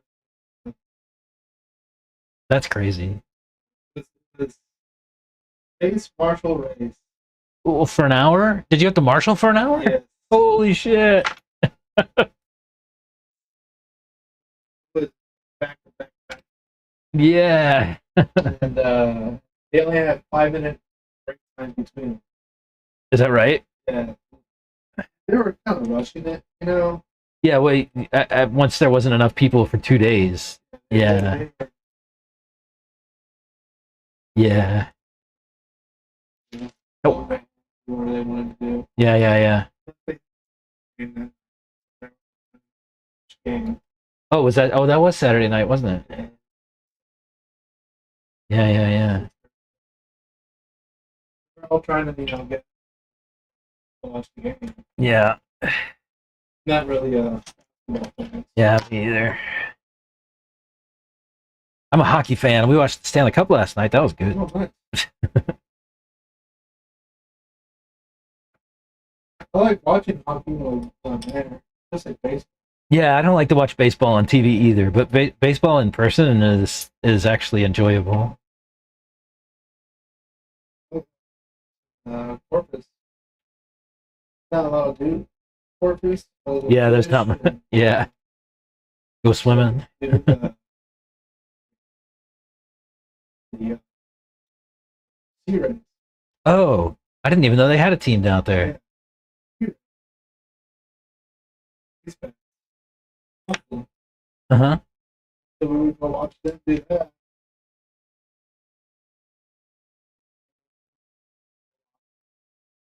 Corpus was rowdy, man. There was 2 guys that would just fight. Oh, yeah. They were just knocking shit out of each other. It- What league is that? Do you know? I don't know what the league is. Hmm. I don't know about it. I just know I like watching the games and Yeah. being part of it. The only reason I ask is like usually the lower leagues they do have a lot more fighting and stuff like that. Like I used to when I was a kid, my dad used to take me to go see the Baltimore Skipjacks, which was an AHL farm team for the Washington Capitals at the time. Okay. And I've been a Caps fan since I was like 12 or something stupid. Dude, there was one game where there were 13 fights in one period alone, and they kicked like 6 guys out of the game. I was like, what? Yeah, the last time I watched the game, like, That was 30, they literally- 35 years ago, though. they literally started the game, like, within 10 seconds they were fighting. Yeah. It was planned. Yeah, they usually. It was planned. Like, all right, I'm going to kick your ass when we get out there. Yeah. Yeah, that happens. Especially with, like, it was a series of games, like the play like a playoffs and shit like that, where they have, like, But yeah, they play each other 7 games in a row kind of shit. Like everybody's banged up and yeah. Everybody's on edge and fuck you to start with. Oh, did I bleed that? No. What you do? Working on some jacks? Yeah, I was messing with my car today. I gave it to Chris. I let him drive it, and he was like, "Here's what I would change." So I'm in the process of finishing up those changes. I most of it was simple, actually. It was one was I didn't have my steering straight on the. So you've had this experience in the manual for your kit, right? They show you how to set up like your steering link and all that stuff like that, and like the link on your setup. yeah, Yes. and they give you the length on your setup and all that stuff like that. So I always tried to like set that up so I could put the servo horn on like kind of center, and then have the Ackerman plate be neutral from there, so I don't have to trim it on the radio, right? So it's like set center without me trimming it on the radio. Okay. Zach and Carlos and all those guys used to always give me shit. They're like, "Oh, the book says blah blah blah," and I was like, "Yeah, I know, but like it doesn't seem right." So I did, like, I would leave the link the same length as the book and shit like that after a certain time, because I listened to somebody else, which was a mistake. So when I was talking to Chris today, he's looking at it. He's like, no. He's like, these things need to be like parallel, right? Like your servo horn and the bell crank have to be parallel. And I'm like, okay, well, I got it on the bench, and I'm like, if I'm gonna do it like that, I actually have to shorten the link. Like, I had to take plastic off of the link to get it to be short enough to get those two to be parallel. And I'm like, I never even bothered before. I just like measured the length the same as the book, and then I would like put it on the servo to where it was like close, and then maybe I would adjust it to get it centered without too much trim. But he was like, no. and the way he had me set it up, it actually gives me like equal throw both sides. Really? Yeah. And yeah, it's more like centered, all that stuff. The way I usually do it is like he said, it's like Yeah, I just had to I had to cut some plastic off of there to get them to come together better. What were you gonna say? Sorry. What you usually do? put it on the hoodies setup stand, Oh yeah. and I basically put everything to what the manual says, right? Mm-hmm. Then I'll center it, and then I'll put it on the stand, and then it'll tell me if I have too much camber on one side or toe on another side, and then I adjust. And I adjust here to get my toe right on equal sides. Mm-hmm. I adjust here, Mm-hmm.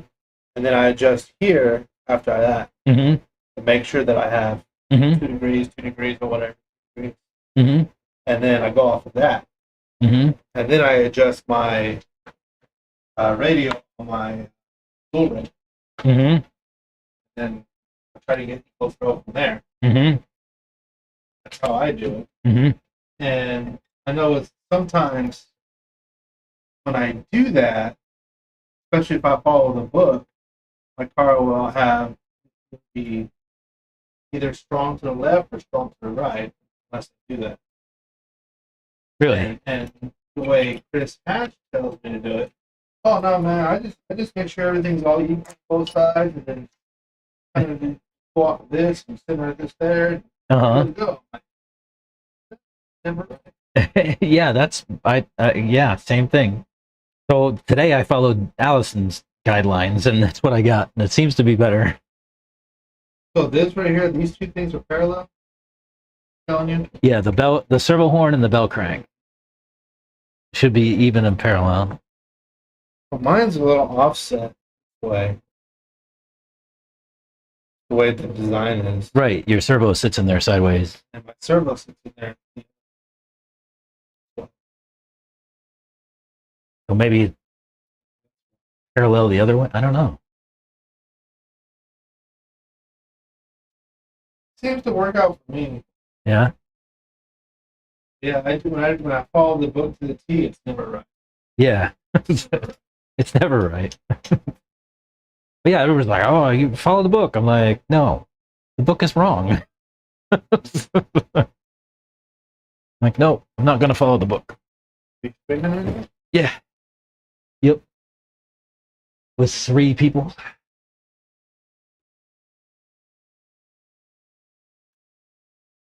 Why? You know, real quick. Sure. One sec.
But yeah, I think start now, then you maybe have an awesome.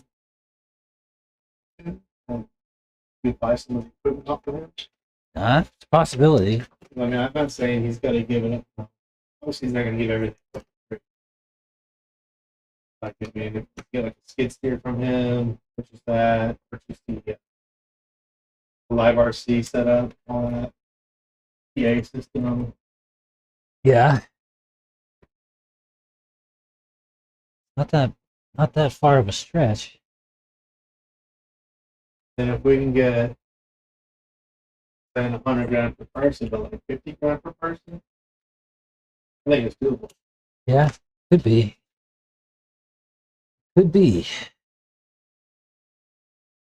If not, then we always got San Antonio and Houston. Um, Chris Hatch told me about a track Brewery or something like by a that. brewery.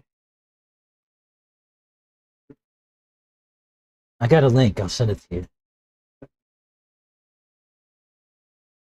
It's in Liberty Hill. Yeah, I didn't either until he told me about it on Saturday, and I was like,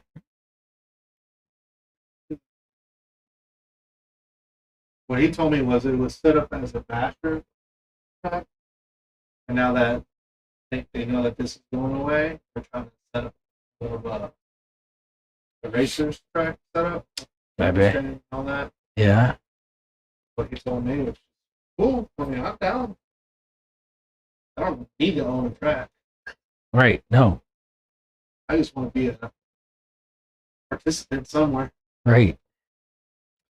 Woo, where was that? Where was that link? Shit, man. Do you know the name of the brewery? I don't remember anything anymore. San Gabriel River RC right here. I got it. Do. Air. Copy. Find Adam. Paste. There you go.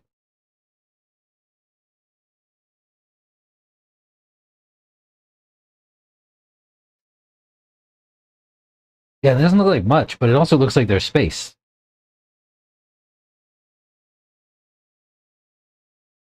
Is there a way I can... Looks pretty small, but like you said, they have space.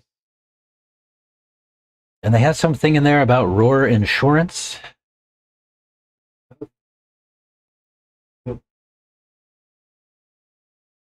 That's a big deal. Oh, If you get that, then you're covered for any liabilities. oh, Right. gotcha. You get separate insurance. I Yeah, mean, it is separate insurance, but not in the normal policy. I mean, I like the way it looks. I mean, got room to expand. yeah, it looks like it, right?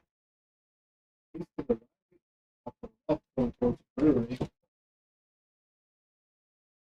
Dude, I think it would be so cool to have a racetrack and a brewery. Oh yeah. Well, I think Who's up there driving, Chris? something like this, if it's a startup, it'd be 4 racers, 5 racers, stuff, Yeah. you get out there, and you give out your 2 cents, you help out, get it going, get club, get a good atmosphere, get good camaraderie, and all that stuff. That's what One Hill's known for, that attitude, and Chris thinks that he thinks that that they're keeping that quiet to avoid us, the Thornhill crowd.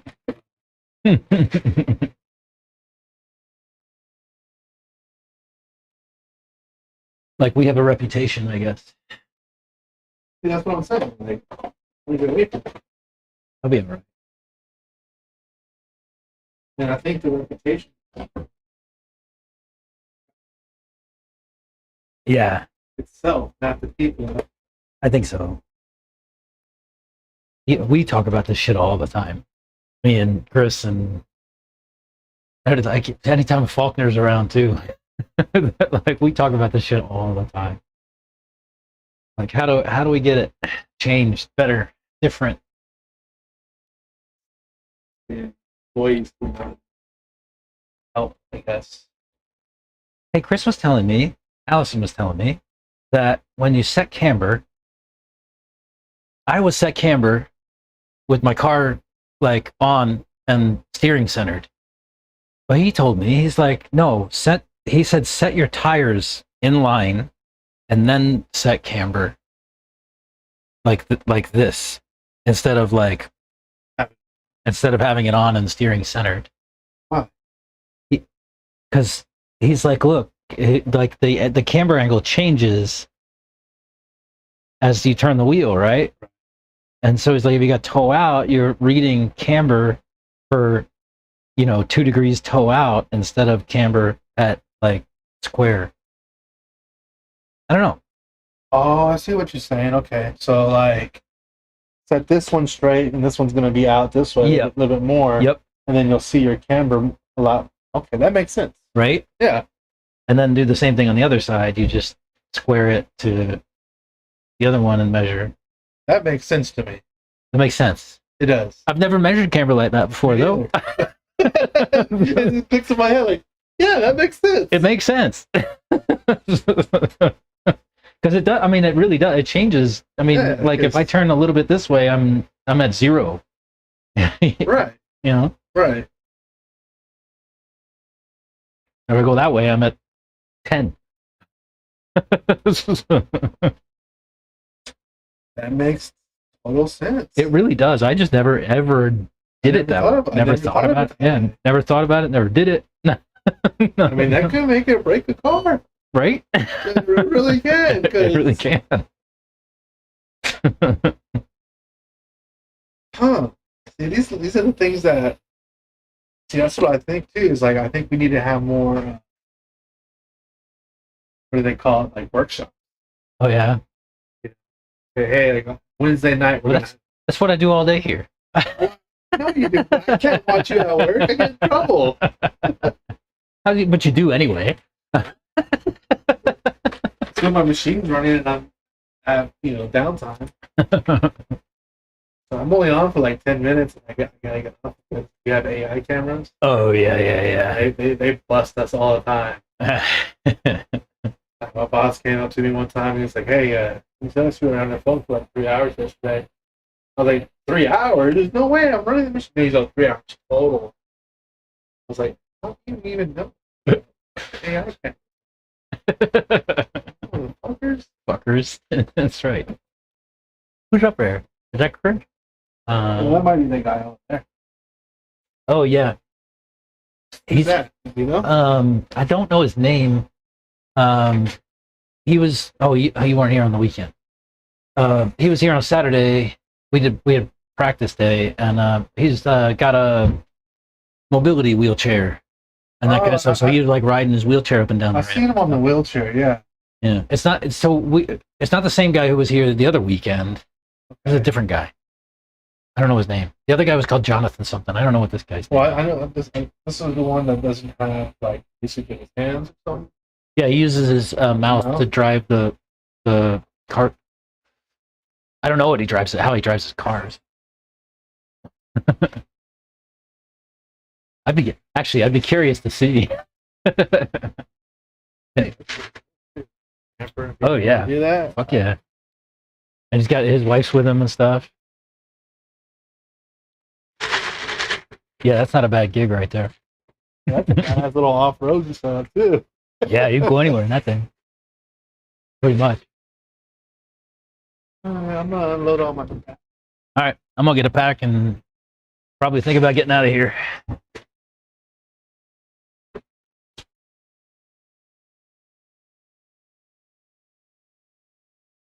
Top line. Did you ever think about that one? What Chris told me about measuring camber?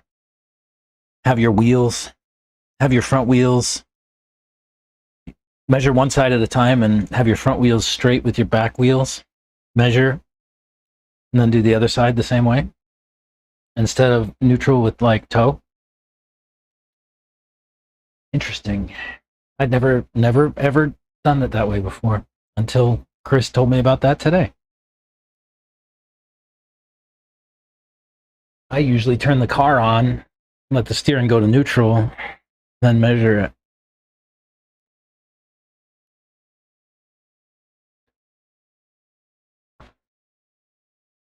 Let me fire up the hat.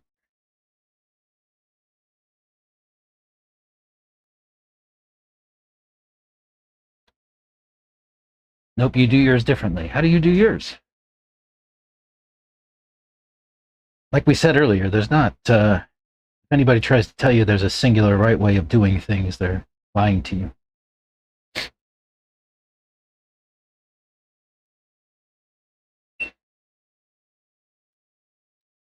To be suspicious of anybody who says there's only one way to do a thing.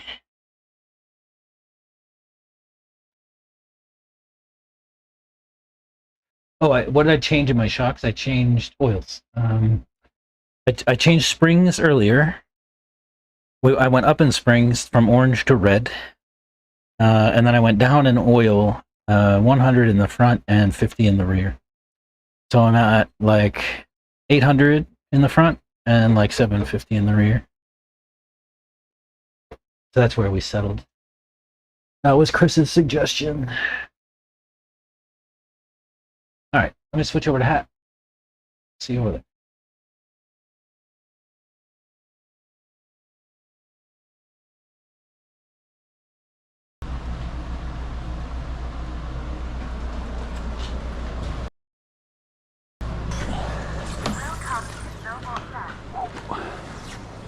I'm gonna try it out now.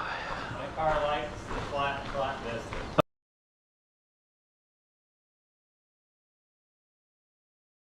I can see what they were all talking about now. Why? What was different? The Kyosho guys were talking about like lugs and feet. Yeah.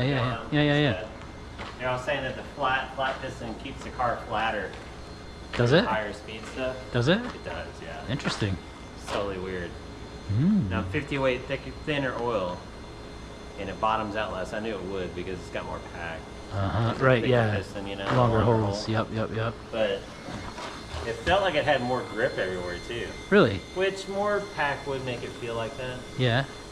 I almost got too much steering now, which is like I have a hard time admitting that. You got to tune it back out. I mean, like, I'm at -10 my steering expo. That's the most I've been Ever? in years. Really? Yeah, like a long time. I almost had to turn the steering speed down. Really? Mmm. That sounds. Usually I'm at 100, you know, like steering's at 100, no steering expo. It's just how I drive. Like my fingers move real smooth. And Yeah. Right now, man, the car's like Too snappy. it's on kill mode, man. But I didn't crash the whole time I ran. Yeah, So, that's good. And I ran some laps that I bet I had some 35s. Really?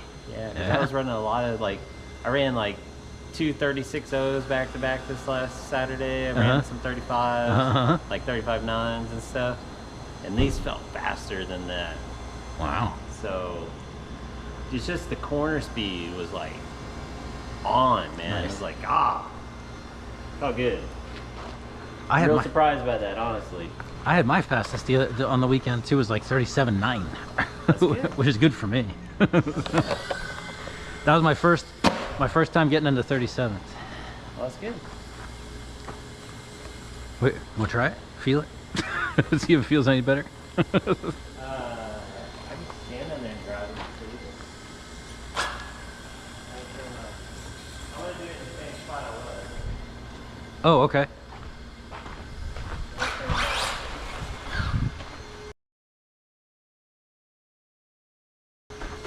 I've learned now.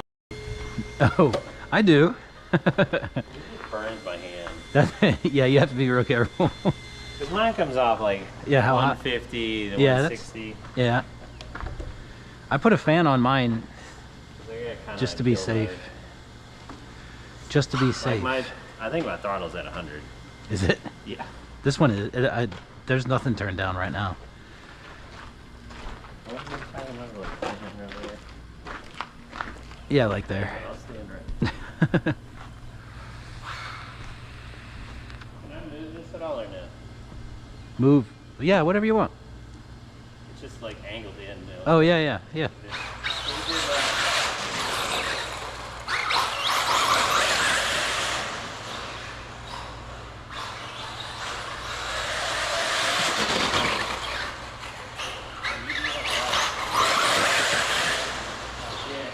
It's got what?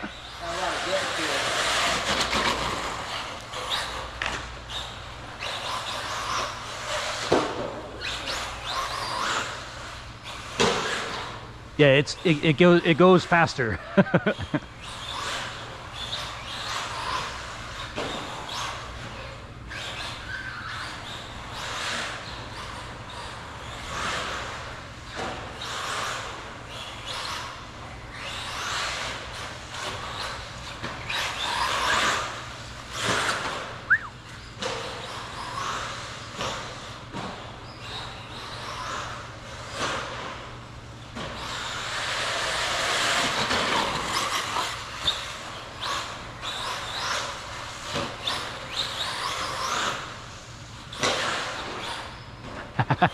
You're going too fast, huh?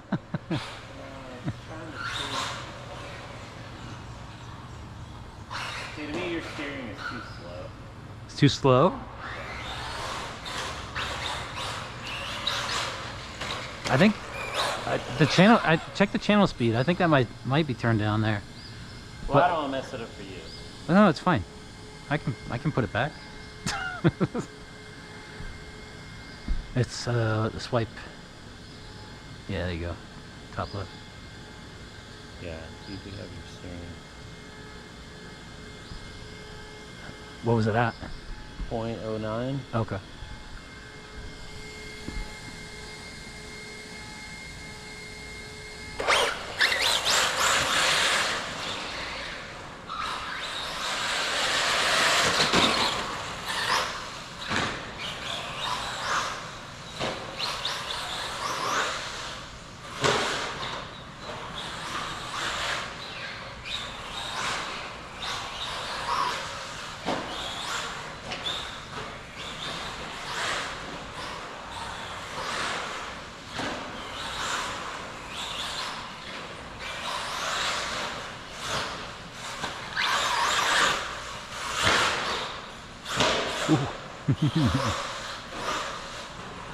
My problem is I'm thinking in my head too much while I'm trying to drive.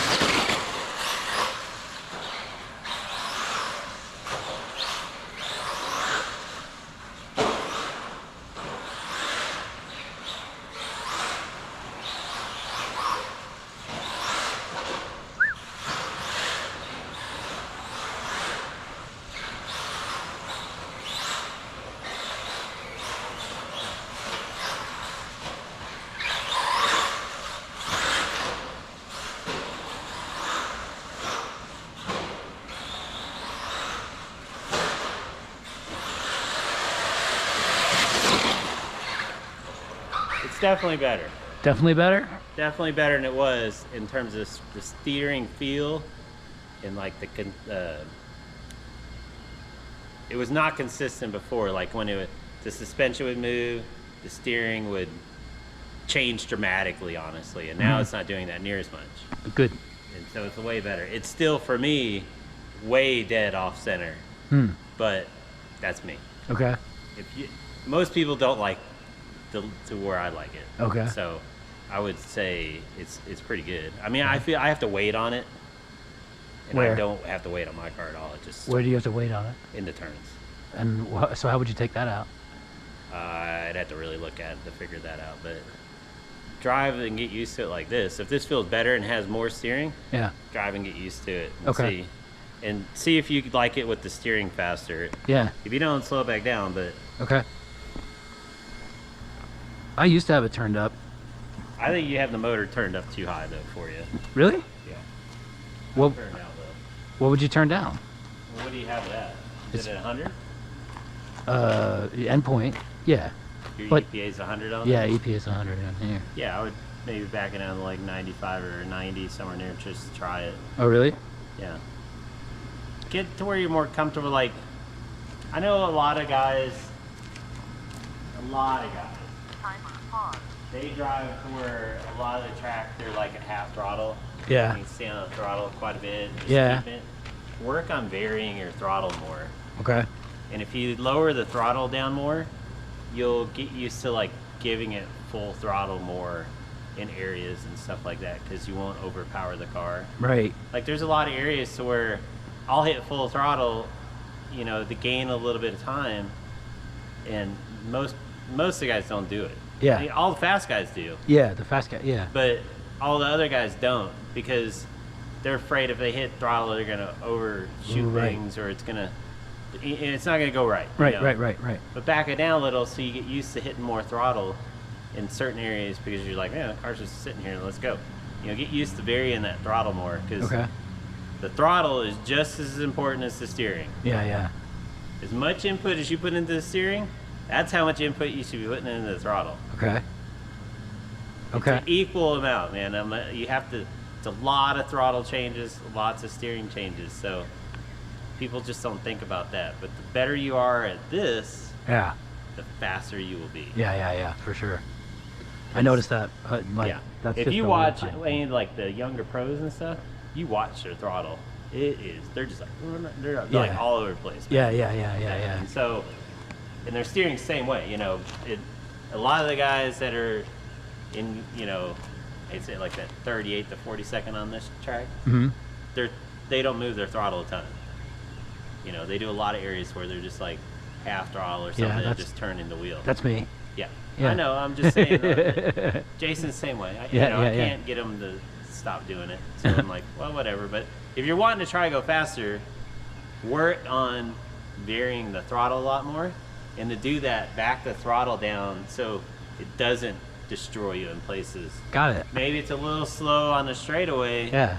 but maybe you're making up for it Yeah. by using more of that throttle through the rest of the track Yeah. and cutting tight lines. Yeah. That's the important part anyway. Yeah.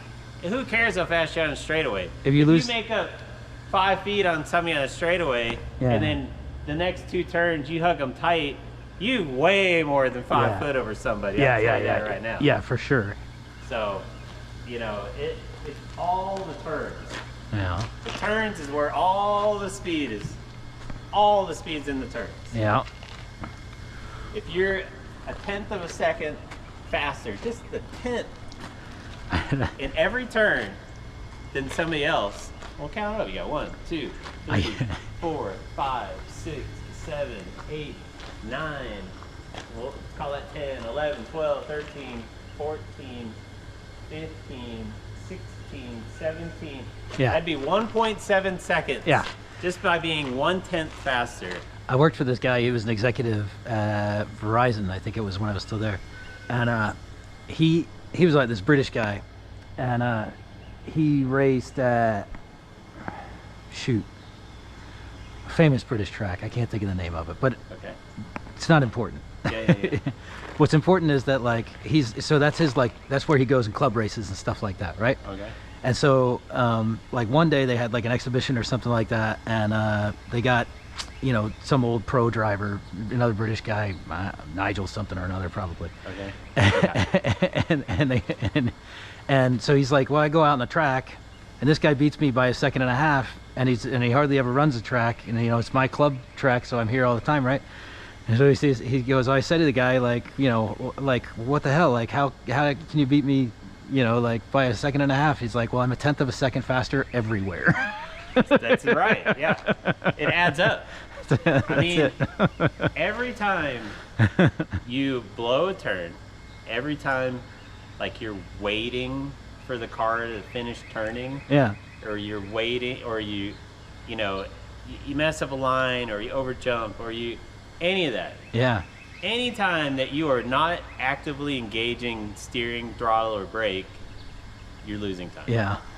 So, you know, to me, I'm always like, I got to get to where I'm not ever waiting on the car. Yeah. That's but what it's a I- hard thing to drive it like that. You That's know? what I'm struggling with. So every time I say something to Santos like that, I'm like, I'm waiting for the car, and he's like, okay, do this, and then I'm like, okay, now I have to learn how to drive this. Well, yeah, it is. It will. It will change everything. It'll change. It's relearning a Yeah. lot of things, you know. It is. But slow the car down, so, and then, you know, see if you can get to where you're not waiting on it, and you're accelerating in areas and Yeah. and using more of the throttle and, you know, stuff like that. You know. So like, if I have it at 90 now, and what should I move it up or down like 5 or something? Like, well, I mean, I'll how? drop it down from where it's at because you got too Yeah. much right now. So it was at 100. It was at 100. I just moved it to It was 90. at 100. Yeah. Yeah, so try it at 90 and see if you're still waiting on it and you're afraid to hit full throttle in certain areas. Like there's areas like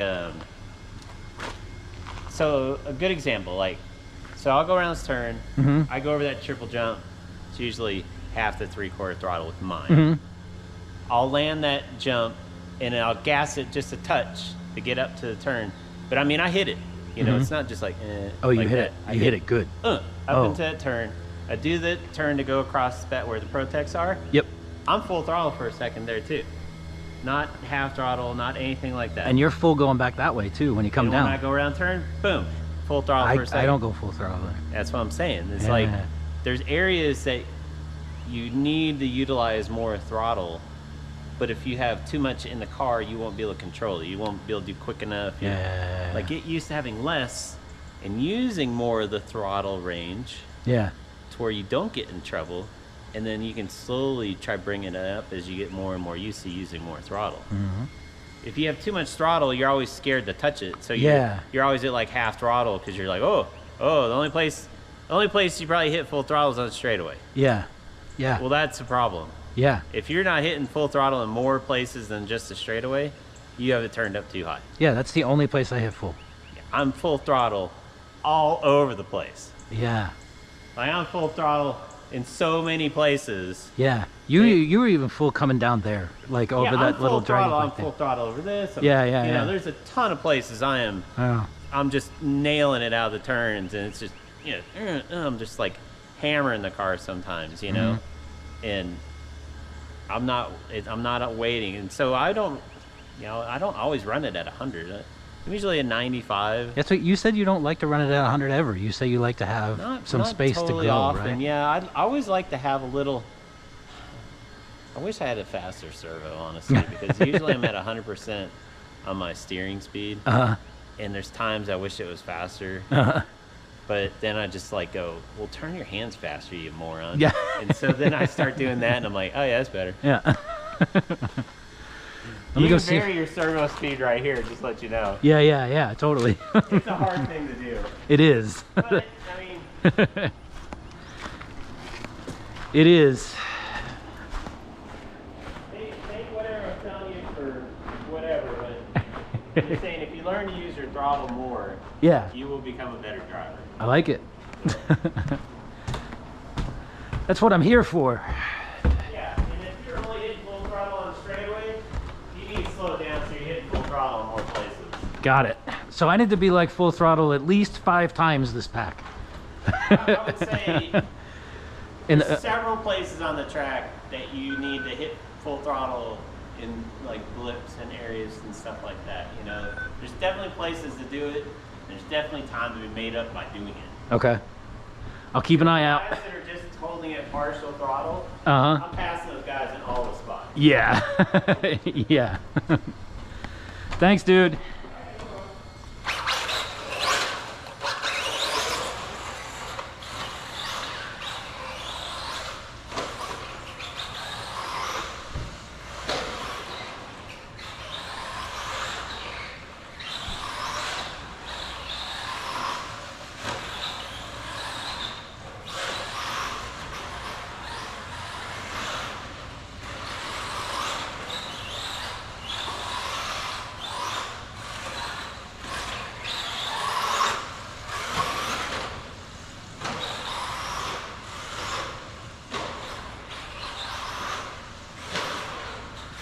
Oh, I was afraid of that.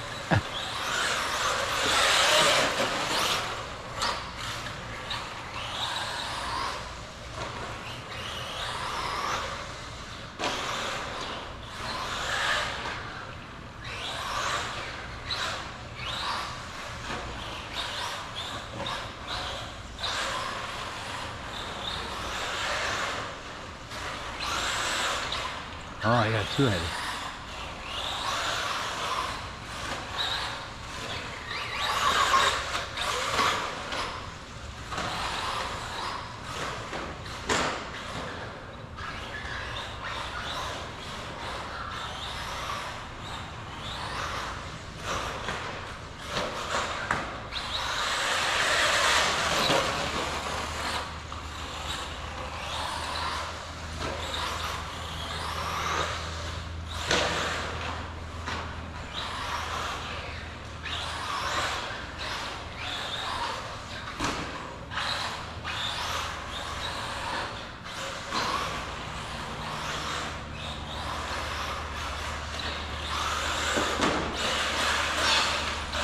Dang. Messy.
That was almost sick though.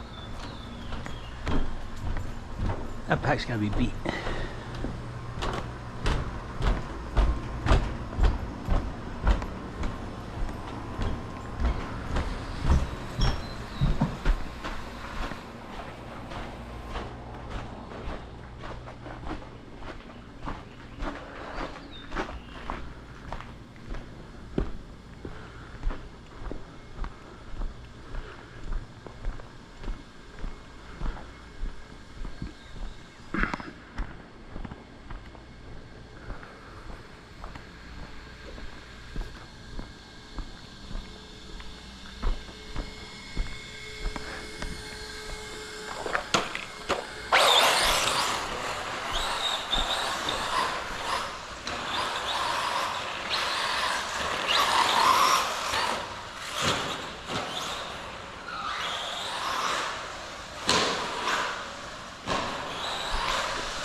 How we do?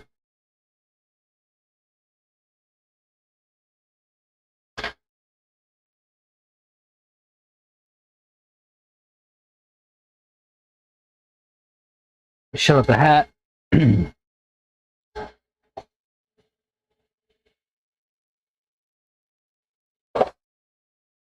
me check ride height while everything's warm. Power off. Yeah.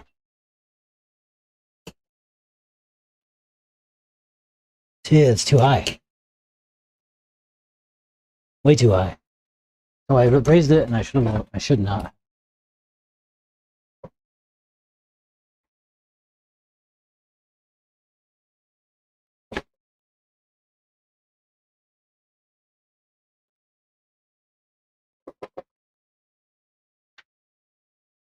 Yeah, but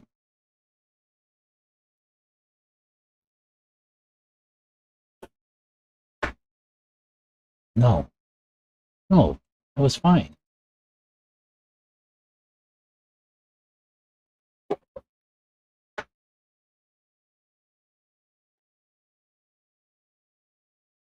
Need to get it. Jeez.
I think that's it.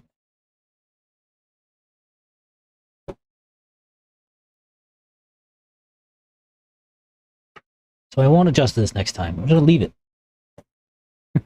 Not fucking with it. All right, radio. Did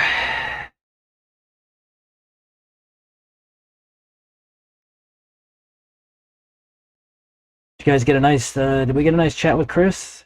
Yeah.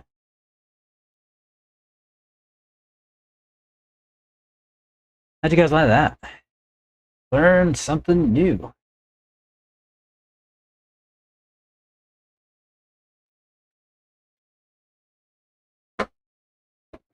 We always learn something new.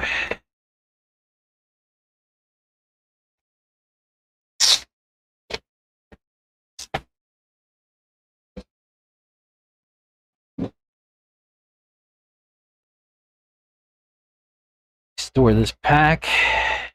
I think I'm going to think about getting out of here.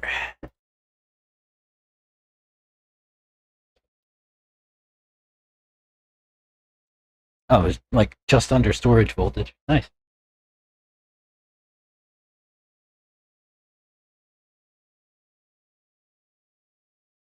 I like the feel of that. That last run, that was really nice, actually. I need to learn how to drive it. This is what happens every time I make a change that one of these fast guys suggests. I have to relearn how to drive my car.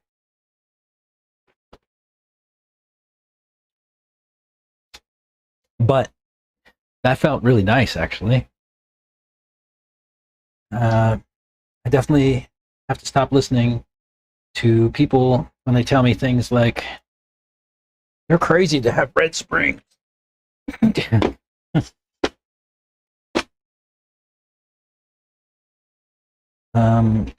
Pink. Put all the oranges together so I don't lose them.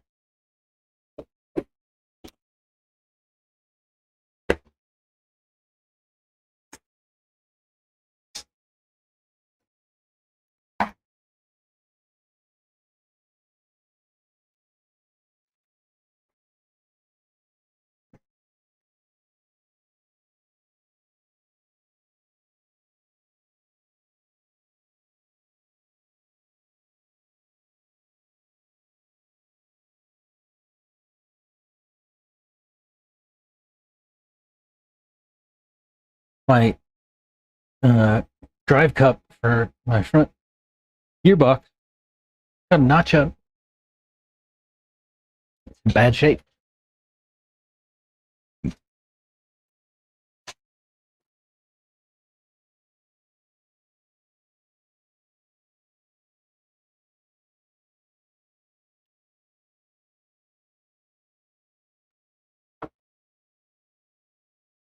Yeah. What else can we do? I think that's it for today.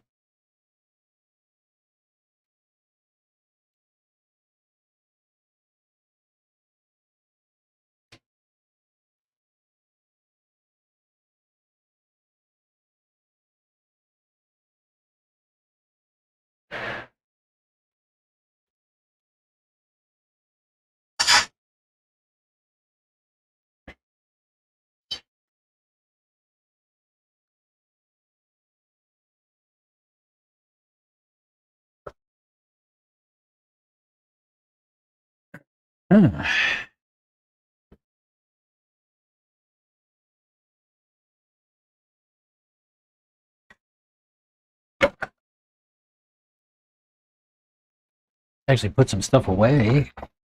Be able to find it tomorrow.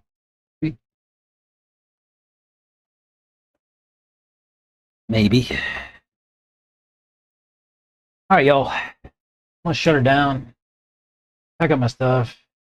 Hit the road. Yeah. Tomorrow, maybe I'll be back. Actually, yeah, I'll probably be back tomorrow, unless there's some ridiculous weather or something like that. We'll see what happens. I do need to see about getting another can for my truck. I had a problem with mine on the weekend. I'll explain that whenever we do it. It's okay for now. It'll run. It needs some help.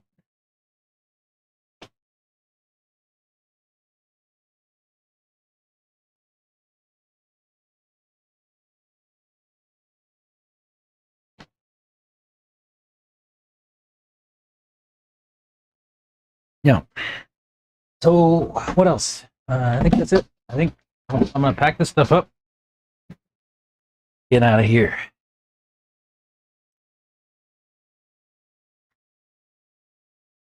All right, y'all. Have a nice rest of the day. evening, morning, afternoon, whatever you got, wherever you are. And we'll see you in the next one. Bye bye.